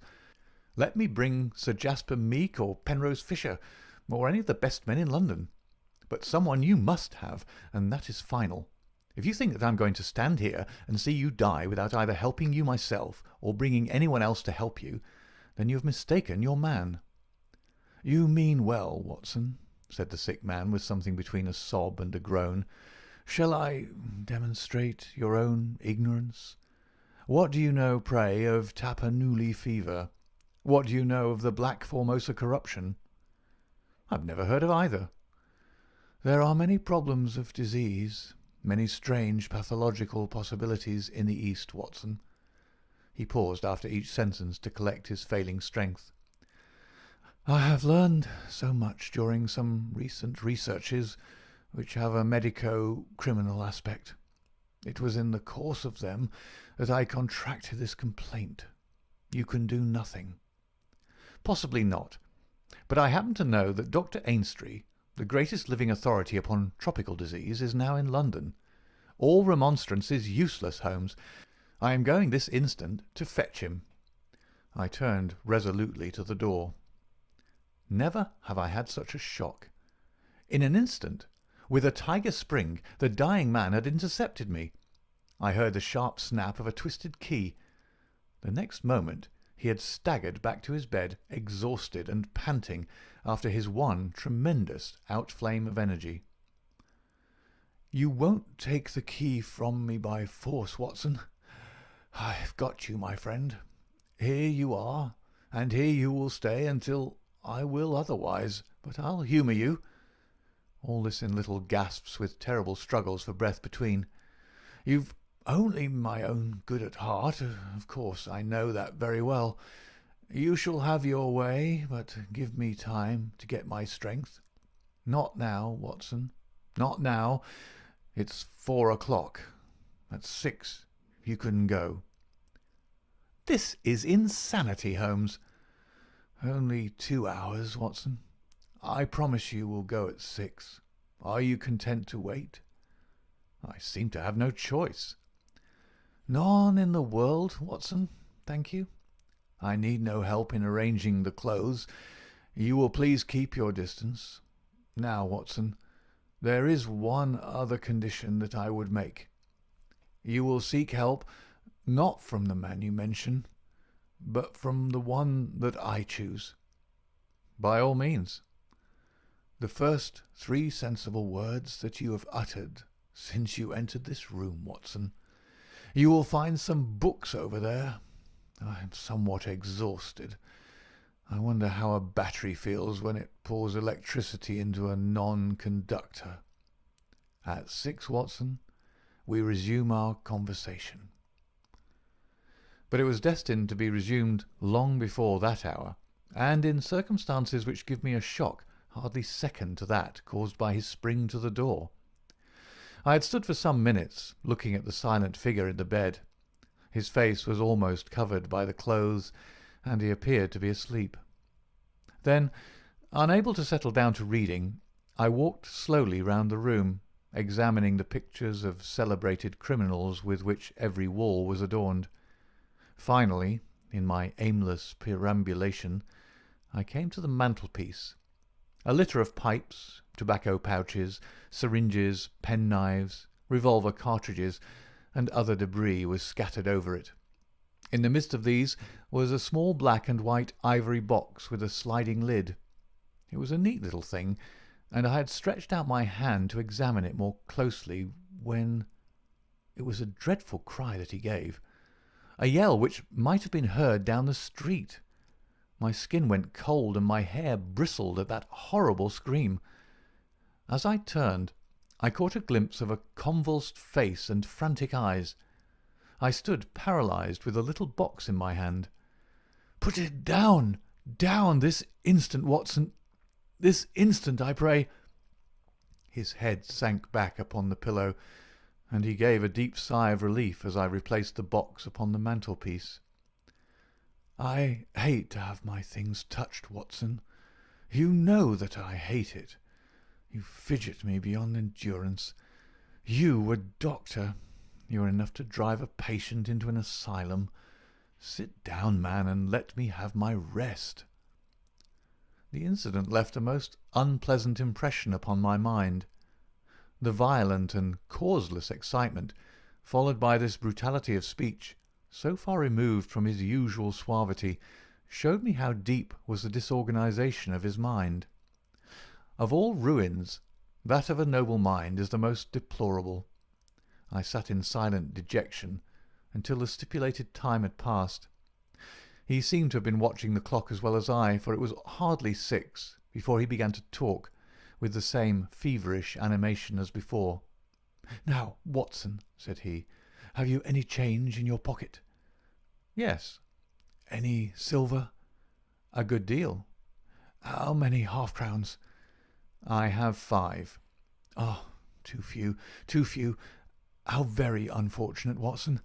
However, such as they are, you can put them in your watch pocket, and all the rest of your money in your left trouser pocket.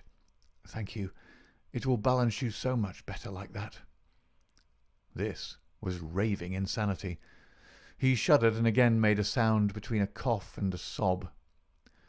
"You will now light the gas, Watson, but you will be very careful that not for one instant shall it be more than half on. I implore you to be careful, Watson. Thank you. That is excellent. No, you need not draw the blind. Now you will have the kindness to place some letters and papers upon this table within my reach. Thank you. Now, some of that litter from the mantelpiece. Excellent, Watson. There's a sugar tongs there. Kindly raise that small ivory box with its assistance. Place it here among the papers. Good. You can now go and fetch Mr. Culverton Smith of 13 Lower Burke Street. To tell the truth, my desire to fetch a doctor had somewhat weakened, for poor Holmes was so obviously delirious that it seemed dangerous to leave him. However, he was as eager now to consult the person named as he had been obstinate in refusing. "I never heard the name," said I. "Possibly not, my good Watson. It may surprise you to know that the man upon earth who is best versed in this disease is not a medical man, but a planter. Mr. Culverton Smith is a well-known resident of Sumatra, now visiting London. An outbreak of the disease upon his plantation, which was distant from medical aid, caused him to study it himself with some rather far-reaching consequences. He is a very methodical person, and I did not desire you to start before 6, because I was well aware that you would not find him in his study. If you could persuade him to come here and give us the benefit of his unique experience of this disease, the investigation of which has been his dearest hobby, I cannot doubt that he could help me." I gave Holmes's remark as a consecutive whole, and will not attempt to indicate how they were interrupted by gaspings for breath and those clutchings of his hands which indicated the pain from which he was suffering. His appearance had changed for the worse during the few hours that I had been with him. Those hectic spots were more pronounced. The eyes shone more brightly out of darker hollows, and a cold sweat glimmered upon his brow. He still retained, however, the jaunty gallantry of his speech. To the last gasp he would always be the master. "You will tell him exactly how you have left me," said he. "You will convey the very impression which is in your own mind. A dying man, a dying and delirious man. Indeed, I cannot think why the whole bed of the ocean is not one solid mass of oysters. So prolific the creatures seem. I'm wondering. Strange how the brain controls the brain.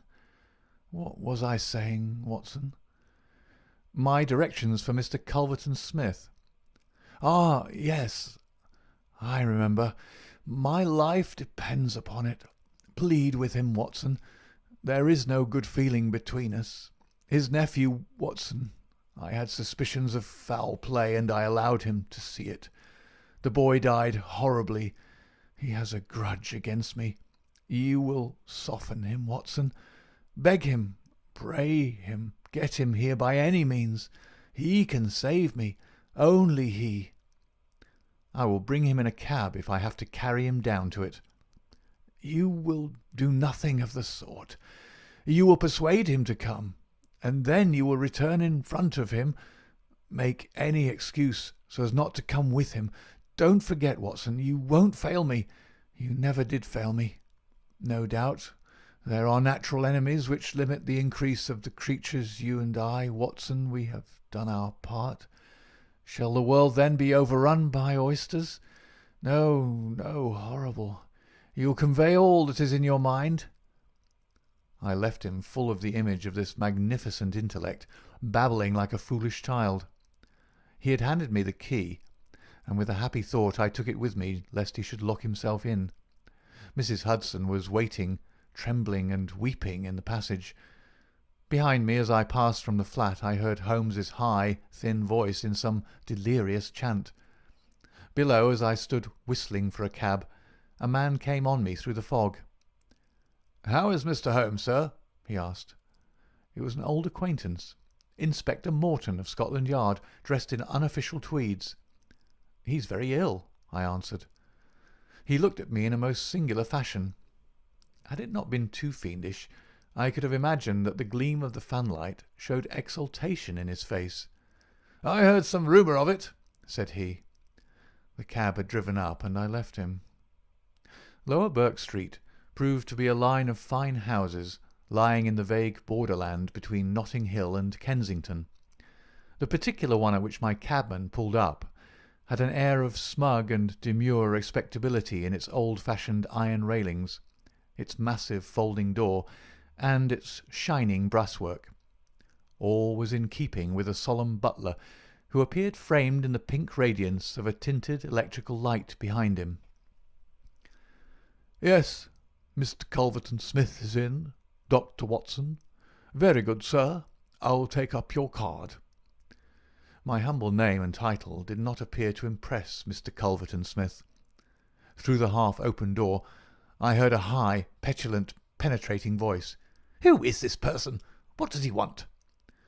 "Dear me, Staples, how often have I said that I'm not to be disturbed in my hours of study?" There came a gentle flow of soothing explanations from the butler. "Well, I won't see him, Staples. I can't have my work interrupted like this. I am not at home. Say so. Tell him to come in the morning if he really must see me." Again the gentle murmur. "Well, well, give him that message. He can come in the morning or he can stay away. My work must not be hindered." I thought of Holmes tossing upon his bed of sickness and counting the minutes, perhaps until I could bring help to him. It was not a time to stand upon ceremony. His life depended upon my promptness. Before the apologetic butler had delivered his message, I had pushed past him and was in the room. With a shrill cry of anger, a man rose from a reclining chair beside the fire. I saw a great yellow face, coarse-grained and greasy, with heavy double chin and two sullen, menacing grey eyes which glared at me from under tufted and sandy brows. A high bald head had a small velvet smoking cap poised coquettishly upon one side of its pink curve. The skull was of enormous capacity, and yet as I looked down I saw to my amazement that the figure of the man was small and frail, twisted in the shoulders and back like one who has suffered from rickets in his childhood. "What's this?" he cried in a high screaming voice. "What is the meaning of this intrusion? Didn't I send you word that I would see you tomorrow morning?" "I am sorry," said I, "but the matter cannot be delayed. Mr. Sherlock Holmes—" The mention of my friend's name had an extraordinary effect upon the little man. The look of anger passed in an instant from his face. His features became tense and alert. "Have you come from Mr. Holmes?" he asked. "I've just left him." "What about Holmes? How is he?" "He is desperately ill. That's why I've come." The man motioned me to a chair and turned to resume his own. As he did so, I caught a glimpse of his face in the mirror over the mantelpiece. I could have sworn that it was set in a malicious and abominable smile. Yet I persuaded myself that it must have been some nervous contraction which I had surprised, for he turned to me an instant later with genuine concern upon his features. "I am sorry to hear this," said he. "I only know Mr. Holmes through some business dealings which we've had. But I have every respect for his talents and his character. He's an amateur of crime as I am of disease. For him the villain, for me the microbe. There are my prisons," he continued, pointing to a row of bottles and jars which stood upon a side table. "Among those gelatin cultivations some of the very worst offenders in the world are now doing time." "It was on account of your special knowledge that Mr. Holmes desired to see you. He has a high opinion of you, and thought that you were the one man in London who could help him." The little man started, and the jaunty smoking cap slid to the floor. "Why?" he asked. "Why should Mr. Holmes think that? I could help him in his trouble." "Because of your knowledge of Eastern diseases." "But why should he think that this disease which he has contracted is Eastern?" "Because in some professional inquiry he's been working among Chinese sailors down in the docks." Mr. Culverton-Smith smiled pleasantly and picked up his smoking cap. "Oh, that's it, is it?" said he. "I trust the matter is not so grave as you suppose. How long has he been ill?" "About 3 days." "Is he delirious?" "Occasionally." "Tut, tut! This sounds serious. It would be inhuman not to answer his call. I very much resent any interruption to my work, Dr. Watson, but this case is certainly exceptional. I will come with you at once." I remembered Holmes's injunction. "I have another appointment," said I. "Very good. I'll go alone. I have a note of Mr. Holmes's address. You can rely upon my being there within half an hour at most." It was with a sinking heart that I re-entered Holmes's bedroom. For all that I knew, the worst might have happened in my absence. To my enormous relief, he had improved greatly in the interval. His appearance was as ghastly as ever, but all trace of delirium had left him, and he spoke in a feeble voice, it is true, but with even more than his usual crispness and lucidity. "Well, did you see him, Watson?" "Yes, he is coming." "Admirable, Watson, admirable. You are the best of messengers." "He wished to return with me." "That would never do, Watson. That would be obviously impossible. Did he ask what ailed me?" "I told him about the Chinese in the East End." "Exactly. Well, Watson, you've done all that a good friend could. You can now disappear from the scene." "I must wait and hear his opinion, Holmes." "Of course you must. But I have reasons to suppose that this opinion would be very much more frank and valuable if he imagines that we are alone. There is just room behind the head of my bed, Watson." "My dear Holmes!" "I fear there is no alternative, Watson. The room does not lend itself to concealment, which is as well as it is the less likely to arouse suspicion. But just there, Watson, I fancy that it could be done." Suddenly he sat up with a rigid intentness upon his haggard face. "There are the wheels, Watson. Quick, man, if you love me. And don't budge, whatever happens. Whatever happens, do you hear? Don't speak. Don't move. Just listen with all your ears." Then in an instant his sudden access of strength departed, and his masterful, purposeful talk droned away into the low, vague murmurings of a semi-delirious man. From the hiding-place into which I had been so swiftly hustled, I heard the footfalls upon the stair, with the opening and the closing of the bedroom door. Then, to my surprise, there came a long silence, broken only by the heavy breathings and gaspings of the sick man. I could imagine that our visitor was standing by the bedside and looking down at the sufferer. At last that strange hush was broken. "Holmes!" he cried. "Holmes!" in the insistent tone of one who awakens a sleeper. "Can't you hear me, Holmes?" There was a rustling, as if I had shaken the sick man roughly by the shoulder. "Is that you, Mr. Smith?" Holmes whispered. "I hardly dared hope that you would come." The other laughed. "I should imagine not," he said. "And yet, you see, I am here. Coals of fire, Holmes, coals of fire." "It is very good of you, very noble of you. I appreciate your special knowledge." Our visitor sniggered. "You do. You are, fortunately, the only man in London who does. Do you know what is the matter with you?" "The same," said Holmes. "Ah, you recognise the symptoms?" "Only too well." "Well, I shouldn't be surprised, Holmes. I shouldn't be surprised if it were the same. A bad lookout for you it is. Poor Victor was a dead man on the 4th day. A strong, hearty young fellow. It was certainly, as you said, very surprising that he should have contracted an out-of-the-way Asiatic disease in the heart of London. A disease, too, of which I had made such a very special study. Singular coincidence, Holmes. Very smart of you to notice it, but rather uncharitable to suggest that it was cause and effect." "I knew that you did it." "Oh, you did you? Well, you couldn't prove it anyhow. But what do you think of yourself, spreading reports about me like that, and then crawling to me for help the moment you're in trouble? What sort of a game is that, eh?" I heard the rasping, laboured breathing of the sick man. "Give me the water," he gasped. "You're precious near your end, my friend. But I don't want you to go till I have had a word with you. That's why I give you water. There, don't slop it about. That's right. Can you understand what I say?" Holmes groaned. "Do what you can for me. Let bygones be bygones," he whispered. "I'll put the words out of my head. I swear I will. Only cure me, and I'll forget it." "Forget what?" "Well, about Victor Savage's death. You as good as admitted just now that you had done it. I'll forget it." "You can forget it or remember it, just as you like. I don't see you in the witness box. Ha! Quite another shaped box, my good Holmes, I assure you. It matters nothing to me that you should know how my nephew died. It's not him we're talking about, it's you." "Yes, yes."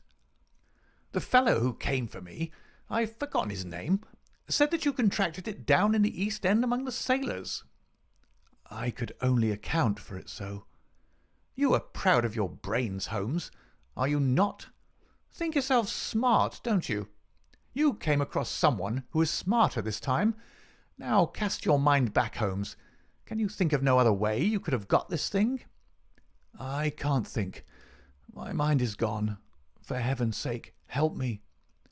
"Yes, I will help you. I'll help you to understand just where you are and how you got there. I'd like you to know before you die."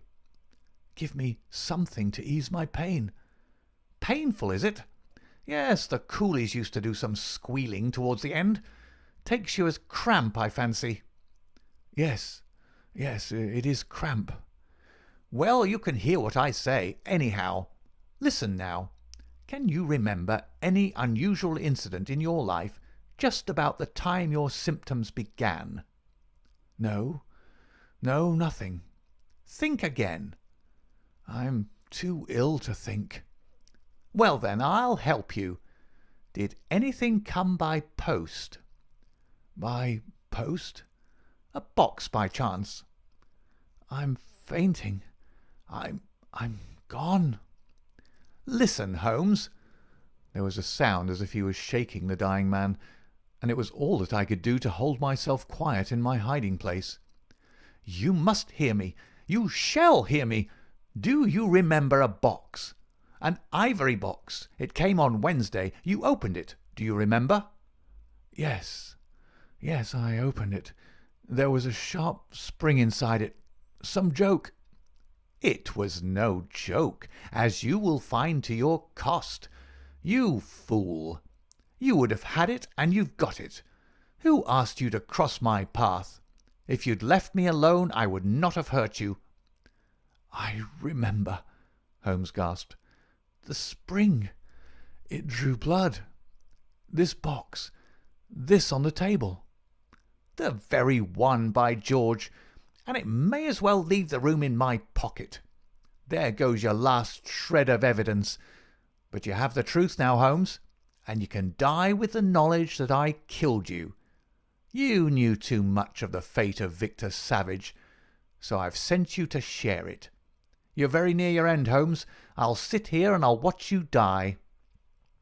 Holmes's voice had sunk to an almost inaudible whisper. "What is that?" said Smith. "Turn up the gas? Ah, the shadows begin to fall, do they? Yes, I'll turn it up, that I may see you the better." He crossed the room, and the light suddenly brightened. "Is there any other little service that I can do you, my friend?" "A match and a cigarette." I nearly called out in my joy and my amazement. He was speaking in his natural voice, a little weak perhaps, but the very voice I knew. There was a long pause, and I felt that Culverton Smith was standing in silent amazement, looking down at his companion. "What's the meaning of this?" I heard him say at last in a dry, rasping tone. "The best way of successfully acting a part is to be it," said Holmes. "I give you my word that for 3 days I have tasted neither food nor drink until you were good enough to pour me out that glass of water. But it is the tobacco which I find most irksome. Ah, here are some cigarettes." I heard the striking of a match. "That is very much better. Hello! Hello, do I hear the step of a friend? There were footfalls outside. The door opened, and Inspector Morton appeared. "All is in order, and this is your man," said Holmes. The officer gave the usual cautions. "I arrest you on the charge of the murder of one Victor Savage," he concluded. "And you might add of the attempted murder of one Sherlock Holmes," remarked my friend with a chuckle. "To save an invalid trouble, Inspector, Mr. Culverton-Smith was good enough to give our signal by turning up the gas. By the way, the prisoner has a small box in the right-hand pocket of his coat which it would be as well to remove. Thank you. I would handle it gingerly if I were you. Put it down here. It may play a part in the trial." There was a sudden rush and a scuffle, followed by the clash of iron and a cry of pain. "You'll only get yourself hurt," said the inspector. "Stand still, with you." There was a clicking of the closing handcuffs. "A nice trap!" cried the high, snarling voice. "It'll bring you into the dock, Holmes, not me. He asked me to come here to cure him. I was sorry for him, and I came. Now he will pretend, no doubt, that I have said anything which he may invent, which will corroborate his insane suspicions. You can lie as you like, Mr. Holmes. My word is always as good as yours." "Good heavens!" cried Holmes. "I had totally forgotten him. My dear Watson, I owe you 1,000 apologies. To think that I should have overlooked you. I need not introduce you to Mr. Culverton-Smith, since I understand that you met somewhat earlier in the evening. Have you the cab below? I will follow you when I am dressed, for I may be of some use at the station."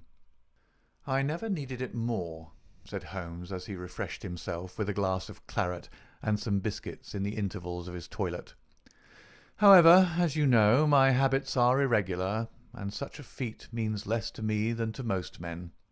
It was very essential that I should impress Mrs. Hudson with the reality of my condition, since she was to convey it to you, and you in turn to him. You won't be offended, Watson. You will realize that among your many talents dissimulation finds no place, and that if you had shared my secret you would never have been able to impress Smith with the urgent necessity of his presence, which was the vital point of the whole scheme. Knowing his vindictive nature, I was perfectly certain that he would come to look upon his handiwork. But your appearance, Holmes, your ghastly face." 3 days of absolute fast does not improve one's beauty, Watson. For the rest, there is nothing which a sponge may not cure. With Vaseline upon one's forehead, belladonna in one's eyes, rouge over the cheekbones, and crusts of beeswax round one's lips, a very satisfying effect can be produced. Malingering is a subject upon which I have sometimes thought of writing a monograph. A little occasional talk about half-crowns, oysters, or any other extraneous subject produces a pleasing effect of delirium. But why would you not let me near you, since there was in truth no infection? Can you ask, my dear Watson?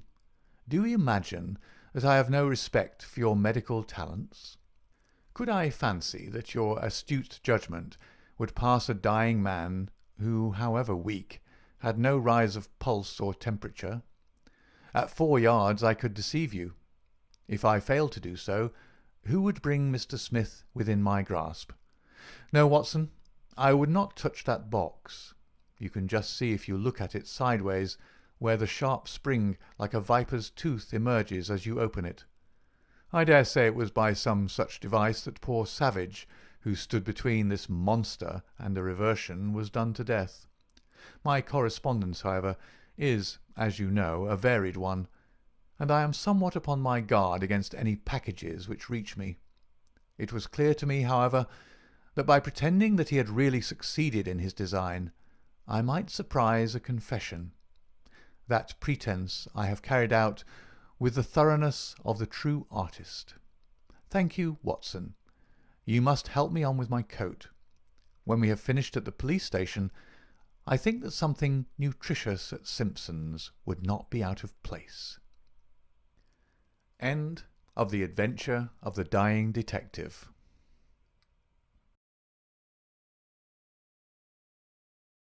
Adventure 6. The Disappearance of Lady Frances Carfax. "But why Turkish?" asked Mr. Sherlock Holmes, gazing fixedly at my boots. I was reclining in a cane-backed chair at the moment, and my protruded feet had attracted his ever-active attention. "English," I answered in some surprise. "I got them at Latimer's in Oxford Street." Holmes smiled with an expression of weary patience. "The Bath," he said. "The Bath! Why the relaxing and expensive Turkish rather than the invigorating home-made article?" "Because for the last few days I've been feeling rheumatic and old. A Turkish bath is what we call an alterative in medicine, a fresh starting point, a cleanser of the system. By the way, Holmes," I added, "I have no doubt the connection between my boots and a Turkish bath is a perfectly self-evident one to a logical mind, and yet I should be obliged to you if you would indicate it." "The train of reasoning is not very obscure, Watson," said Holmes with a mischievous twinkle. "It belongs to the same elementary class of deduction which I should illustrate if I were to ask you who shared your cab in your drive this morning." "I don't admit that a fresh illustration is an explanation," said I with some asperity. "Bravo, Watson! A very dignified and logical remonstrance. Let me see. What were the points? Take the last one first. The cab. You observe that you have some splashes on the left sleeve and shoulder of your coat. Had you sat in the centre of a hansom, you would probably have had no splashes, and if you had they would certainly have been symmetrical. Therefore it is clear that you sat at the side. Therefore it is equally clear that you had a companion. That is very evident. Absurdly commonplace, is it not? But the boots and the bath? Equally childish. You are in the habit of doing up your boots in a certain way. I see them on this occasion fastened with an elaborate double bow, which is not your usual method of tying them. You have therefore had them off. Who has tied them? A bootmaker? Or the boy at the bath? It is unlikely that it is the bootmaker, since your boots are nearly new. Well, what remains? The bath. Absurd, is it not? But for all that, the Turkish bath has served a purpose." "Well, what is that?" "You say that you have had it because you need a change. Let me suggest that you take one. How would Lausanne do, my dear Watson? First-class tickets and all expenses paid on a princely scale." "Splendid, but why?" Holmes leaned back in his armchair and took his notebook from his pocket. "One of the most dangerous classes in the world," said he, "is the drifting and friendless woman. She is the most harmless and often the most useful of mortals. But she is the inevitable inciter of crime in others. She is helpless, she is migratory. She has sufficient means to take her from country to country and from hotel to hotel. She is lost, as often as not, in a maze of obscure pensions and boarding-houses. She is a stray chicken in a world of foxes. Where she is gobbled up, she is hardly missed. I much fear that some evil has come to the Lady Frances Carfax." I was relieved at this sudden descent from the general to the particular. Holmes consulted his notes. "Lady Frances," he continued, "is the sole survivor of the direct family of the late Earl of Rufton. The estates went, as you may remember, in the male line. She was left with limited means, but with some very remarkable old Spanish jewellery of silver and curiously cut diamonds, to which she was fondly attached. Too attached, for she refused to leave them with her banker, and always carried them about with her. A rather pathetic figure, the Lady Frances, a beautiful woman, still in fresh middle age, and yet, by a strange change, the last derelict of what only 20 years ago was a goodly fleet." "What has happened to her, then?" "Ah, what has happened to the Lady Frances? Is she alive or dead? There is our problem. She is a lady of precise habits, and for 4 years it has been her invariable custom to write every second week to Miss Daubeny, her old governess, who has long retired and lives in Camberwell. It is this Miss Daubeny who has consulted me. Nearly 5 weeks have passed without a word. The last letter was from the Hotel National at Lausanne. Lady Frances seems to have left there and given no address. The family are anxious, and as they are exceedingly wealthy, no sum will be spared if we can clear the matter up. Is Miss Daubeny the only source of information? Surely she had other correspondents. There is one correspondent who is a sure draw, Watson. That is the bank. Single ladies must live, and their passbooks are compressed diaries. She banks at Sylvester's. I have glanced over her account. The last cheque but one paid her bill at Lausanne, but it was a large one and probably left her with cash in hand. Only one cheque has been drawn since. To whom and where? To Miss Marie Devine. There is nothing to show where the cheque was drawn. It was cashed at the Crédit Lyonnais at Montpellier less than 3 weeks ago. The sum was £50. And who is Miss Marie Devine? That also I have been able to discover. Miss Marie Devine was the maid of Lady Frances Carfax.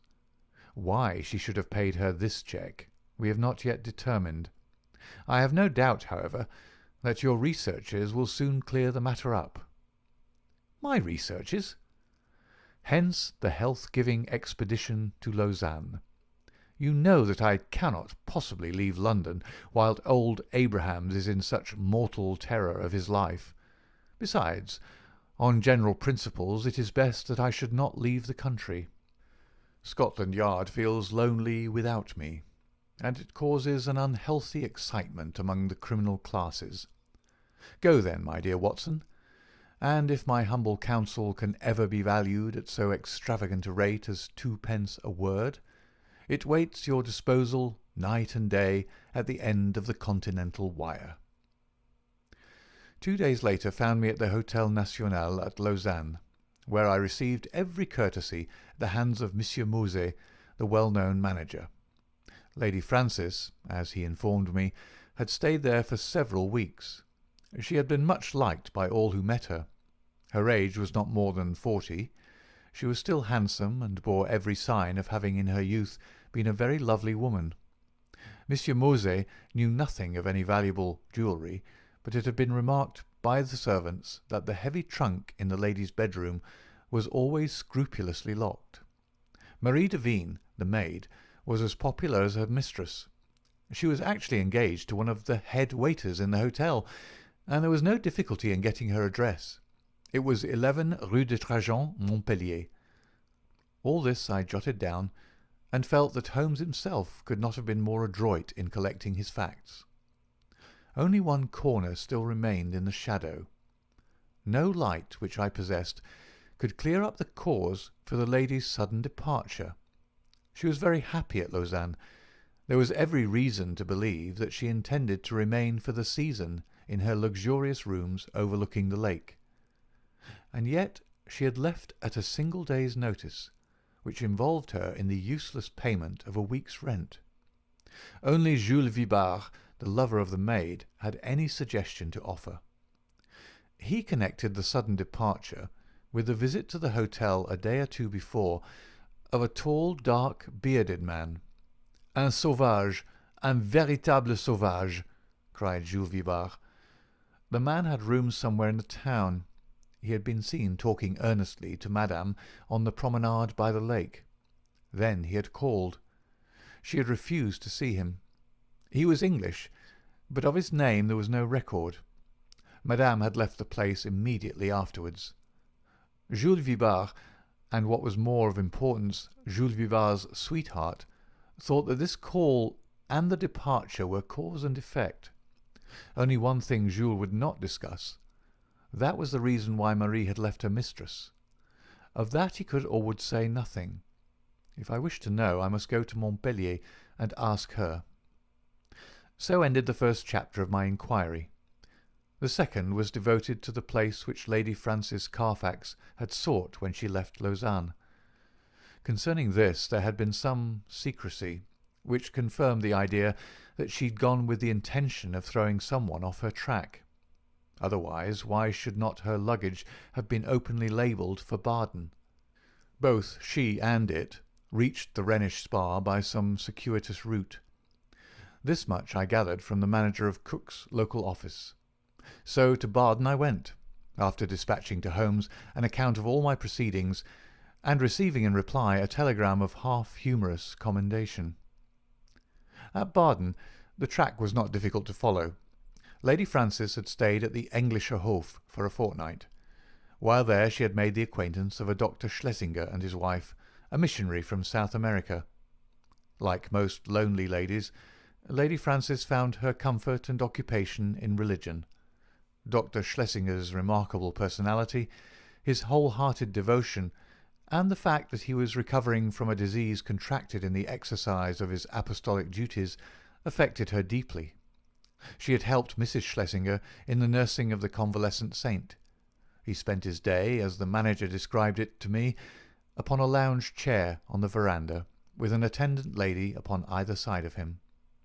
He was preparing a map of the Holy Land, with special reference to the kingdom of the Midianites, upon which he is writing a monograph.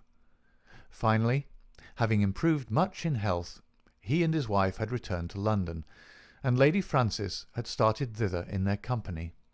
This was just 3 weeks before, and the manager had heard nothing since. As to the maid, Marie, she had gone off some days beforehand in floods of tears, after informing the other maids that she was leaving service forever. Dr. Schlesinger had paid the bill of the whole party before his departure. "By the way," said the landlord in conclusion, "you are not the only friend of Lady Frances Carfax who is inquiring after her just now. Only a week or so ago we had a man here upon the same errand." "Did he give a name?" I asked. "None, but he was an Englishman, though of an unusual type." "A savage?" said I, linking my facts after the fashion of my illustrious friend. "Exactly. That describes him very well. He is a bulky, bearded, sunbirded fellow, who looks as if he would be more at home in a farmer's inn than in a fashionable hotel. A hard, fierce man, I should think, and one whom I should be sorry to offend." Already the mystery began to define itself, as figures grow clearer with the lifting of a fog. Here was this good and pious lady pursued from place to place by a sinister and unrelenting figure. She feared him, or she would not have fled from Lausanne. He had still followed. Sooner or later he would overtake her. Had he already overtaken her? Was that the secret of her continued silence? Could the good people who were her companions not screen her from his violence or his blackmail? What horrible purpose, what deep design, lay behind this long pursuit? There was the problem which I had to resolve. To Holmes I wrote, showing how rapidly and surely I had got down to the roots of the matter. In reply I had a telegram asking for a description of Dr. Schlesinger's left ear. Holmes's ideas of humour are strange and occasionally offensive, so I took no notice of his ill-timed jest. Indeed, I had already reached Montpellier in my pursuit of the maid Marie before his message came. I had no difficulty in finding the ex-servant, and in learning all that she could tell me. She was a devoted creature, who had only left her mistress because she was sure that she was in good hands, and because her own approaching marriage made a separation inevitable in any case. Her mistress had, as she confessed with distress, shown some irritability of temper towards her during their stay in Baden, and had even questioned her once as if she had suspicions of her honesty, and this had made the parting easier than it would otherwise have been. Lady Frances had given her £50 as a wedding present. Like me, Marie viewed with deep distrust the stranger who had driven her mistress from Lausanne. With her own eyes she had seen him seize the lady's wrist with great violence on the public promenade by the lake. He was a fierce and terrible man. She believed that it was out of dread of him that Lady Frances had accepted the escort of the Schlesingers to London. She had never spoken to Marie about it, but many little signs had convinced the maid that her mistress lived in a state of continual nervous apprehension. So far she had got in her narrative, when suddenly she sprang from her chair, and her face was convulsed with surprise and fear. "See," she cried, "the miscreant follows still. There is the very man of whom I speak." Through the open sitting-room window I saw a huge, swarthy man with a bristling black beard walking slowly down the centre of the street and staring eagerly at the numbers of the houses. It was clear that, like myself, he was on the track of the maid. Acting upon the impulse of the moment, I rushed out and accosted him. "You're an Englishman," I said. "What if I am?" he asked with a most villainous scowl. "May I ask what your name is?" "No, you may not," said he with decision. The situation was awkward, but the most direct way is often the best. "Where is the Lady Frances Carfax?" I asked. He stared at me with amazement. "What have you done with her? Why have you pursued her? I insist upon an answer," said I. The fellow gave a bellow of anger and sprang upon me like a tiger. I've held my own in many a struggle, but the man had a grip of iron and the fury of a fiend. His hand was on my throat, and my senses were nearly gone before an unshaven French ouvrier in a blue blouse darted out from a cabaret opposite with a cudgel in his hand and struck my assailant a sharp crack over the forearm, which made him leave go his hold. He stood for an instant, fuming with rage, and uncertain whether he should not renew his attack. Then, with a snarl of anger, he left me and entered the cottage from which I had just come. I turned to thank my preserver, who stood beside me in the roadway. "Well, Watson," said he, "a very pretty hash you've made of it. I rather think you'd better come back with me to London by the night express." An hour afterwards, Sherlock Holmes, in his usual garb and style, was seated in my private room at the hotel. His explanation of his sudden and opportune appearance was simplicity itself, for, finding that he could get away from London, he determined to head me off at the next obvious point of my travels. In the disguise of a working man, he had sat in the cabaret waiting for my appearance. "And a singularly consistent investigation you've made, my dear Watson," said he. "I cannot at the moment recall any possible blunder which you have omitted. The total effect of your proceeding has been to give the alarm everywhere and yet to discover nothing." "Perhaps you'd have done no better," I answered bitterly. "There is no perhaps about it. I have done better. Here is the Honourable Philip Green, who is a fellow lodger with you in this hotel, and we may find him the starting point for a more successful investigation." A card had come up on a salver, and it was followed by the same bearded ruffian who had attacked me in the street. He started when he saw me. "What is this, Mr. Holmes?" he asked. "I had your note and I've come. But what has this man to do with the matter?" "This is my old friend and associate, Dr. Watson, who's helping us in this affair." The stranger held out a huge, sunburned hand with a few words of apology. "I hope I didn't harm you. When you accused me of hurting her, I lost my grip of myself. Indeed, I'm not responsible in these days. My nerves are like live wires. But this situation is beyond me. What I want to know in the first place, Mr. Holmes, is how in the world you came to hear of my existence at all."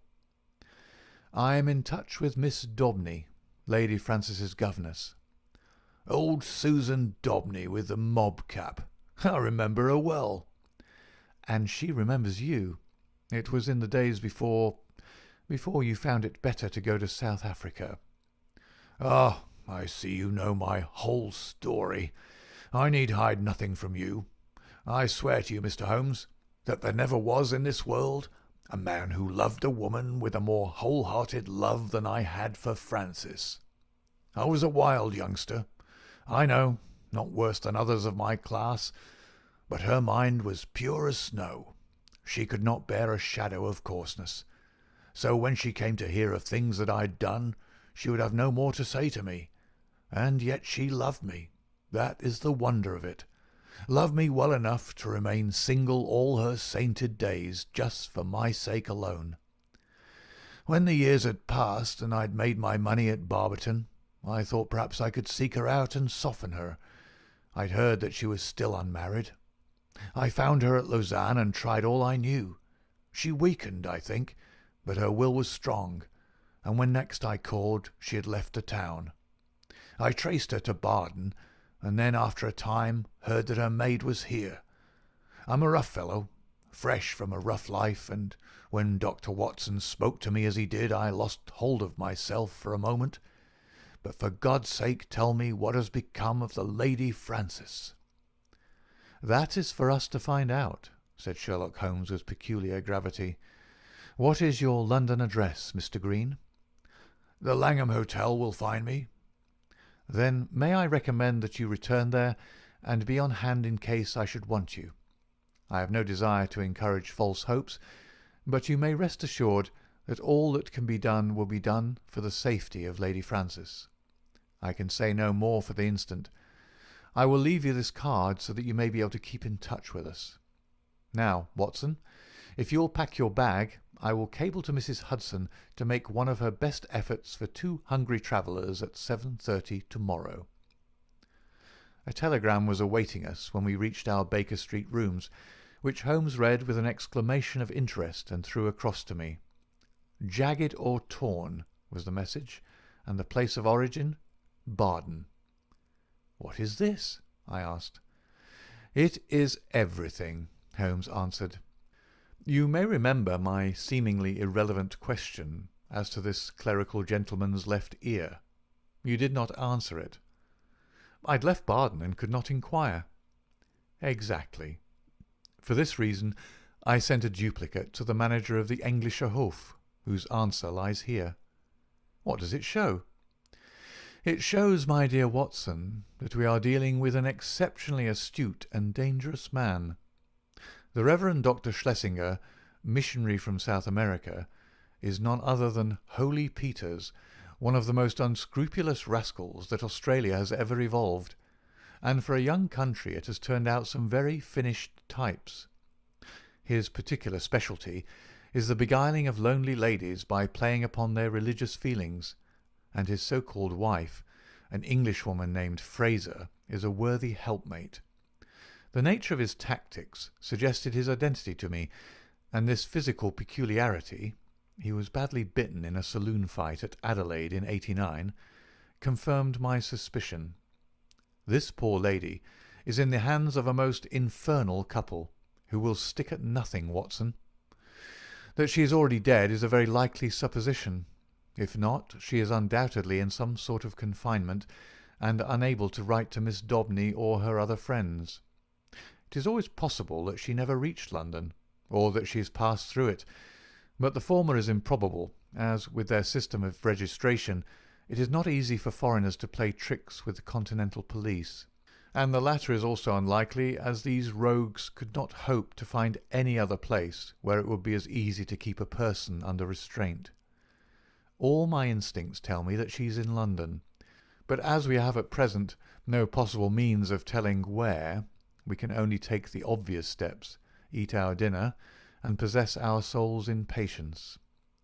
Later in the evening I will stroll down and have a word with friend Lestrade at Scotland Yard. But neither the official police nor Holmes's own small but very efficient organisation sufficed to clear away the mystery. Amid the crowded millions of London, the 3 persons we sought were as completely obliterated as if they had never lived. Advertisements were tried and failed. Clues were followed and led to nothing. Every criminal resort which Schlesinger might frequent was drawn in vain. His old associates were watched, but they kept clear of him. And then suddenly, after a week of helpless suspense, there came a flash of light. A silver and brilliant pendant of old Spanish design had been pawned at Bovington's in Westminster Road.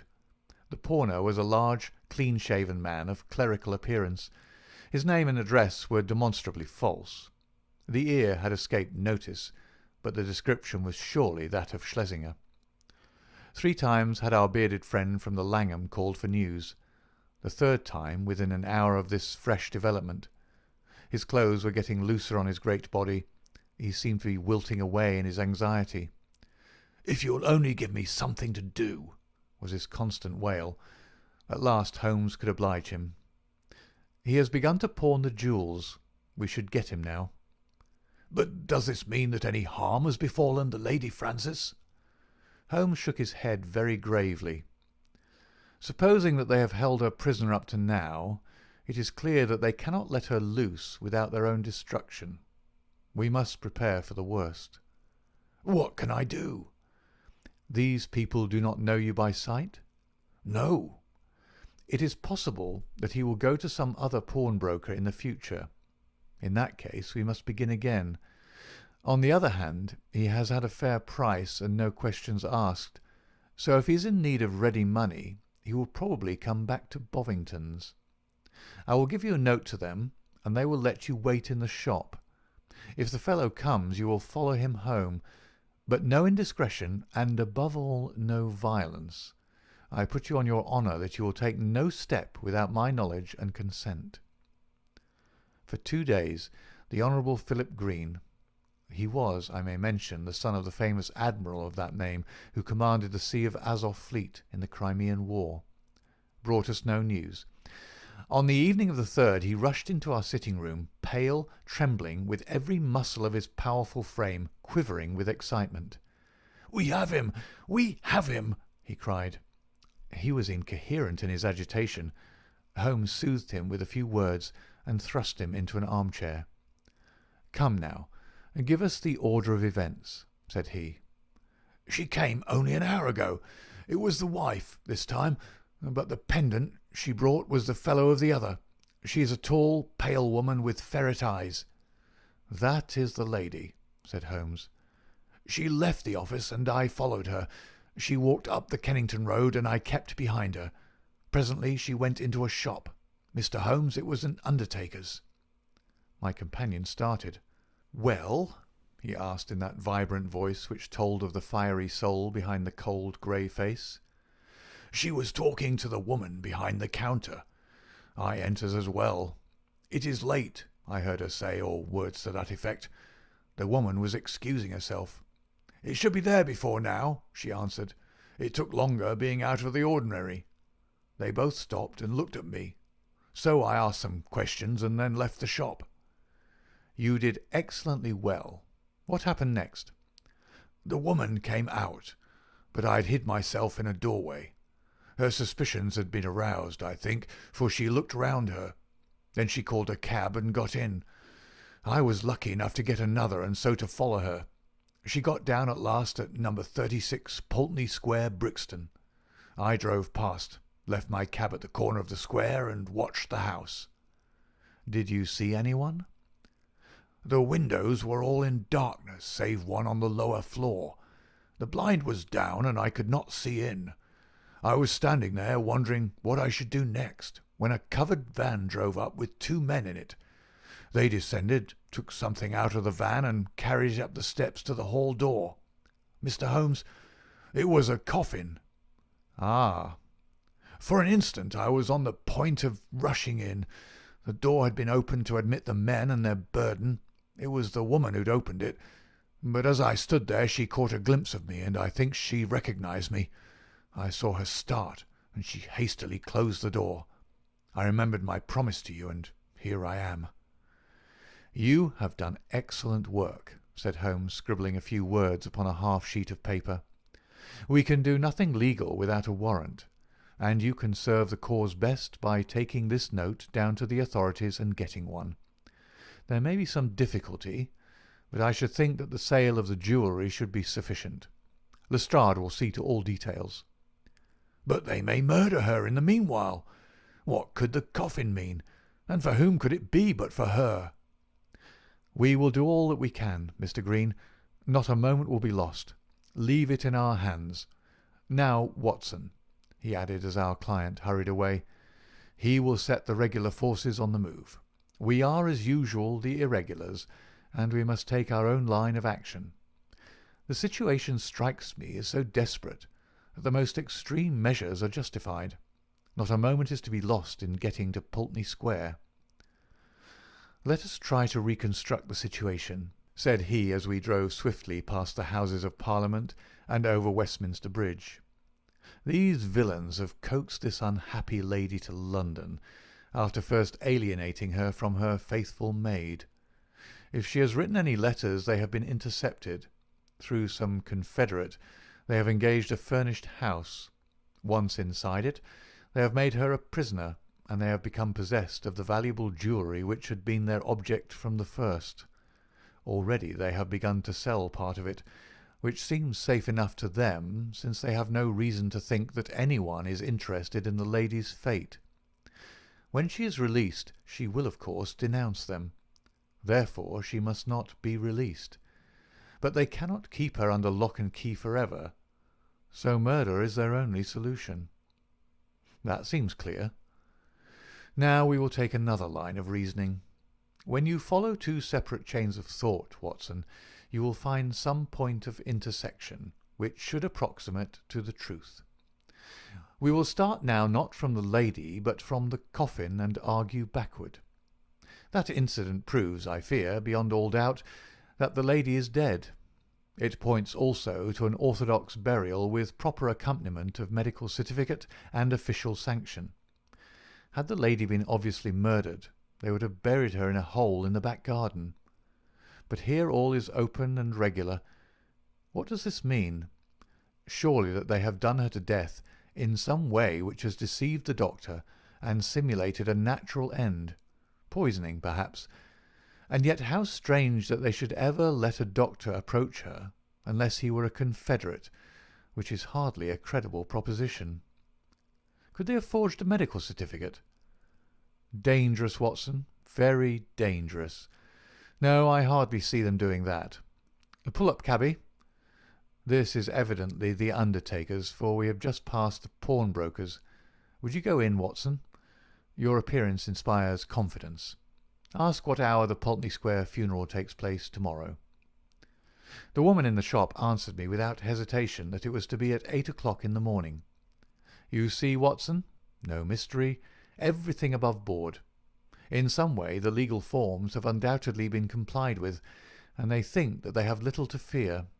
Well, there's nothing for it now but a direct frontal attack. Are you armed? My stick. Well, well, we shall be strong enough. Thrice is he armed who hath his quarrel just. We simply can't afford to wait for the police or to keep within the four corners of the law. You can drive off, cabby. Now, Watson, we'll just take our luck together as we have occasionally in the past. He had rung loudly at the door of a great dark house in the centre of Pulteney Square. It was opened immediately, and the figure of a tall woman was outlined against the dim-lit hall. "Well, what do you want?" she asked sharply, peering at us through the darkness. "I want to speak to Dr. Schlesinger," said Holmes. "There's no such person here," she answered, and tried to close the door, but Holmes had jammed it with his foot. "Well, I want to see the man who lives here, whatever he may call himself," said Holmes firmly. She hesitated. Then she threw open the door. "Well, come in," she said. "My husband is not afraid to face any man in the world." She closed the door behind us and showed us into a sitting-room on the right side of the hall, turning up the gas as she left us. "Mr. Peters will be with you in an instant," she said. Her words were literally true, for we had hardly time to look round the dusty and moth-eaten apartment in which we found ourselves before the door opened and a big, clean-shaven, bald-headed man stepped lightly into the room.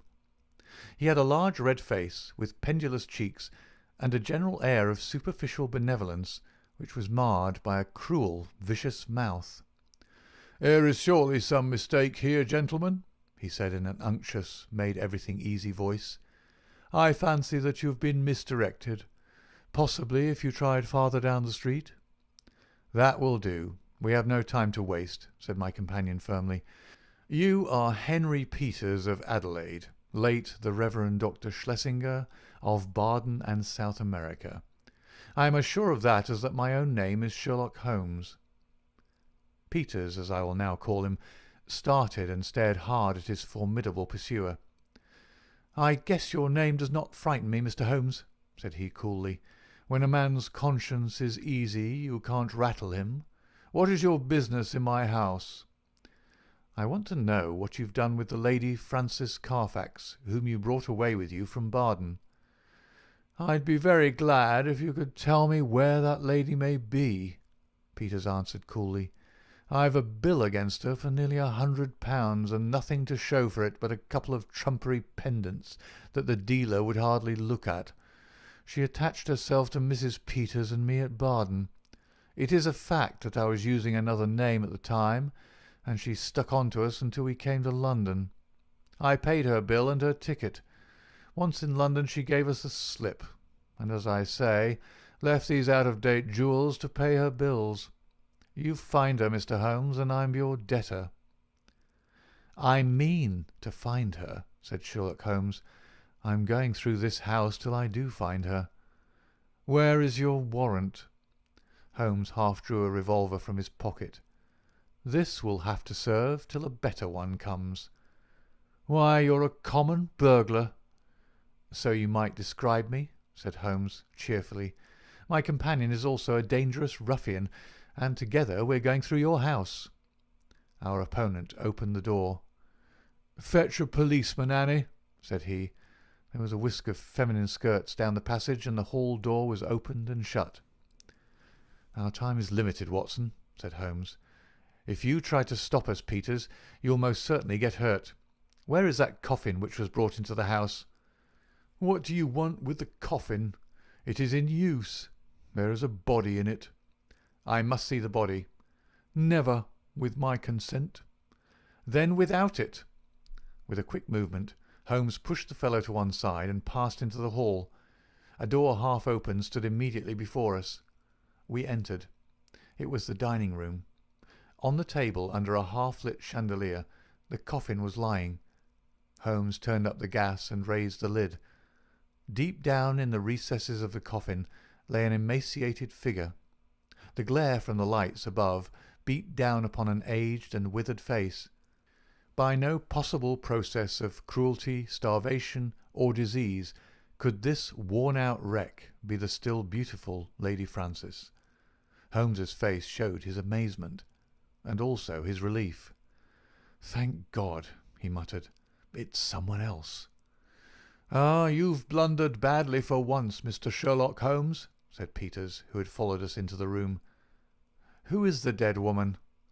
"Well, if you really must know, she is an old nurse of my wife's, Rose Spender by name, whom we found in the Brixton Workhouse Infirmary. We brought her round here, called in Dr. Horsam of 13 Furbank Villas, mind you take the address, Mr. Holmes, and had her carefully tended, as Christian folk should. On the third day she died. Certificate says senile decay, but that's only the doctor's opinion, and of course you know better. We ordered her funeral to be carried out by Stimson and Co. of the Kennington Road, who will bury her at 8 o'clock tomorrow morning.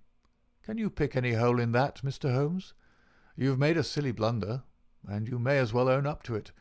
I'd give something for a photograph of your gaping, staring face when you pulled aside that lid expecting to see the Lady Frances Carfax, and only found a poor old woman of 90. Holmes's expression was as impassive as ever under the jeers of his antagonist, but his clenched hands betrayed his acute annoyance. "I am going through your house," said he. "Are you, though?" cried Peters, as a woman's voice and heavy steps sounded in the passage. "We'll soon see about that. This way, officers, if you please. These men have forced their way into my house, and I cannot get rid of them. Help me to put them out." A sergeant and a constable stood in the doorway. Holmes drew his card from his case. "This is my name and address. This is my friend, Dr. Watson." "Bless you, sir, we know you very well," said the sergeant. "But you can't stay here without a warrant." "Of course not. I quite understand that." "Arrest him!" cried Peters. "We know where to lay our hands on this gentleman if he's wanted," said the sergeant majestically. "But you'll have to go, Mr. Holmes." "Yes, Watson, we shall have to go." A minute later we were in the street once more. Holmes was as cool as ever, but I was hot with anger and humiliation. The sergeant had followed us. "Sorry, Mr. Holmes, but that's the law." "Exactly, Sergeant. You could not do otherwise." "I expect there was good reason for your presence there. If there's anything I can do—" "It's a missing lady, Sergeant, and we think she is in that house. I expect a warrant presently." "Then I'll keep my eye on the parties, Mr. Holmes. If anything comes along, I'll surely let you know." It was only 9 o'clock, and we were off full cry upon the trail at once. First we drove to Brixton Workhouse Infirmary, where we found that it was indeed the truth that a charitable couple had called some days before, that they had claimed an imbecile old woman as a former servant, and that they had obtained permission to take her away with them. No surprise was expressed at the news that she had since died. The doctor was our next goal. He'd been called in, had found the woman dying of pure senility, had actually seen her pass away, and had signed the certificate in due form. "I assure you that everything was perfectly normal, and that there was no room for foul play in the matter," said he. Nothing in the house had struck him as suspicious, save that for people of their class it was remarkable that they should have no servant. So far and no further went the doctor. Finally we found our way to Scotland Yard. There had been difficulties of procedure in regard to the warrant. Some delay was inevitable. The magistrate's signature might not be obtained until next morning. If Holmes would call about 9, he could go down with Lestrade and see it acted upon. So ended the day, save that near midnight our friend the sergeant called to say that he had seen flickering lights here and there in the windows of the great dark house, but that no one had left it and none had entered. We could but pray for patience and wait for the morrow. Sherlock Holmes was too irritable for conversation and too restless for sleep. I left him smoking hard, with his heavy dark brows knotted together and his long nervous fingers tapping upon the arms of his chair as he turned over in his mind every possible solution of the mystery. Several times in the course of the night I heard him prowling about the house. Finally, just after I had been called in the morning, he rushed into my room. He was in his dressing gown, but his pale, hollow-eyed face told me that his night had been a sleepless one.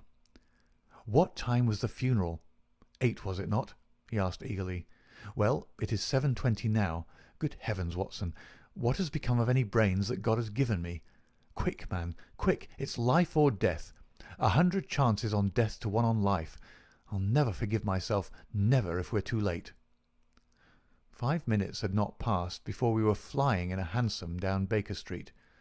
But even so it was 25 to 8 as we passed Big Ben, and 8 struck as we tore down the Brixton Road. But others were late as well as we. 10 minutes after the hour, the hearse was still standing at the door of the house, and even as our foaming horse came to a halt, the coffin, supported by 3 men, appeared on the threshold. Holmes darted forward and barred their way. "Take it back!" he cried, laying his hand on the breast of the foremost. "Take it back this instant!" "What the devil do you mean?" "Once again I ask you, where's your warrant?" shouted the furious Peters, his big red face glaring over the farther end of the coffin. "The warrant is on its way. The coffin shall remain in the house until it comes."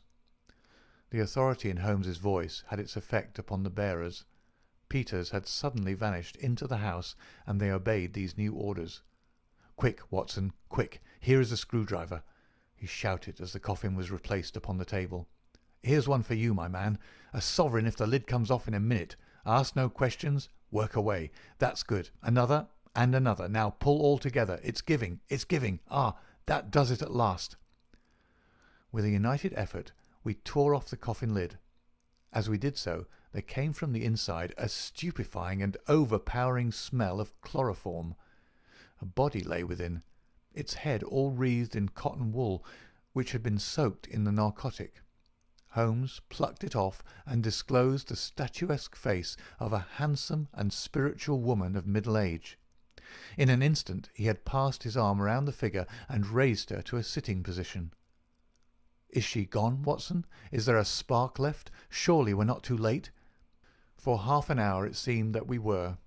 What with actual suffocation, and what with the poisonous fumes of the chloroform, the Lady Frances seemed to have passed the last point of recall, and then, at last, with artificial respiration, with injected ether, and with every device that science could suggest, some flutter of life, some quiver of the eyelids, some dimming of a mirror spoke of the slowly returning life.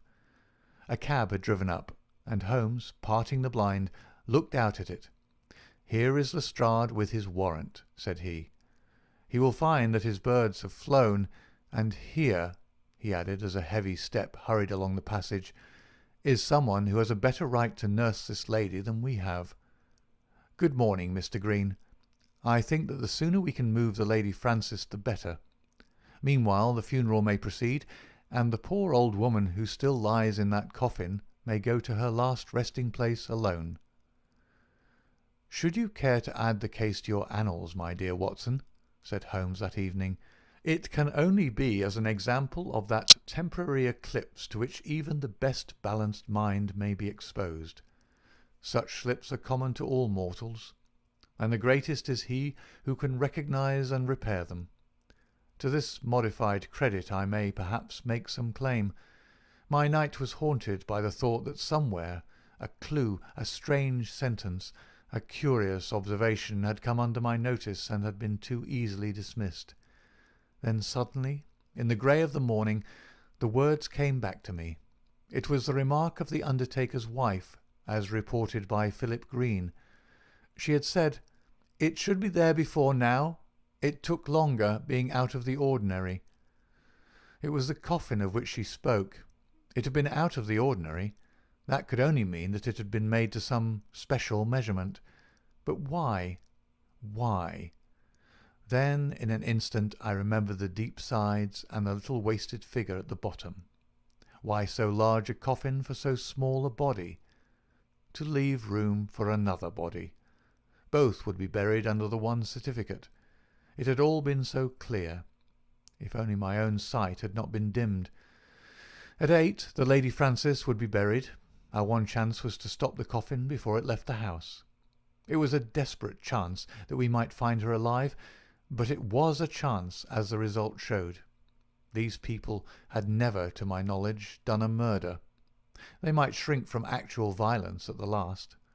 They could bury her with no sign of how she met her end, and even if she were exhumed, there was a chance for them. I hoped that such considerations might prevail with them. You can reconstruct the scene well enough. You saw the horrible den upstairs, where the poor lady had been kept so long. They rushed in and overpowered her with their chloroform, carried her down, poured more into the coffin to insure against her waking, and then screwed down the lid. A clever device, Watson. It is new to me in the annals of crime. If our ex-missionary friends escape the clutches of Lestrade, I shall expect to hear of some brilliant incidents in their future career. End of Adventure 6.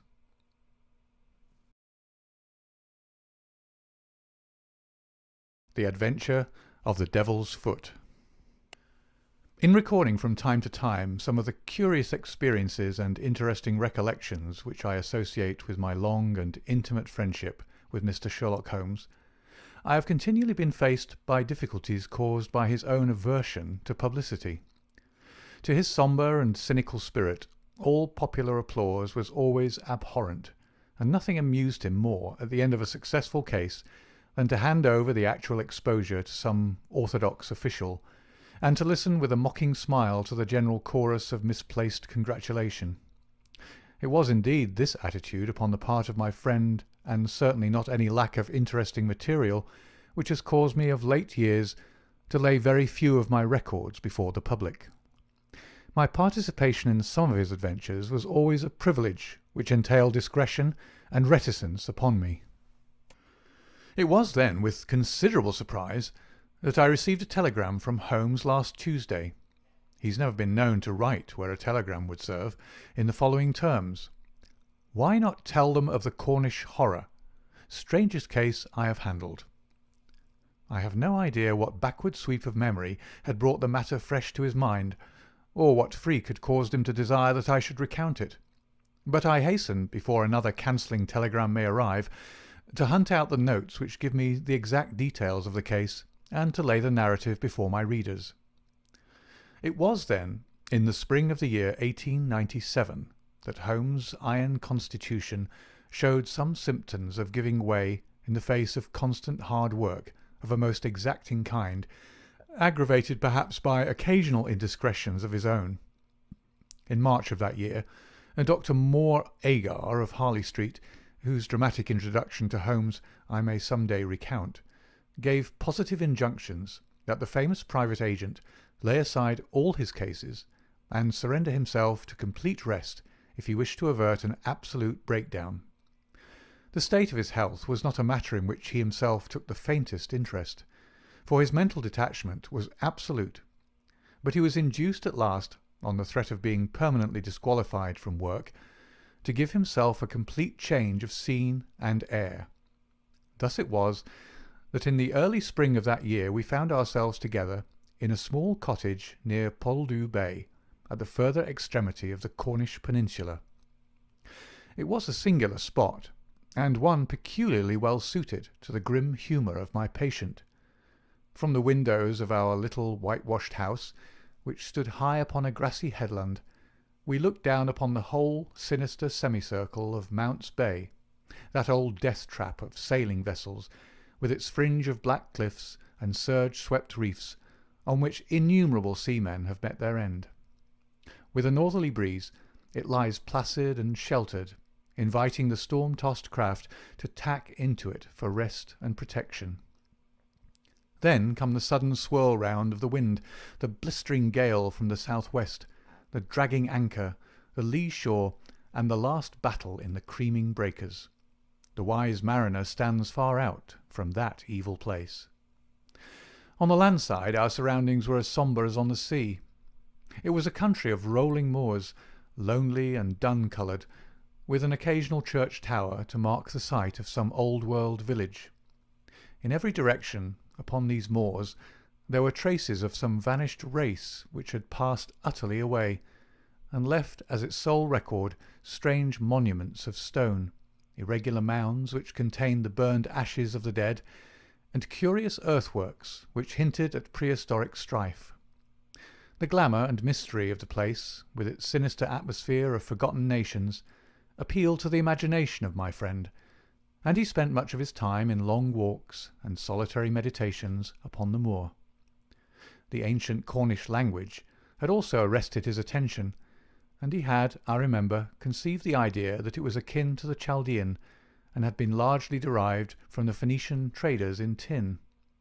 He had received a consignment of books upon philology, and was settling down to develop this thesis, when suddenly, to my sorrow and to his unfeigned delight, we found ourselves, even in that land of dreams, plunged into a problem at our very doors, which was more intense, more engrossing, and infinitely more mysterious than any of those which had driven us from London. Our simple life and peaceful, healthy routine were violently interrupted, and we were precipitated into the midst of a series of events which caused the utmost excitement, not only in Cornwall, but throughout the whole west of England. Many of my readers may retain some recollection of what was called at the time the Cornish horror, though a most imperfect account of the matter reached the London press. Now, after 13 years, I will give the true details of this inconceivable affair to the public. I have said that scattered towers marked the villages which dotted this part of Cornwall. The nearest of these was the hamlet of Tredannick Wallace, where the cottages of a couple of hundred inhabitants clustered round an ancient moss-grown church. The vicar of the parish, Mr. Roundhay, was something of an archaeologist, and as such Holmes had made his acquaintance. He was a middle-aged man, portly and affable, with a considerable fund of local lore. At his invitation we had taken tea at the vicarage, and had come to know also Mr. Mortimer Tregennis, an independent gentleman who increased the clergyman's scanty resources by taking rooms in his large, straggling house. The vicar, being a bachelor, was glad to come to such an arrangement, though he had little in common with his lodger, who was a thin, dark, spectacled man, with a stoop which gave the impression of actual physical deformity. I remember that during our short visit we found the vicar garrulous, but his lodger strangely reticent, a sad-faced, introspective man, sitting with averted eyes, brooding apparently upon his own affairs. These were the two men who entered abruptly into our little sitting-room on Tuesday, March the 16th, shortly after our breakfast hour, as we were smoking together, preparatory to our daily excursion upon the moors. "Mr. Holmes," said the vicar in an agitated voice, "the most extraordinary and tragic affair has occurred during the night. It is the most unheard-of business. We can only regard it as a special providence that you should chance to be here at the time, for in all England you are the one man we need." I glared at the intrusive vicar with no very friendly eyes, but Holmes took his pipe from his lips and sat up in his chair like an old hound who hears the view hallo. He waved his hand to the sofa, and our palpitating visitor with his agitated companion sat side by side upon it. Mr. Mortimer Tregennis was more self-contained than the clergyman, but the twitching of his thin hands and the brightness of his dark eyes showed that they shared a common emotion. "Shall I speak or you?" he asked of the vicar. "Well, as you seem to have made the discovery, whatever it may be, and the vicar to have had it second-hand, perhaps you'd better do the speaking," said Holmes. I glanced at the hastily clad clergyman with the formally dressed lodger seated beside him, and was amused at the surprise which Holmes's simple deduction had brought to their faces. "Perhaps I'd best say a few words first," said the vicar, "and then you can judge if you will listen to the details from Mr. Tregennis, or whether we should not hasten at once to the scene of this mysterious affair. I may explain, then, that our friend here spent last evening in the company of his two brothers, Owen and George, and of his sister Brenda, at their house of Tredannick Wather, which is near the old stone across upon the moor. He left them shortly after 10 o'clock, playing cards round the dining-room table, in excellent health and spirits. This morning, being an early riser, he walked in that direction before breakfast, and was overtaken by the carriage of Dr. Richards, who explained that he had just been sent for on a most urgent call to Tredannick Wather. Mr. Mortimer Tregennis naturally went with him. When he arrived at Tredannick Wather, he found an extraordinary state of things. His two brothers and his sister were seated round the table exactly as he left them, the cards still spread in front of them, and the candles burned down to their sockets. The sister lay back stone-dead in her chair, while the two brothers sat on each side of her, laughing, shouting, and singing, the senses stricken clean out of them.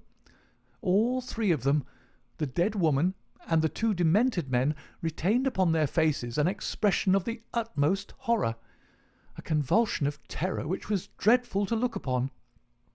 There was no sign of the presence of anyone in the house, except Mrs. Porter, the old cook and housekeeper, who declared that she had slept deeply and heard no sound during the night.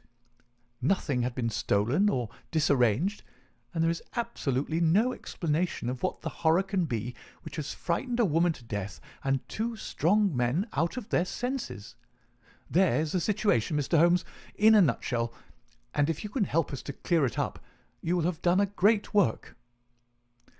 I had hoped that in some way I could coax my companion back into the quiet which had been the object of our journey, but one glance at his intense face and contracted eyebrows told me how vain was now the expectation. He sat for some little time in silence, absorbed in the strange drama which had broken in upon our peace. "I will look into this matter," he said at last. "On the face of it would appear to be a case of very exceptional nature. Have you been there yourself, Mr. Roundhay?" "No, Mr. Holmes. Mr. Tregennis brought back the account to the vicarage, and I at once hurried over with him to consult you." "How far is it to the house where this singular tragedy occurred?" "About a mile inland." "Then we shall walk over together. But before we start, I must ask you some questions, Mr. Mortimer Tregennis." The other had been silent all this time, but I had observed that his more controlled excitement was even greater than the obtrusive emotion of the clergyman. He sat with a pale, drawn face, his anxious gaze fixed upon Holmes, and his thin hands clasped convulsively together. His pale lips quivered as he listened to the dreadful experience which had befallen his family, and his dark eyes, seemed to reflect something of the horror of the scene. "Ask what you like, Mr. Holmes," said he eagerly. "It is a bad thing to speak of, but I will answer you the truth." "Tell me about last night." "Well, Mr. Holmes, I supped there, as the vicar has said, and my elder brother George proposed a game of whist afterwards. We sat down about 9 o'clock. It was 10:15 when I moved to go. I left them all round the table, as merry as could be." "Who let you out?" "Mrs. Porter had gone to bed, so I let myself out. I shut the hall door behind me. The window of the room in which they sat was closed, but the blind was not drawn down. There was no change in door or window this morning, or any reason to think that any stranger had been to the house. Yet there they sat, driven clean mad with terror, and Brenda lying dead of fright, with her head hanging over the arm of the chair. I'll never get the sight of that room out of my mind, so long as I live." "The facts as you state them are certainly most remarkable," said Holmes. "I take it that you have no theory yourself which can in any way account for them?" "It's devilish, Mr. Holmes, devilish!" cried Mortimer Tregennis. "It is not of this world. Something has come into that room which has dashed the light of reason from their minds. What human contrivance could do that?" "I fear," said Holmes, "that if the matter is beyond humanity, it is certainly beyond me. Yet we must exhaust all natural explanations before we fall back upon such a theory as this. As to yourself, Mr. Tregennis, I take it you were divided in some way from your family since they lived together and you had some rooms apart." "That is so, Mr. Holmes, though the matter is past and done with. We were a family of tin miners at Redruth, but we sold our venture to a company and so retired with enough to keep us. I won't deny that there was some feeling about the division of the money, and it stood between us for a time, but it was all forgiven and forgotten, and we were the best of friends together." "Looking back at the evening which you spent together, does anything stand out in your memory as throwing any possible light upon the tragedy? Think carefully, Mr. Tregennis, for any clue which can help me." "There's nothing at all, sir." "Your people were in their usual spirits?" "Never better." "Were they nervous people? Did they ever show any apprehension of coming danger?" "Nothing of the kind." "You have nothing to add, then, which could assist me?" Mortimer Tregennis considered earnestly for a moment. "There is one thing occurs to me," said he at last. "As we sat at the table, my back was to the window, and my brother George, he being my partner at cards, was facing it. I saw him once look hard over my shoulder, so I turned round and looked also. The blind was up and the window shut, but I could just make out the bushes on the lawn, and it seemed to me for a moment that I saw something moving among them. I couldn't even say if it was man or animal, but I just thought there was something there. When I asked him what he was looking at, he told me that he had the same feeling. That is all that I can say." "Did you not investigate?" "No, the matter passed as unimportant." "You left them, then, without any premonition of evil?" "None at all." "I am not clear how you came to hear the news so early this morning." "I am an early riser, and generally take a walk before breakfast. This morning I had hardly started when the doctor in his carriage overtook me. He told me that old Mrs. Porter had sent a boy down with an urgent message. I sprang in beside him and we drove on. When we got there we looked into that dreadful room. The candles and the fire must have burned out hours before, and they had been sitting there in the dark until dawn had broken. The doctor said Brenda must have been dead at least 6 hours. There were no signs of violence. She just lay across the arm of the chair with that look on her face. George and Owen were singing snatches of songs and gibbering like two great apes. Oh, it was awful to see. I couldn't stand it, and the doctor was as white as a sheet. Indeed, he fell into a chair in a sort of faint, and we nearly had him on our hands as well." "Remarkable, most remarkable," said Holmes, rising and taking his hat. "I think perhaps we'd better go down to Tredannick Wather without further delay. I confess that I have seldom known a case which at first sight presented a more singular problem." Our proceedings that first morning did little to advance the investigation. It was marked, however, at the outset by an incident which left the most sinister impression upon my mind. The approach to the spot at which the tragedy occurred is down a narrow, winding country lane. While we made our way along it, we heard the rattle of a carriage coming towards us, and stood aside to let it pass. As it drove by us, I caught a glimpse through the closed window of a horribly contorted, grinning face glaring out at us. Those staring eyes and gnashing teeth flashed past us like a dreadful vision. "My brothers!" cried Mortimer Tregennis, white to his lips. "They are taking them to Helston." We looked with horror after the black carriage lumbering upon its way. Then we turned our steps toward this ill-omened house in which they had met their strange fate. It was a large and bright dwelling, rather a villa than a cottage, with a considerable garden which was already, in that Cornish air, well filled with spring flowers. Towards this garden the window of the sitting-room fronted, and from it, according to Mortimer Tregennis, must have come that thing of evil which had, by sheer horror, in a single instant, blasted their minds. Holmes walked slowly and thoughtfully among the flower-pots, and along the path before we entered the porch. So absorbed was he in his thoughts, I remember, that he stumbled over the watering-pot, upset its contents, and deluged both our feet and the garden path. Inside the house we were met by the elderly Cornish housekeeper, Mrs. Porter, who, with the aid of a young girl, looked after the wants of the family. She readily answered all Holmes's questions. She had heard nothing in the night. Her employers had all been in excellent spirits lately, and she had never known them more cheerful and prosperous. She had fainted with horror upon entering the room in the morning and seeing that dreadful company around the table. She had, when she recovered, thrown open the window to let the morning air in, and had run down to the lane when she sent a farm lad for the doctor. The lady was on her bed upstairs if we cared to see her. It took 4 strong men to get the brothers into the asylum carriage.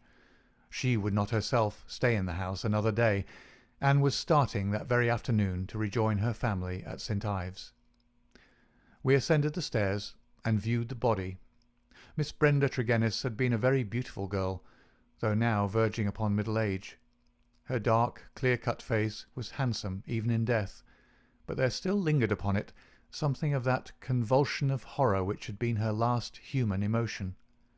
From her bedroom we descended to the sitting-room, where this strange tragedy had actually occurred. The charred ashes of the overnight fire lay in the grate. On the table were the 4 guttered and burned-out candles, with the cards scattered over its surface. The chairs had been moved back against the walls, but all else was as it had been the night before. Holmes paced with light, swift steps about the room. He sat in the various chairs, drawing them up and reconstructing their positions. He tested how much of the garden was visible. He examined the floor, the ceiling, and the fireplace, but never once did I see that sudden brightening of his eyes and tightening of his lips which would have told me that he saw some gleam of light in this utter darkness. "Why a fire?" he asked once. "Had they always a fire in this small room on a spring evening?" Mortimer Tregennis explained that the night was cold and damp. For that reason, after his arrival, the fire was lit. "What are you going to do now, Mr. Holmes?" he asked. My friend smiled and laid his hand upon my arm. "I think, Watson, that I shall resume that course of tobacco poisoning which you have so often and so justly condemned," said he. "With your permission, gentlemen, we will now return to our cottage, for I am not aware that any new factor is likely to come to our notice here. I will turn the facts over in my mind, Mr. Tregennis, and should anything occur to me, I will certainly communicate with you and the vicar. In the meantime, I wish you both good morning." It was not until long after we were back in Poldhu Cottage that Holmes broke his complete and absorbed silence. He sat coiled in his armchair, his haggard and ascetic face hardly visible amid the blue swirl of his tobacco smoke, his black brows drawn down, his forehead contracted, his eyes vacant and far away. Finally he laid down his pipe and sprang to his feet. "It won't do, Watson," said he with a laugh. Let us walk along the cliffs together and search for flint arrows. We are more likely to find them than clues to this problem. To let the brain work without sufficient material is like racing an engine. It racks itself to pieces. The sea air, sunshine, and patience, Watson. All else will come. Now let us calmly define our position, Watson, he continued as we skirted the cliffs together. Let us get a firm grip of the very little which we do know, so that when fresh facts arise we may be ready to fit them into their places. I take it, in the first place, that neither of us is prepared to admit diabolical intrusions into the affairs of men. Let us begin by ruling that entirely out of our minds.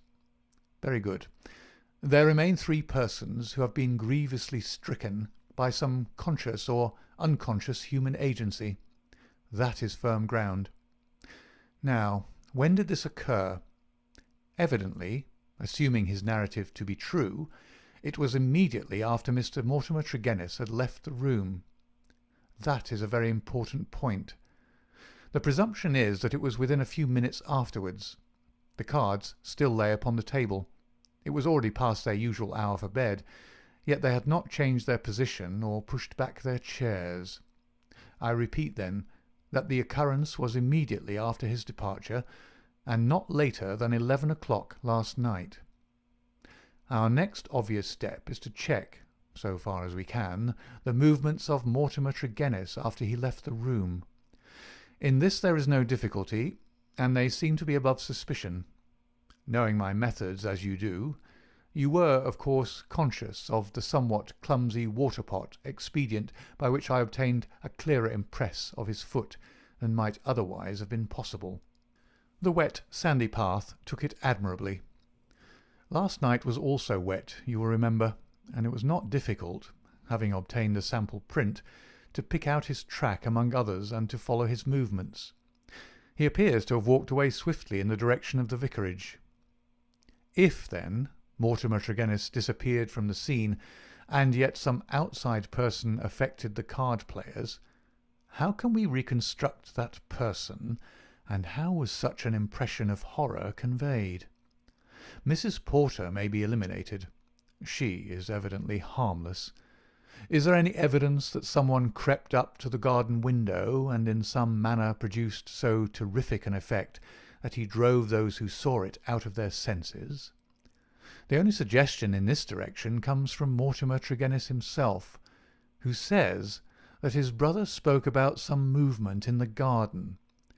That is certainly remarkable, as the night was rainy, cloudy, and dark. Anyone who had the design to alarm these people would be compelled to place his very face against the glass before he could be seen. There is a 3-foot flower border outside this window, but no indication of a footmark. It is difficult to imagine, then, how an outsider could have made so terrible an impression upon the company, nor have we found any possible motive for so strange and elaborate an attempt. You perceive our difficulties, Watson. They are only too clear, I answered with conviction. And yet, with a little more material, we may prove that they are not insurmountable, said Holmes. I fancy that among your extensive archives, Watson, you may find some which were nearly as obscure. Meanwhile, we shall put the case aside until more accurate data are available, and devote the rest of our morning to the pursuit of Neolithic man. I may have commented upon my friend's power of mental detachment, but never have I wondered at it more than upon that spring morning in Cornwall, when for 2 hours he discoursed upon celts, arrowheads, and shards, as lightly as if no sinister mystery were waiting for his solution. It was not until we had returned in the afternoon to our cottage that we found a visitor awaiting us, who soon brought our minds back to the matter in hand. Neither of us needed to be told who that visitor was. The huge body, the craggy and deeply seamed face with the fierce eyes and hawk-like nose, the grizzled hair which nearly brushed our cottage ceiling, the beard, golden at the fringes and white near the lips save for the nicotine stain from his perpetual cigar, all these were as well known in London as in Africa, and could only be associated with the tremendous personality of Dr. Leon Sterndale, the great lion hunter and explorer. We had heard of his presence in the district, and had once or twice caught sight of his tall figure upon the moorland paths. He made no advances to us, however, nor would we have dreamed of doing so to him, as it was well known that it was his love of seclusion which caused him to spend the greater part of the intervals between his journeys in a small bungalow buried in the lonely wood of Beauchamp-Ariens. Here, amid his books and his maps, he lived an absolutely lonely life, attending to his own simple wants, and paying little apparent heed to the affairs of his neighbours. It was a surprise to me, therefore, to hear him asking Holmes in an eager voice whether he had made any advance in his reconstruction of this mysterious episode. "The county police are utterly at fault," said he, "but perhaps your wider experience has suggested some conceivable explanation. My only claim to being taken into your confidence is that during my many residences here I have come to know this family of Tregennis very well indeed.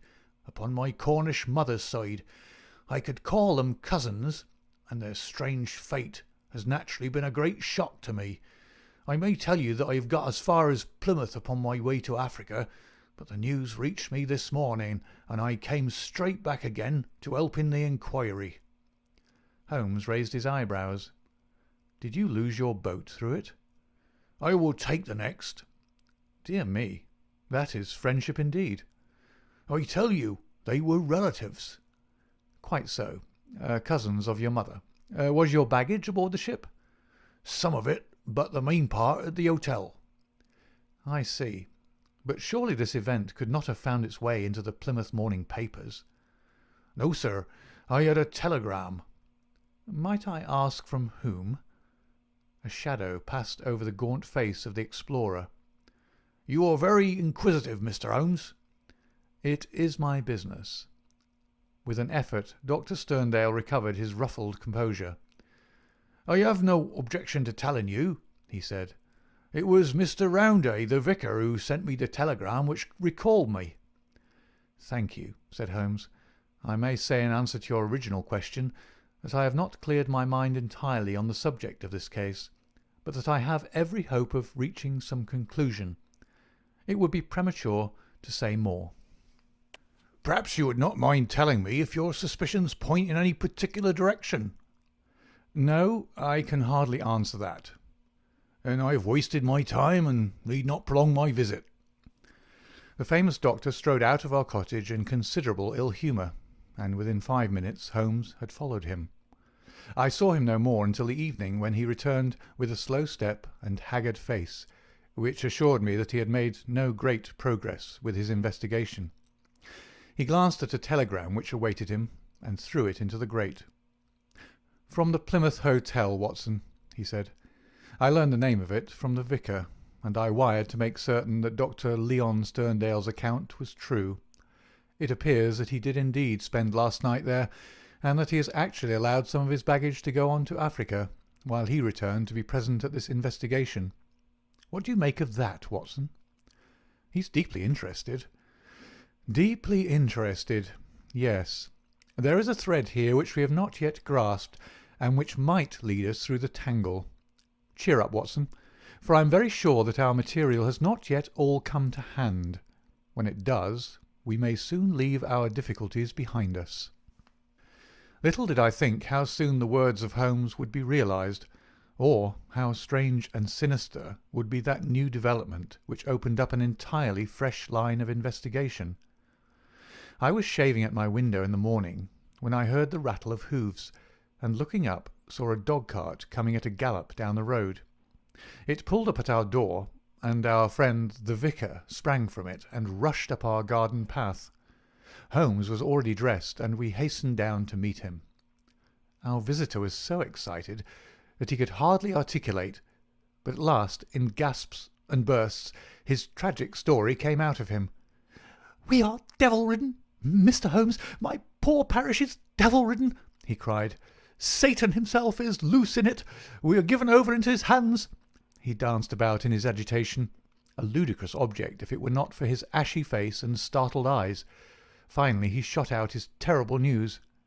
"Mr. Mortimer Tregennis died during the night, and with exactly the same symptoms as the rest of his family." Holmes sprang to his feet, all energy in an instant. "Can you fit us both into your dog-cart?" "Yes, I can." "Then, Watson, we will postpone our breakfast. Mr. Roundhay, we are entirely at your disposal. Hurry, hurry, before things get disarranged." The lodger occupied 2 rooms at the vicarage, which were in an angle by themselves, the one above the other. Below was a large sitting-room, above his bedroom. They looked out upon a croquet lawn which came up to the windows. We had arrived before the doctor or the police, so that everything was absolutely undisturbed. Let me describe exactly the scene as we saw it upon that misty March morning. It has left an impression which can never be effaced from my mind. The atmosphere of the room was of a horrible and depressing stuffiness.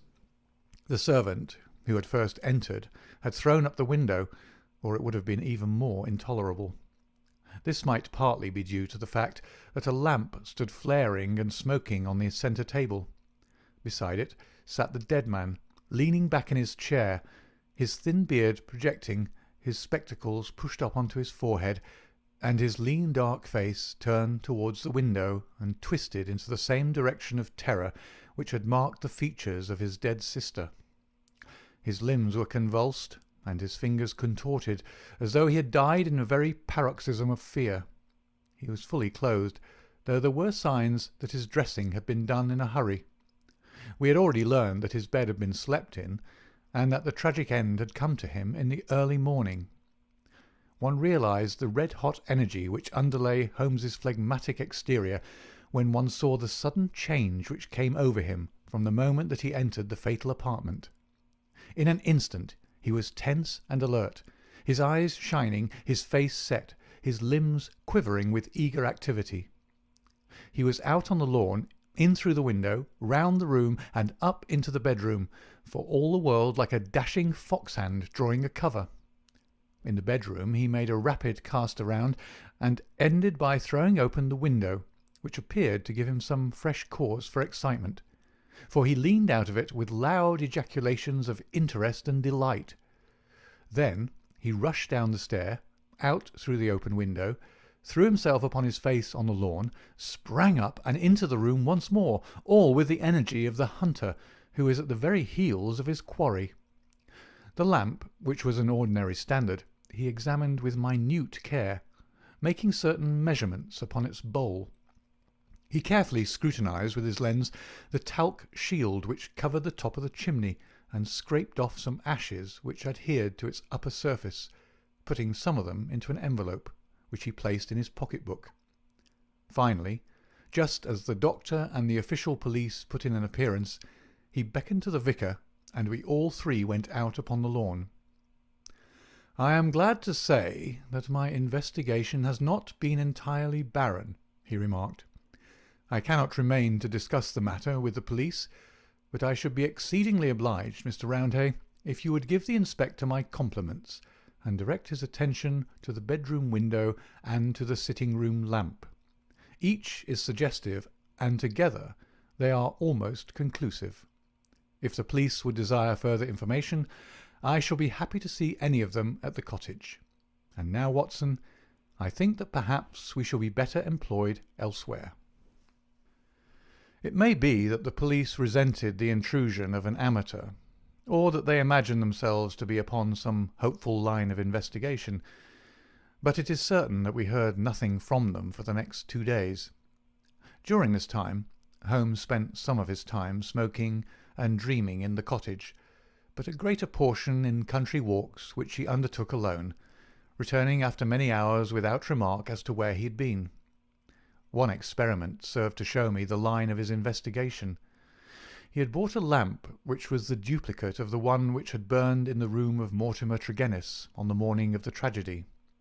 This he filled with the same oil as that used at the vicarage, and he carefully timed the period which it would take to be exhausted. Another experiment which he made was of a more unpleasant nature, and one which I am not likely ever to forget. "You will remember, Watson," he remarked one afternoon, that there is a single common point of resemblance in the varying reports which have reached us. This concerns the effect of the atmosphere of the room in each case upon those who had first entered it. You will recollect that Mortimer Tregennis, in describing the episode of his last visit to his brother's house, remarked that the doctor, on entering the room, fell into a chair. You had forgotten?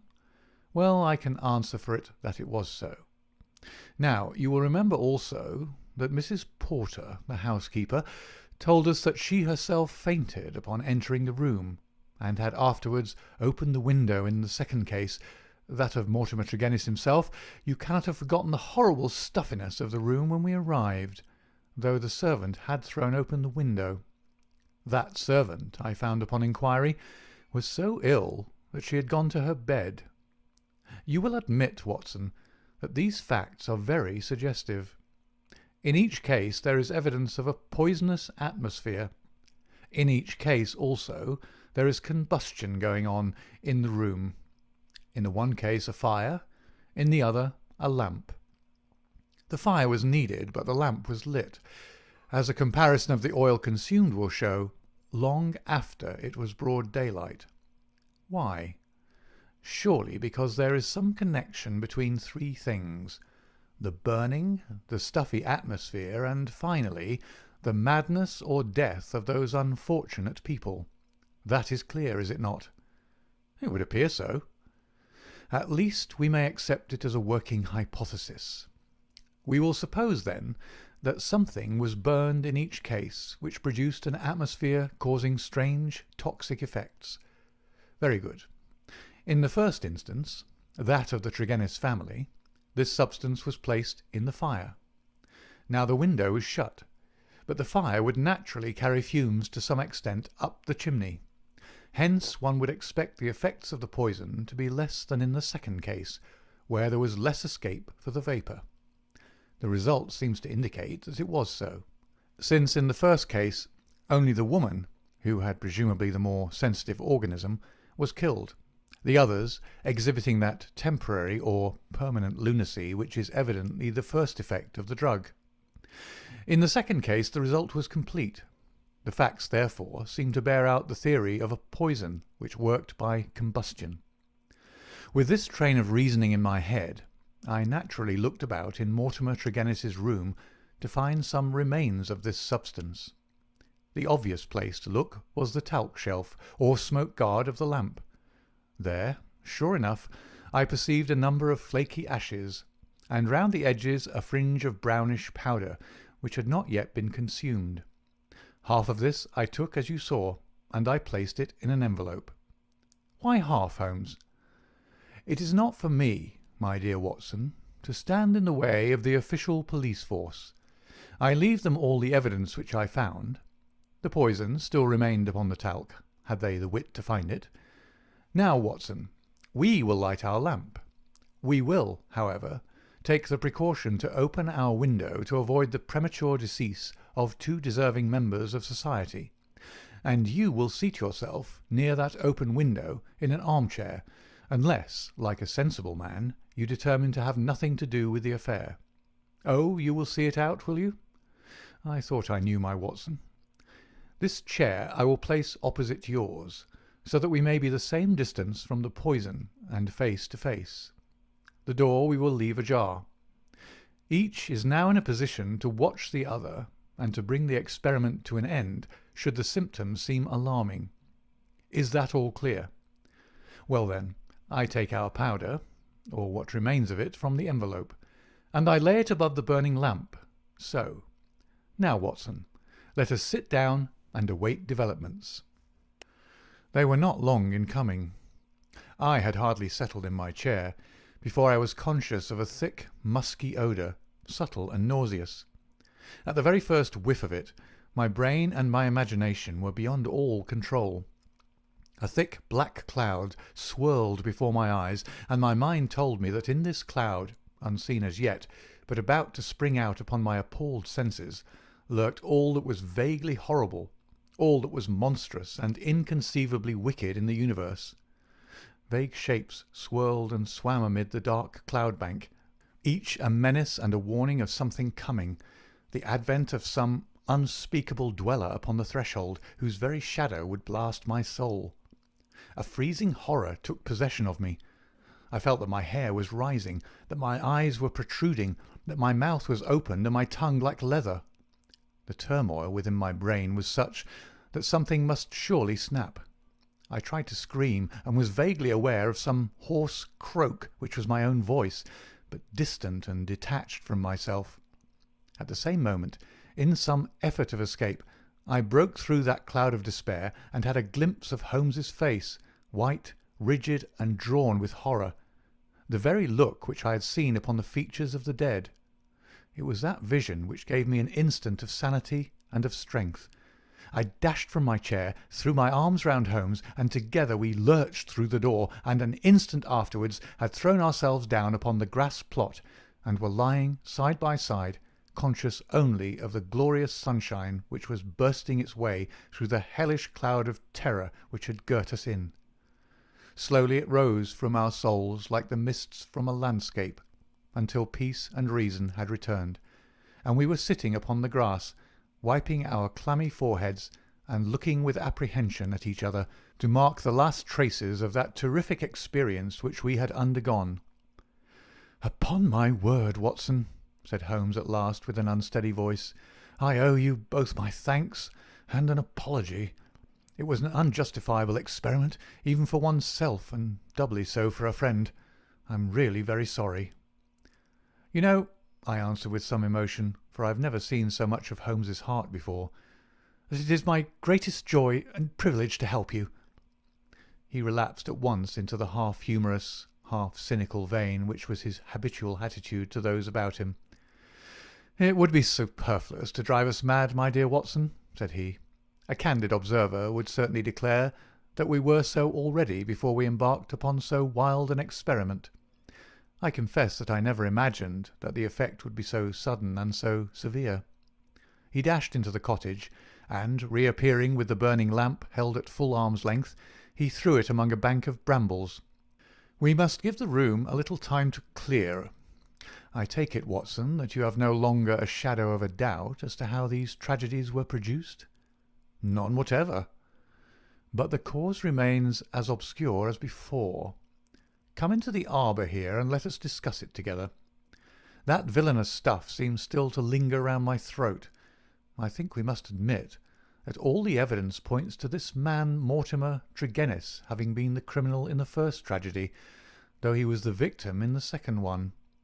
We must remember, in the first place, that there is some story of a family quarrel followed by a reconciliation. How bitter that quarrel may have been, or how hollow the reconciliation, we cannot tell. When I think of Mortimer Tregennis, with the foxy face and the small, shrewd, beady eyes behind the spectacles, he is not a man whom I should judge to be of a particularly forgiving disposition. Well, in the next place, you will remember that this idea of someone moving in the garden, which took our attention for a moment from the real cause of the tragedy, emanated from him. He had a motive in misleading us. Finally, if he did not throw the substance into the fire at the moment of leaving the room, who did do so? The affair happened immediately after his departure. Had anyone else come in, the family would certainly have risen from the table. Besides, in peaceful Cornwall, visitors did not arrive after 10 o'clock at night. We may take it, then, that all the evidence points to Mortimer Tregennis as the culprit. Then his own death was suicide. Well, Watson, it is on the face of it a not impossible supposition. The man who had the guilt upon his soul of having brought such a fate upon his own family might well be driven by remorse to inflict it upon himself. There are, however, some cogent reasons against it. Fortunately, there is one man in England who knows all about it, and I have made arrangements by which we shall hear the facts this afternoon from his own lips. Ah, he is a little before his time. Perhaps you would kindly step this way, Dr. Leon Sterndale. We have been conducting a chemical experiment indoors which has left our little room hardly fit for the reception of so distinguished a visitor." I had heard the click of the garden gate, and now the majestic figure of the great African explorer appeared upon the path. He turned in some surprise towards the rustic arbour in which we sat. "You sent for me, Mr. Holmes? I had your note about an hour ago, and I have come, though I really do not know why I should obey your summons." "Perhaps we can clear the point up before we separate," said Holmes. "Meanwhile, I am much obliged to you for your courteous acquiescence. You will excuse this informal reception in the open air, but my friend Watson and I have nearly furnished an additional chapter to what the papers call the Cornish horror, and we prefer a clear atmosphere for the present. Perhaps, since the matters which we have to discuss will affect you personally in a very intimate fashion, it is as well that we should talk where there can be no eavesdropping." The explorer took his cigar from his lips and gazed sternly at my companion. "I am at a loss to know, sir," he said, "what you can have to speak about which affects me personally in a very intimate fashion." "The killing of Mortimer Tregennis," said Holmes. For a moment I wished that I were armed. Sterndale's fierce face turned to a dusky red, his eyes glared, and the knotted, passionate veins started out in his forehead, while he sprang forward with clenched hands toward my companion. Then he stopped, and with a violent effort he resumed a cold, rigid calmness, which was perhaps more suggestive of danger than his hot-headed outburst. "I've lived so long among savages and beyond the law," said he, "that I've got me into the way of being a law to myself. You would do well, Mr. Holmes, not to forget it, for I have no desire to do you an injury." "Nor have I any desire to do you an injury, Dr. Sterndale. Surely the clearest proof of it is that, knowing what I know, I have sent for you and not for the police." Sterndale sat down with a gasp, overawed for perhaps the first time in his adventurous life. There was a calm assurance of power in Holmes's manner which could not be withstood. Our visitor stammered for a moment, his great hands opening and shutting in his agitation. "What do you mean?" he asked at last. "If this is a bluff upon your part, Mr. Holmes, you've chosen a bad man for your experiment. Let us have no more beating about the bush. What do you mean?" "I will tell you," said Holmes, "and the reason why I tell you is that I hope frankness may beget frankness. What my next step may be will depend entirely upon the nature of your own defence." "My defence?" "Yes, sir." "My defence against what?" "Against the charge of killing Mortimer Tregennis." Sterndale mopped his forehead with his handkerchief. "Upon my word, you're getting on," said he. "Do all your successes depend upon the prodigious power of bluff?" "The bluff," said Holmes sternly, "is upon your side, Dr. Leon Sterndale, and not upon mine. As a proof, I will tell you some of the facts upon which my conclusions are based. Of your return from Plymouth, allowing much of your property to go on to Africa, I will say nothing, save that it first informed me that you were one of the factors which are to be taken into account in reconstructing this drama." "I came back." "I have heard your reasons, and regard them as unconvincing and inadequate. We will pass that. You came down here to ask me whom I suspected.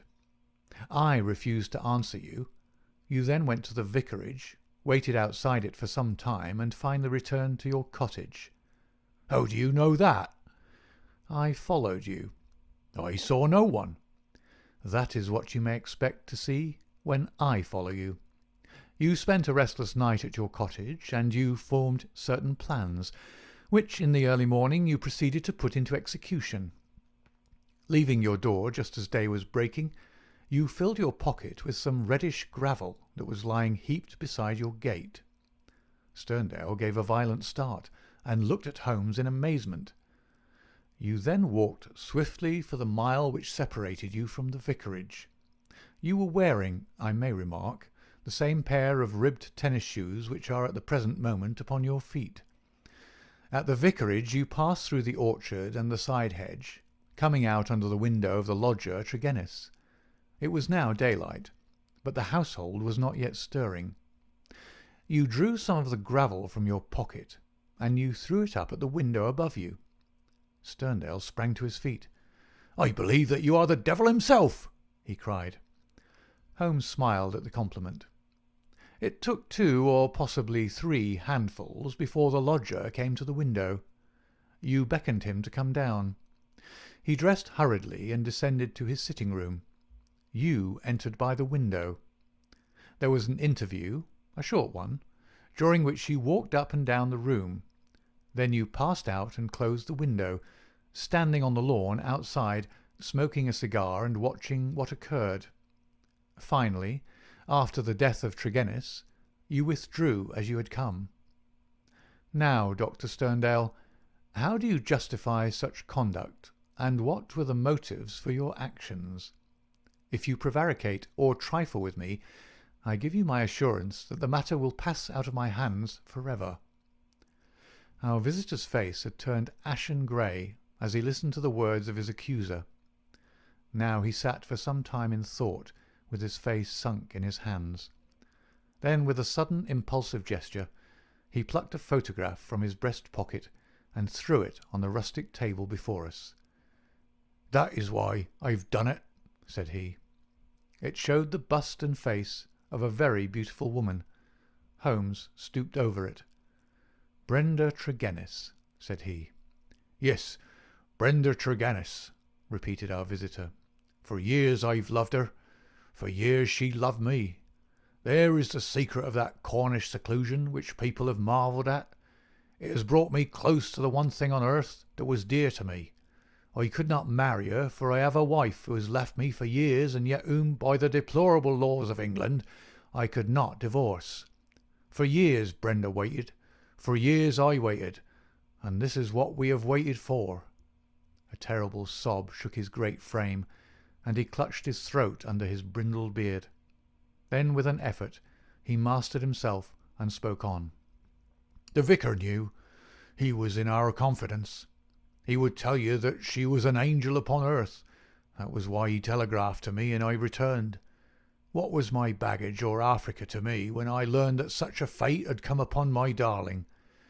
There you have the missing clue to my action, Mr. Holmes." "Proceed," said my friend. Dr. Sterndale drew from his pocket a paper packet and laid it upon that table.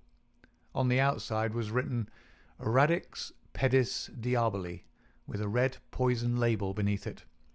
He pushed it toward me. "I understand that you are a doctor, sir. Have you ever heard of this preparation?" "Devil's foot root? No, I've never heard of it."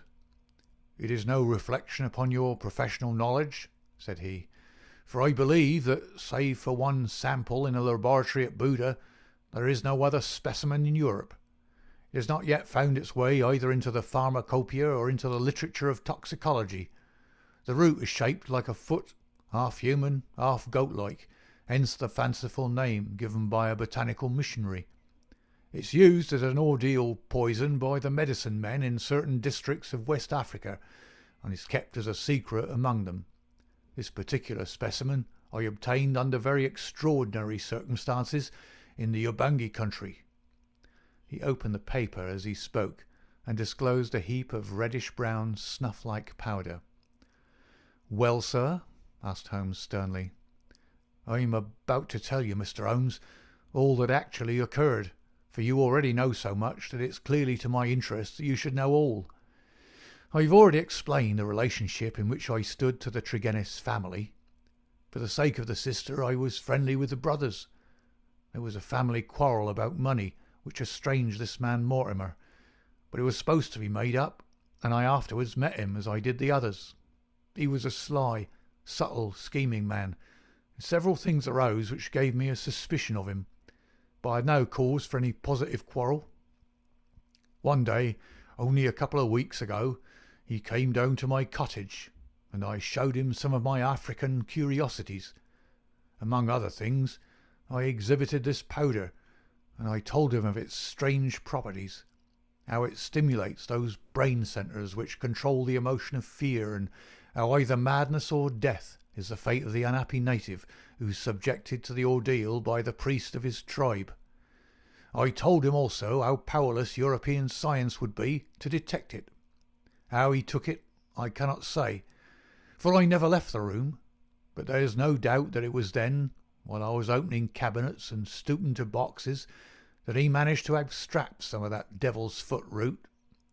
I well remember how he plied me with questions as to the amount and the time that he was needed for its effect, but I little dreamed that he could have a personal reason for asking. I thought no more of this matter until the vicar's telegram reached me at Plymouth. This villain had thought that I would be at sea before the news could reach me, and that I should be lost for years in Africa. But I returned at once, of course.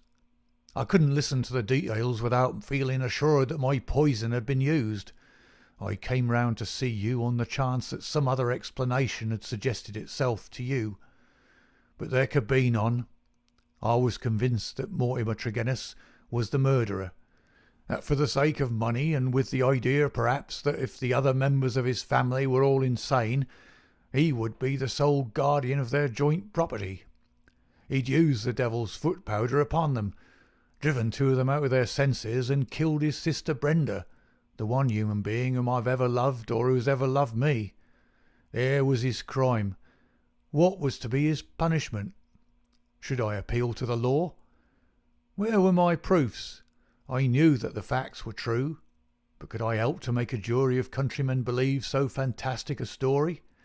I might or I might not, but I could not afford to fail. My soul cried out for revenge. I have said to you once before, Mr. Holmes, that I have spent much of my life outside the law, as I have come at last to be a law to myself. So it was even now. I determined that the fate which he had given to others should be shared by himself. Either that, or I would do justice upon him with my own hand. In all England there can be no man who sets less value upon his own life than I do at the present moment. Now, I've told you all. You have yourself supplied the rest. I did as you say, after a restless night, set off early from my cottage.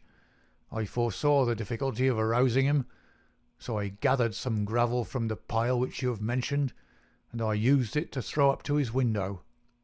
He came down and admitted me through the window of the sitting-room. I laid his offence before him. I told him that I had come both as judge and executioner. The wretch sank into a chair, paralysed at the sight of my revolver.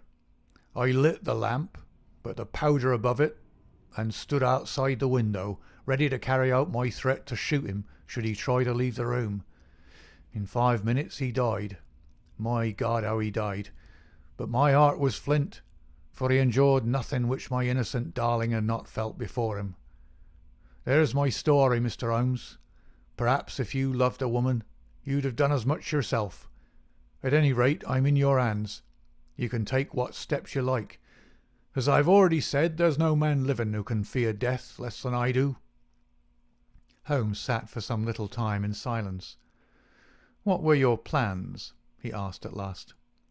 I had intended to bury myself in Central Africa. My work there is but half finished. Go and do the other half, said Holmes. I, at least, am not prepared to prevent you. Dr. Sterndale raised his giant figure, bowed gravely, and walked from the arbour. Holmes lit his pipe and handed me his pouch. Some fumes which are not poisonous would be a welcome change, said he. I think you must agree, Watson, that it is not a case in which we are called upon to interfere. Our investigation has been independent, and our action shall be so also. You would not denounce the man? Certainly not, I answered. I have never loved Watson, but if I did, and if the woman I loved had met such an end, I might act even as our lawless lion-hunter has done. Who knows? Well, Watson, I will not offend your intelligence by explaining what is obvious. The gravel upon the window-sill was, of course, the starting point of my research. It was unlike anything in the vicarage garden. Only when my attention had been drawn to Dr. Sterndale and his cottage did I find its counterpart. The lamp, shining in broad daylight, and the remains of powder upon the shield were successive links in a fairly obvious chain.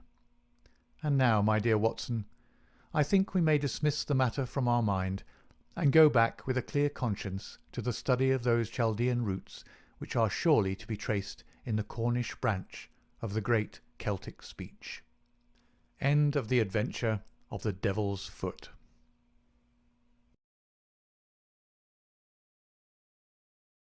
Adventure 8. His Last Bow. It was 9 o'clock at night upon the 2nd of August, the most terrible August in the history of the world. One might have thought already that God's curse hung heavy over a degenerate world, for there was an awesome hush and a feeling of vague expectancy in the sultry and stagnant air.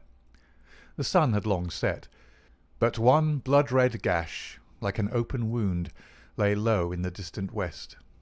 Above, the stars were shining brightly, and below, the lights of the shipping glimmered in the bay. The two famous Germans stood beside the stone parapet of the garden walk, with the long, low, heavily gabled house behind them, and they looked down upon the broad sweep of the beach at the foot of the great chalk cliff, in which von Bork, like some wandering eagle, had perched himself 4 years before. They stood with their heads close together, talking in low, confidential tones. From below, the two glowing ends of their cigars might have been the smouldering eyes of some malignant fiend looking down in the darkness. A remarkable man, this von Bork, a man who could hardly be matched among all the devoted agents of the Kaiser. It was his talents which had first recommended him for the English mission, the most important mission of all. But since he had taken it over, those talents had become more and more manifest to the half-dozen people in the world who were really in touch with the truth.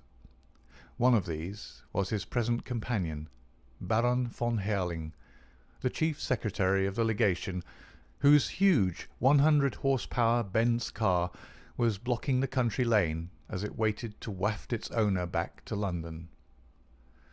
"So far as I can judge the trend of events, you will probably be back in Berlin within the week," the secretary was saying. "When you get there, my dear von Bork, I think you will be surprised at the welcome you will receive. I happen to know what is thought in the highest quarters of your work in this country." He was a huge man, the secretary, deep, broad, and tall, with a slow, heavy fashion of speech which had been his main asset in his political career. Von Bork laughed. "They are not very hard to deceive," he remarked. "A more docile, simple folk could not be imagined." "I don't know about that," said the other thoughtfully. "They have strange limits, and one must learn to observe them. It is that surfaced simplicity of theirs which makes a trap for the stranger. One's first impression is that they are entirely soft. Then one comes suddenly upon something very hard, and you know that you have reached the limit and must adapt yourself to the fact. They have, for example, their insular conventions, which simply must be observed." "Meaning good form, and what sort of thing?" Von Bork sighed as one who had suffered much. "Meaning British prejudice in all its queer manifestations. As an example, I may quote one of my own worst blunders. I can afford to talk of my blunders, for you know my work very well, to be aware of my successes. It was on my first arrival. I was invited to a weekend gathering at the country house of a cabinet minister. The conversation was amazingly indiscreet." Von Bork nodded. "I've been there," said he dryly. "Exactly. Well, I naturally sent a résumé of the information to Berlin. Unfortunately, our good Chancellor is a little heavy-handed in these matters, and he transmitted a remark which showed that he was aware of what had been said. This, of course, took the trail straight up to me. You've no idea the harm that it did me. There was nothing soft about our British hosts on that occasion, I can assure you. I was 2 years living it down. Now you, with this sporting pose of yours—" No, don't call it a pose. A pose is an artificial thing. This is quite natural. I am a born sportsman. I enjoy it." "Well, that makes it more effective. You yacht against them, you hunt with them, you play polo. You match them in every game. Your four in hand takes the prize at Olympia. I've even heard that you go the length of boxing with the young officers. What is the result? Nobody takes you seriously. You are a good old sport, quite a decent fellow for a German, a hard-drinking, nightclub, knockabout town, devil-may-care young fellow.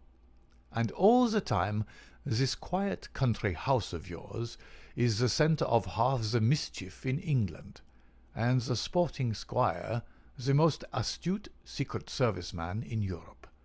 Genius, my dear von Bork, genius. You flatter me, Baron, but certainly I may claim for 4 years in this country they have not been unproductive. I've never shown you my little store. Would you mind stepping in for a moment? The door of the study opened straight onto the terrace. Von Bork pushed it back, and, leading the way, he clicked the switch of the electric light. He then closed the door behind the bulky form which followed him, and carefully adjusted the heavy curtain over the latticed window. Only when all these precautions had been taken and tested did he turn his sunburned aquiline face to his guest. "Some of my papers have gone," said he. "When my wife and the household left yesterday for Flushing, they took the less important with them. I must of course claim the protection of the embassy for the others." "Your name has already been filed as one of the personal suite. There will be no difficulties for you or your baggage. Of course, it is just possible that we may not have to go. England may leave France to her fate. We are sure that there is no binding treaty between them." "And Belgium?" "Yes, and Belgium too." Von Bork shook his head. "I don't see how that could be. There is a definite treaty there. She could never recover from such a humiliation." "She would at least have peace for the moment." "But her honour?" "Tut, my dear sir. We live in a utilitarian age. Honour is a medieval conception. Besides, England is not ready. It is an inconceivable thing, but even our special war tax of 15 million, which one would think made our purpose as clear as if we had advertised it on the front page of the Times, has not roused these people from their slumbers. Here and there one hears a question. It is my business to find an answer. Here and there also there is an irritation. It is my business to soothe it.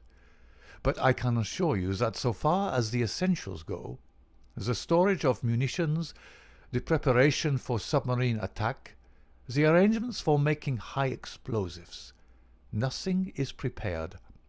How then can England come in, especially when we have stirred her up such a devil's brew of Irish civil war, window-breaking furies, and God knows what, to keep her thoughts at home? She must think of her future." "Ah, that is another matter. I fancy that in the future we have our own very definite plans about England, and that your information will be very vital to us. It is today or tomorrow with Mr. John Bull. If he prefers today, we are perfectly ready. If it is tomorrow, we shall be more ready still. I should think they would be wiser to fight with allies than without them, but that is their own affair. This week is their week of destiny. But you were speaking of your papers." He sat in the armchair with the light shining upon his broad, bald head, while he puffed sedately at his cigar. The large, oak-panelled, book-lined room had a curtain hung in the further corner. When this was drawn, it disclosed a large, brass-bound safe. Von Bork detached a small key from his watch-chain, and after some considerable manipulation of the lock, he swung open the heavy door. "Look," said he, standing clear with a wave of his hand. The light shone vividly into the opened safe, and the secretary of the embassy gazed with an absorbed interest at the rows of stuffed pigeon-holes with which it was furnished.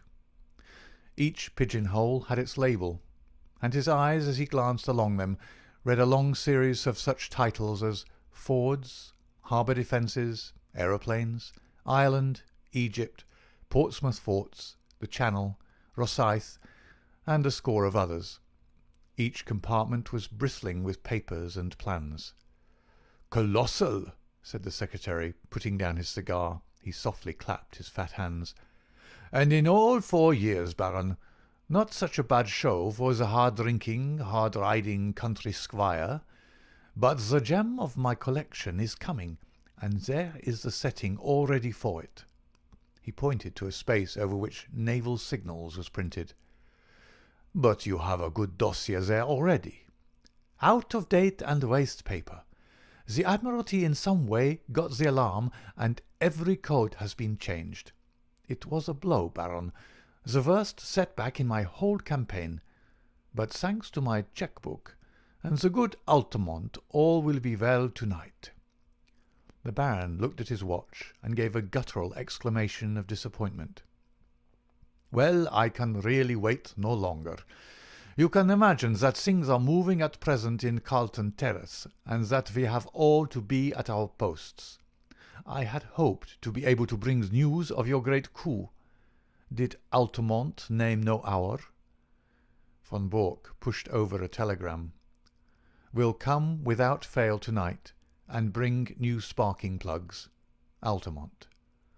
"Sparking plugs, eh?"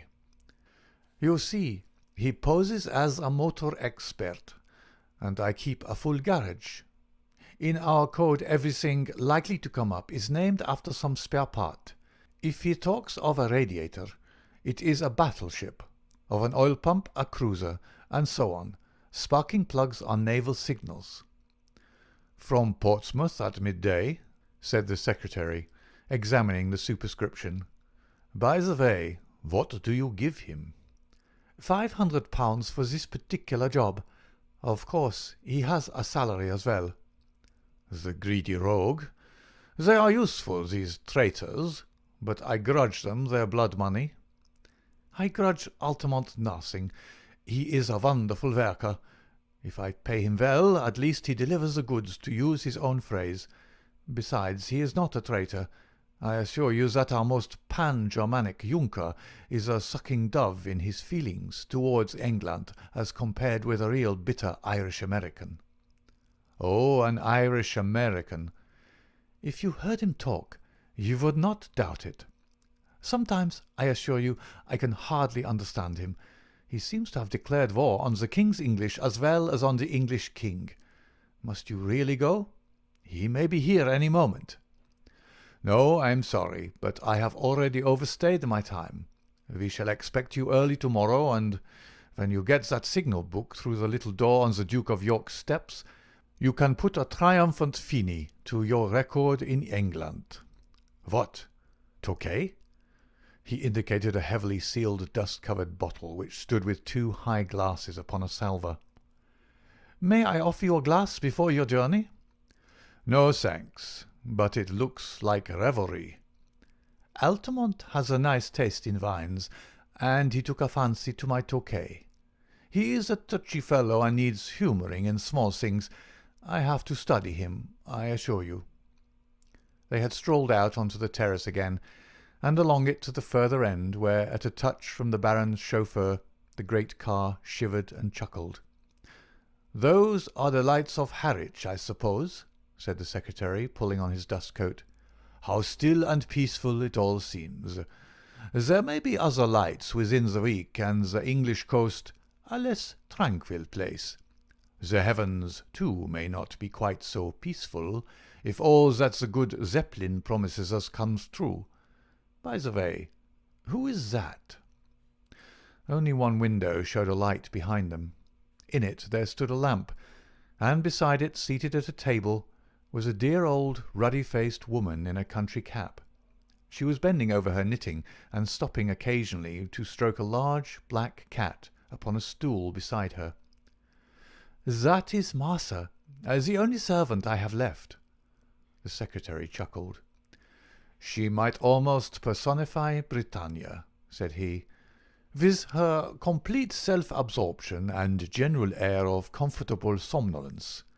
Well, au revoir, von Bork." With a final wave of his hand he sprang into the car, and a moment later the 2 golden cones from the headlights shot through the darkness. The secretary lay back in the cushions of the luxurious limousine, with his thoughts so full of the impending European tragedy that he hardly observed that as his car swung round the village street, it nearly passed over a little ford coming in the opposite direction. Von Bork walked slowly back to the study when the last gleams of the motor lamps had faded into the distance. As he passed, he observed that his old housekeeper had put out her lamp and retired. It was a new experience to him, the silence and darkness of his widespread house, for his family and household had been a large one. It was a relief to him, however, to think that they were all in safety, and that, but for that one old woman who had lingered in the kitchen, he had the whole place to himself. There was a good deal of tidying up to do inside his study, and he set himself to do it until his keen, handsome face was flushed with the heat of the burning papers. A leather valise stood beside his table, and into this he began to pack very neatly and systematically the precious contents of his safe. He had hardly got started with the work, however, when his quick ears caught the sounds of a distant car. Instantly he gave an exclamation of satisfaction, strapped up the valise, shut the safe, locked it, and hurried out onto the terrace. He was just in time to see the lights of a small car come to a halt at the gate. A passenger sprang out of it and advanced swiftly toward him, while the chauffeur, a heavily built elderly man with a grey moustache, settled down like one who resigns himself to a long vigil. "Well?" asked von Bork eagerly, running forward to meet his visitor. For answer the man waved a small brown paper parcel triumphantly above his head. "You can give me the glad hand tonight, mister," he cried. "I'm bringing home the bacon at last." "The signals?" "Same as I said in my cable. Every last one of them. Semaphore, lamp, code, Marconi. A copy, mind you, not the original. That was too dangerous. But it's the real goods, and you can lay to that." He slapped the German upon the shoulder with a rough familiarity from which the other winced. "Come in," he said. "I'm all alone in the house. I was only waiting for this. Of course, a copy is better than the original. If an original were missing, they would change the whole thing. You think it's all safe about the copy?" The Irish-American had entered the study and stretched his long limbs from the armchair. He was a tall, gaunt man of 60, with clear-cut features and a small goatee beard, which gave him a general resemblance to the caricatures of Uncle Sam. A half-smoked, sodden cigar hung from the corner of his mouth, and as he sat down he struck a match and relit it. "Making ready for a move?" he remarked as he looked round him. "Say, mister," he added as his eyes fell upon the safe, from which the curtain was now removed, "you don't tell me you keep your papers in that?" "Why not?" "Gosh, in a wide-open contraption like that? And they reckon you to be some spy? Why, a Yankee crook would be into that with a can-opener. If I'd known that any letter of mine was going to lie loose in a thing like that, I'd have been a mug to write to you at all." "It would puzzle any crook to force that safe," von Bork answered. "You won't cut that metal with any tool." "But the lock?" "No, it's a double combination lock. You know what that is?" "Search me," said the American. "Well, you need a word as well as a set of figures before you can get the lock to work." He rose and showed a double radiating disc round the keyhole. "This outer one is for the letters, the inner one for the figures." "Well, well, that's fine." "So it's not quite as simple as you thought. It was 4 years ago that I had it made, and what do you think I chose for the word and figures?" "It's beyond me." "Well, I chose August for the word and 1914 for the figures, and here we are." The American's face showed his surprise and admiration. "My, but that was smart. You had it down to a fine thing." "Yes, a few of us even then could have guessed the date. Here it is, and I'm shutting down tomorrow morning." "Well, I guess you'll have to fix me up also. I'm not staying in this goddamn country all on my lonesome. In a week or less, from what I see, John Bull will be on his hind legs and fair ramping. I'd rather watch him from over the water." "But you're an American citizen." "Well, so is Jack James an American citizen. But he's doing time in Portland all the same. It cuts no ice with a British copper to tell him you're an American citizen. It's British law and order over here," says he. "By the way, mister, talking of Jack James, it seems to me you don't do much to cover your men." "What do you mean?" Von Bork asked sharply. "Well, you're their employer, ain't you? It's up to you to see they don't fall down. But they do fall down, and then when did you ever pick 'em up? There's James." "It was James' own fault. You know that yourself. He was too self-willed for the job." "James was a bonehead, I give you that. Then there was Hollis." "The man was mad." "Well, he went a bit woozy toward the end. It's enough to make a man bughouse when he has to play a part from morning to night with 100 guys all ready to set the coppers wise to him. But now there's Steiner." Von Bork started violently, and his ruddy face turned a shade paler. "What about Steiner?" "Well, they got him, that's all. They raided his store last night, and he and his papers are all in Portsmouth jail. You'll go off, and he, poor devil, will have to stand the racket, and lucky if he gets off with his life. That's why I went to get over the water as soon as you do." Von Bork was a strong, self-contained man, but it was easy to see that the news had shaken him. "How could they have got on to Steiner?" he muttered. "That's the worst blow yet." "Well, you nearly had a worse one, for I believe they're not far off me." "You don't mean that?" "Sure thing. My landlady down Fratton way had some inquiries, and when I heard of it I guessed it was time for me to hustle. But what I want to know, mister, is how the coppers knew these things. Steiner is the 5th man you've lost since I signed on with you, and I know the name of the 6th if I don't get a move on. How do you explain it? And ain't you ashamed to see your men go down like this?" Von Bork flushed crimson. "How dare you speak in such a way?" "If I didn't dare things, mister, I wouldn't be in your service. But I'll tell you straight what's in my mind. I've heard that with you German politicians, when an agent has done his work, you're not sorry to see him put away." Von Bork sprang to his feet.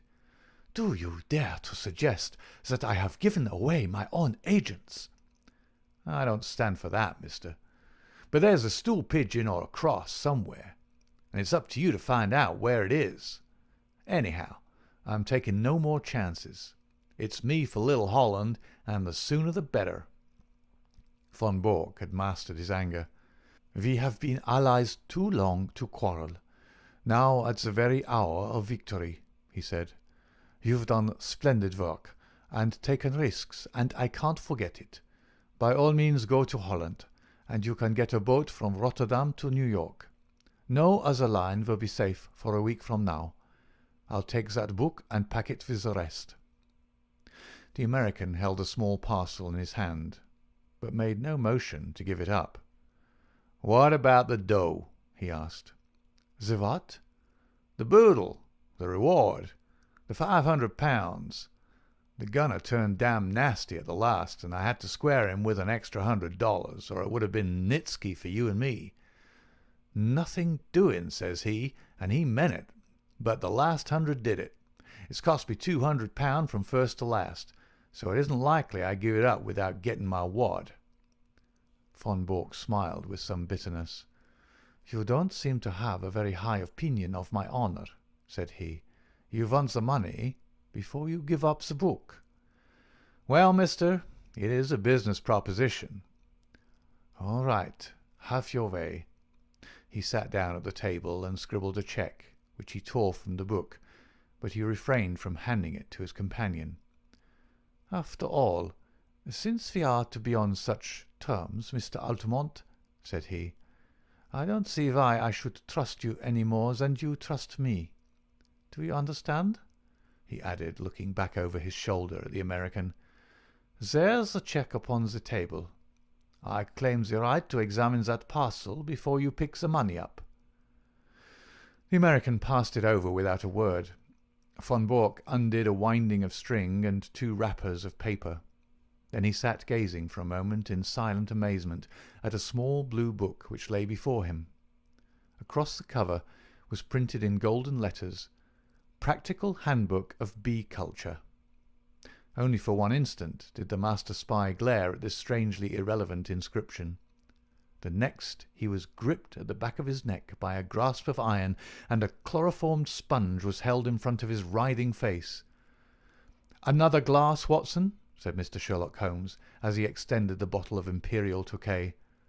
The thick-set chauffeur, who had seated himself by the table, pushed forward his glass with some eagerness. "It is a good wine, Holmes." "A remarkable wine, Watson. Our friend upon the sofa has assured me that it is from Franz Josef's special cellar at the Schönbrunn Palace. Might I trouble you to open the window, for chloroform vapour does not help the palate."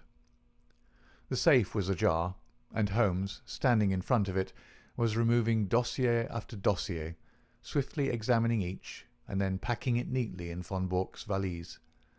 The German lay upon the sofa, sleeping stertorously, with a strap round his upper arms and another around his legs. "We need not hurry ourselves, Watson. We are safe from interruption. Would you mind touching the bell? There is no one in the house except old Martha, who has played her part to admiration. I got to the situation here when first I took the matter up. Ah, Martha, you will be glad to hear that all is well." The pleasant old lady had appeared in the doorway. She curtsied with a smile to Mr. Holmes, but glanced with some apprehension at the figure upon the sofa. "It is all right, Martha. He has not been hurt at all." "I am glad of that, Mr. Holmes. According to his lights, he has been a kind master. He wanted me to go with his wife to Germany yesterday, but that would hardly have suited your plans, would it, sir?" "No, indeed, Martha. So long as you were here I was easy in my mind. We waited some time for your signal tonight." "It was the secretary, sir." "I know. His car passed ours." "I thought he would never go. I knew that it would not suit your plans, sir, to find him here." "No, indeed. Well, it only meant that we waited half an hour or so until I saw your lamp go out, and knew that the coast was clear. You can report to me tomorrow in London, Martha, at Claridge's Hotel." "Very good, sir." "I suppose you have everything ready to leave?" "Yes, sir. He posted 7 letters today. I have the addresses as usual." "Very good, Martha. I will look into them tomorrow. Good night. These papers," he continued as the old lady vanished, "are not of very great importance, for of course the information which they represent has been sent off long ago to the German government. These are the originals which could not safely be got out of the country." "Then they're of no use." "I should not go so far as to say that, Watson. They will at least show our people what is known and what is not. I may say that a good many of these papers have come through me, and I need not add are thoroughly untrustworthy. It would brighten my declining years to see a German cruiser navigating the Solent according to the minefield plans which I have furnished. But you, Watson—" He stopped his work and took his old friend by the shoulders. "I've hardly seen you in the light yet. How have the years used you? You look the same blithe boy as ever." "I feel 20 years younger, Holmes. I've seldom felt so happy as when I got your wire asking me to meet you at Harwich with the car. But you, Holmes, you have changed very little, save for that horrible goatee." "These are the sacrifices one makes for one's country, Watson," said Holmes, pulling at his little tuft. "Tomorrow it will be but a dreadful memory. With my hair cut and a few other superficial changes, I shall no doubt reappear at Claridge's tomorrow as I was before this American stunt. I beg your pardon, Watson. My well of English seems to be permanently defiled. Before this American job came my way." "But you've retired, Holmes. We heard of you as living the life of a hermit among your bees and your books in a small farm upon the South Downs." "Exactly, Watson. Here is the fruit of my leisured ease, the magnum opus of my latter years." He picked up the volume from the table and read out the whole title: "Practical Handbook of Bee Culture, with some observations upon the segregation of the queen. Alone I did it. Behold the fruit of pensive nights and laborious days, when I watched the little working gangs as once I watched the criminal world of London." "But how did you get to work again?" "Ah, I have often marvelled at it myself. The Foreign Minister alone I could have withstood, but when the Premier also deigned to visit my humble roof. The fact is, Watson, that this gentleman upon the sofa was a bit too good for our people. He was in a class by himself. Things were going wrong, and no one could understand why they were going wrong. Agents were suspected or even caught, but there was evidence of some strong and secret central force. It was absolutely necessary to expose it. Strong pressure was brought upon me to look into the matter. It has cost me 2 years, Watson, but they have not been devoid of excitement.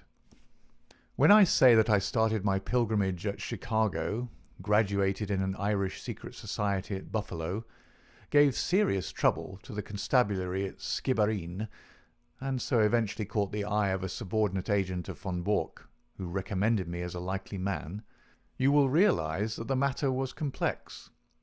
Since then I have been honoured by his confidence, which has not prevented most of his plans going subtly wrong, and 5 of his best agents being in prison. I watched them, Watson, and I picked them as they ripened. Well, sir, I hope that you are none the worse." The last remark was addressed to von Bork himself, who after much gasping and blinking had lain quietly listening to Holmes's statement.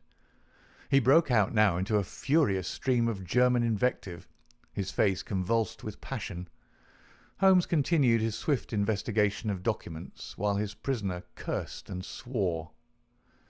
"Though unmusical, German is the most expressive of all languages," he observed when von Bork had stopped from pure exhaustion. "Hullo! Hullo!" he added as he looked hard at the corner of a tracing before putting it in the box. "This should put another bird in the cage. I had no idea that the paymaster was such a rascal, though I have long had an eye upon him. Mr. von Bork, you have a great deal to answer for." The prisoner had raised himself with some difficulty upon the sofa, and was staring with a strange mixture of amazement and hatred at his captor. "I shall get level with you, Altamont," he said, speaking with slow deliberation. "If it takes me all my life, I shall get level with you." "The old sweet song," said Holmes. "How often have I heard it in days gone by. It was a favourite ditty of the late lamented Professor Moriarty. Colonel Sebastian Moran has also been known to warble it. And yet I live and keep bees upon the South Downs." "Curse you, you double traitor!" cried the German, straining against his bonds and glaring murder from his furious eyes. "No, no, it is not so bad as that," said Holmes, smiling. "As my speech surely shows you, Mr. Altamont of Chicago had no existence, in fact. I used him, and he is gone." "Then who are you?" "It is really immaterial who I am. But since the matter seems to interest you, Mr. von Bork, I may say that this is not my first acquaintance with the members of your family. I have done a good deal of business in Germany in the past, and my name is probably familiar to you." "I would wish to know it," said the Prussian grimly. "It was I who brought about the separation between Irene Adler and the late King of Bohemia when your cousin Heinrich was the imperial envoy. It was I also who saved from murder by the nihilist Klopman Count von and zu Grafenstein, who was your mother's elder brother. It was I—" Von Bork sat up in amazement. "There is only one man," he cried. "Exactly," said Holmes. Von Bork groaned and sank back on the sofa. "And most of that information came through you," he cried. "What is it worth? What have I done? It is my ruin forever." "It is certainly a little untrustworthy," said Holmes. "It will require some checking. and you have little time to check it. Your admiral may find the new guns rather larger than he expects, and the cruisers perhaps a trifle faster." Von Bork clutched at his own throat in despair.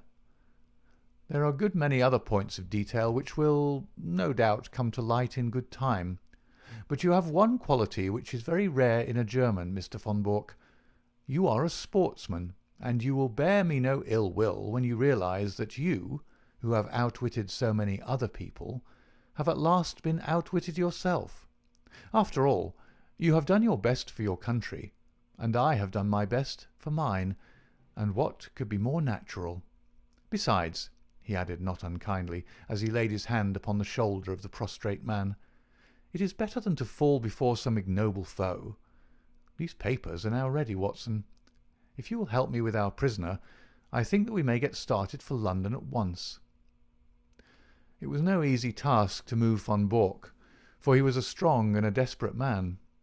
Finally, holding either arm, the two friends walked him very slowly down the garden walk which he had trod with such proud confidence when he received the congratulations of the famous diplomatist only a few hours before.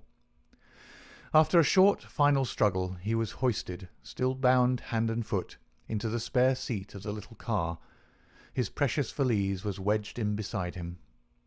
"I trust that you are as comfortable as circumstances permit," said Holmes, when the final arrangements were made. "Should I be guilty of a liberty if I lit a cigar and placed it between your lips?" But all amenities were wasted upon the angry German. "I suppose you realize, Mr. Sherlock Holmes," said he, "that if your government bears you out in this treatment it becomes an act of war." "What about your government and all this treatment?" said Holmes, tapping the valise. "You are a private individual. You have no warrant for my arrest. The whole proceeding is absolutely illegal and outrageous." "Absolutely," said Holmes. "Kidnapping a German subject." "And stealing his private papers." "Well, you realize your position, you and your accomplice here, if I were to shout for help as we pass through the village?" "My dear sir, if you did anything so foolish, you would probably enlarge the two limited titles of our village inns by giving us the Dangling Prussian as a signpost. The Englishman is a patient creature, but at present his temper is a little inflamed, and it would be as well not to try him too far. No, Mr. von Bork, you will go with us in a quiet, sensible fashion to Scotland Yard, whence you can send for your friend Baron von Herling, and see if even now you may not fill that place which he has reserved for you in the ambassadorial suite. As to you, Watson, you are joining us with your old service, as I understand, so London won't be out of your way. Stand with me here upon the terrace, for it may be the last quiet talk that we shall ever have." The two friends chatted in intimate converse for a few minutes, recalling once again the days of the past, while their prisoner vainly wriggled to undo the bonds that held him. As they turned to the car, Holmes pointed back to the moonlit sea and shook a thoughtful head. "There's an east wind coming, Watson." "I think not, Holmes. It is very warm." "Good old Watson. You are the one fixed point in a changing age. There's an east wind coming all the same. Such a wind as never blew on England yet. It will be cold and bitter, Watson, and a good many of us may wither before its blast. But it's God's own wind none the less, and a cleaner, better, stronger land will lie in the sunshine when the storm has cleared. Start her up, Watson, for it's time that we were on our way. I have a cheque for £500, which should be cashed early, for the drawer is quite capable of stopping it, if he can. End of Adventure 8, and the end of His Last Bow by Sir Arthur Conan Doyle. This was read by David Clarke. Thank you for listening.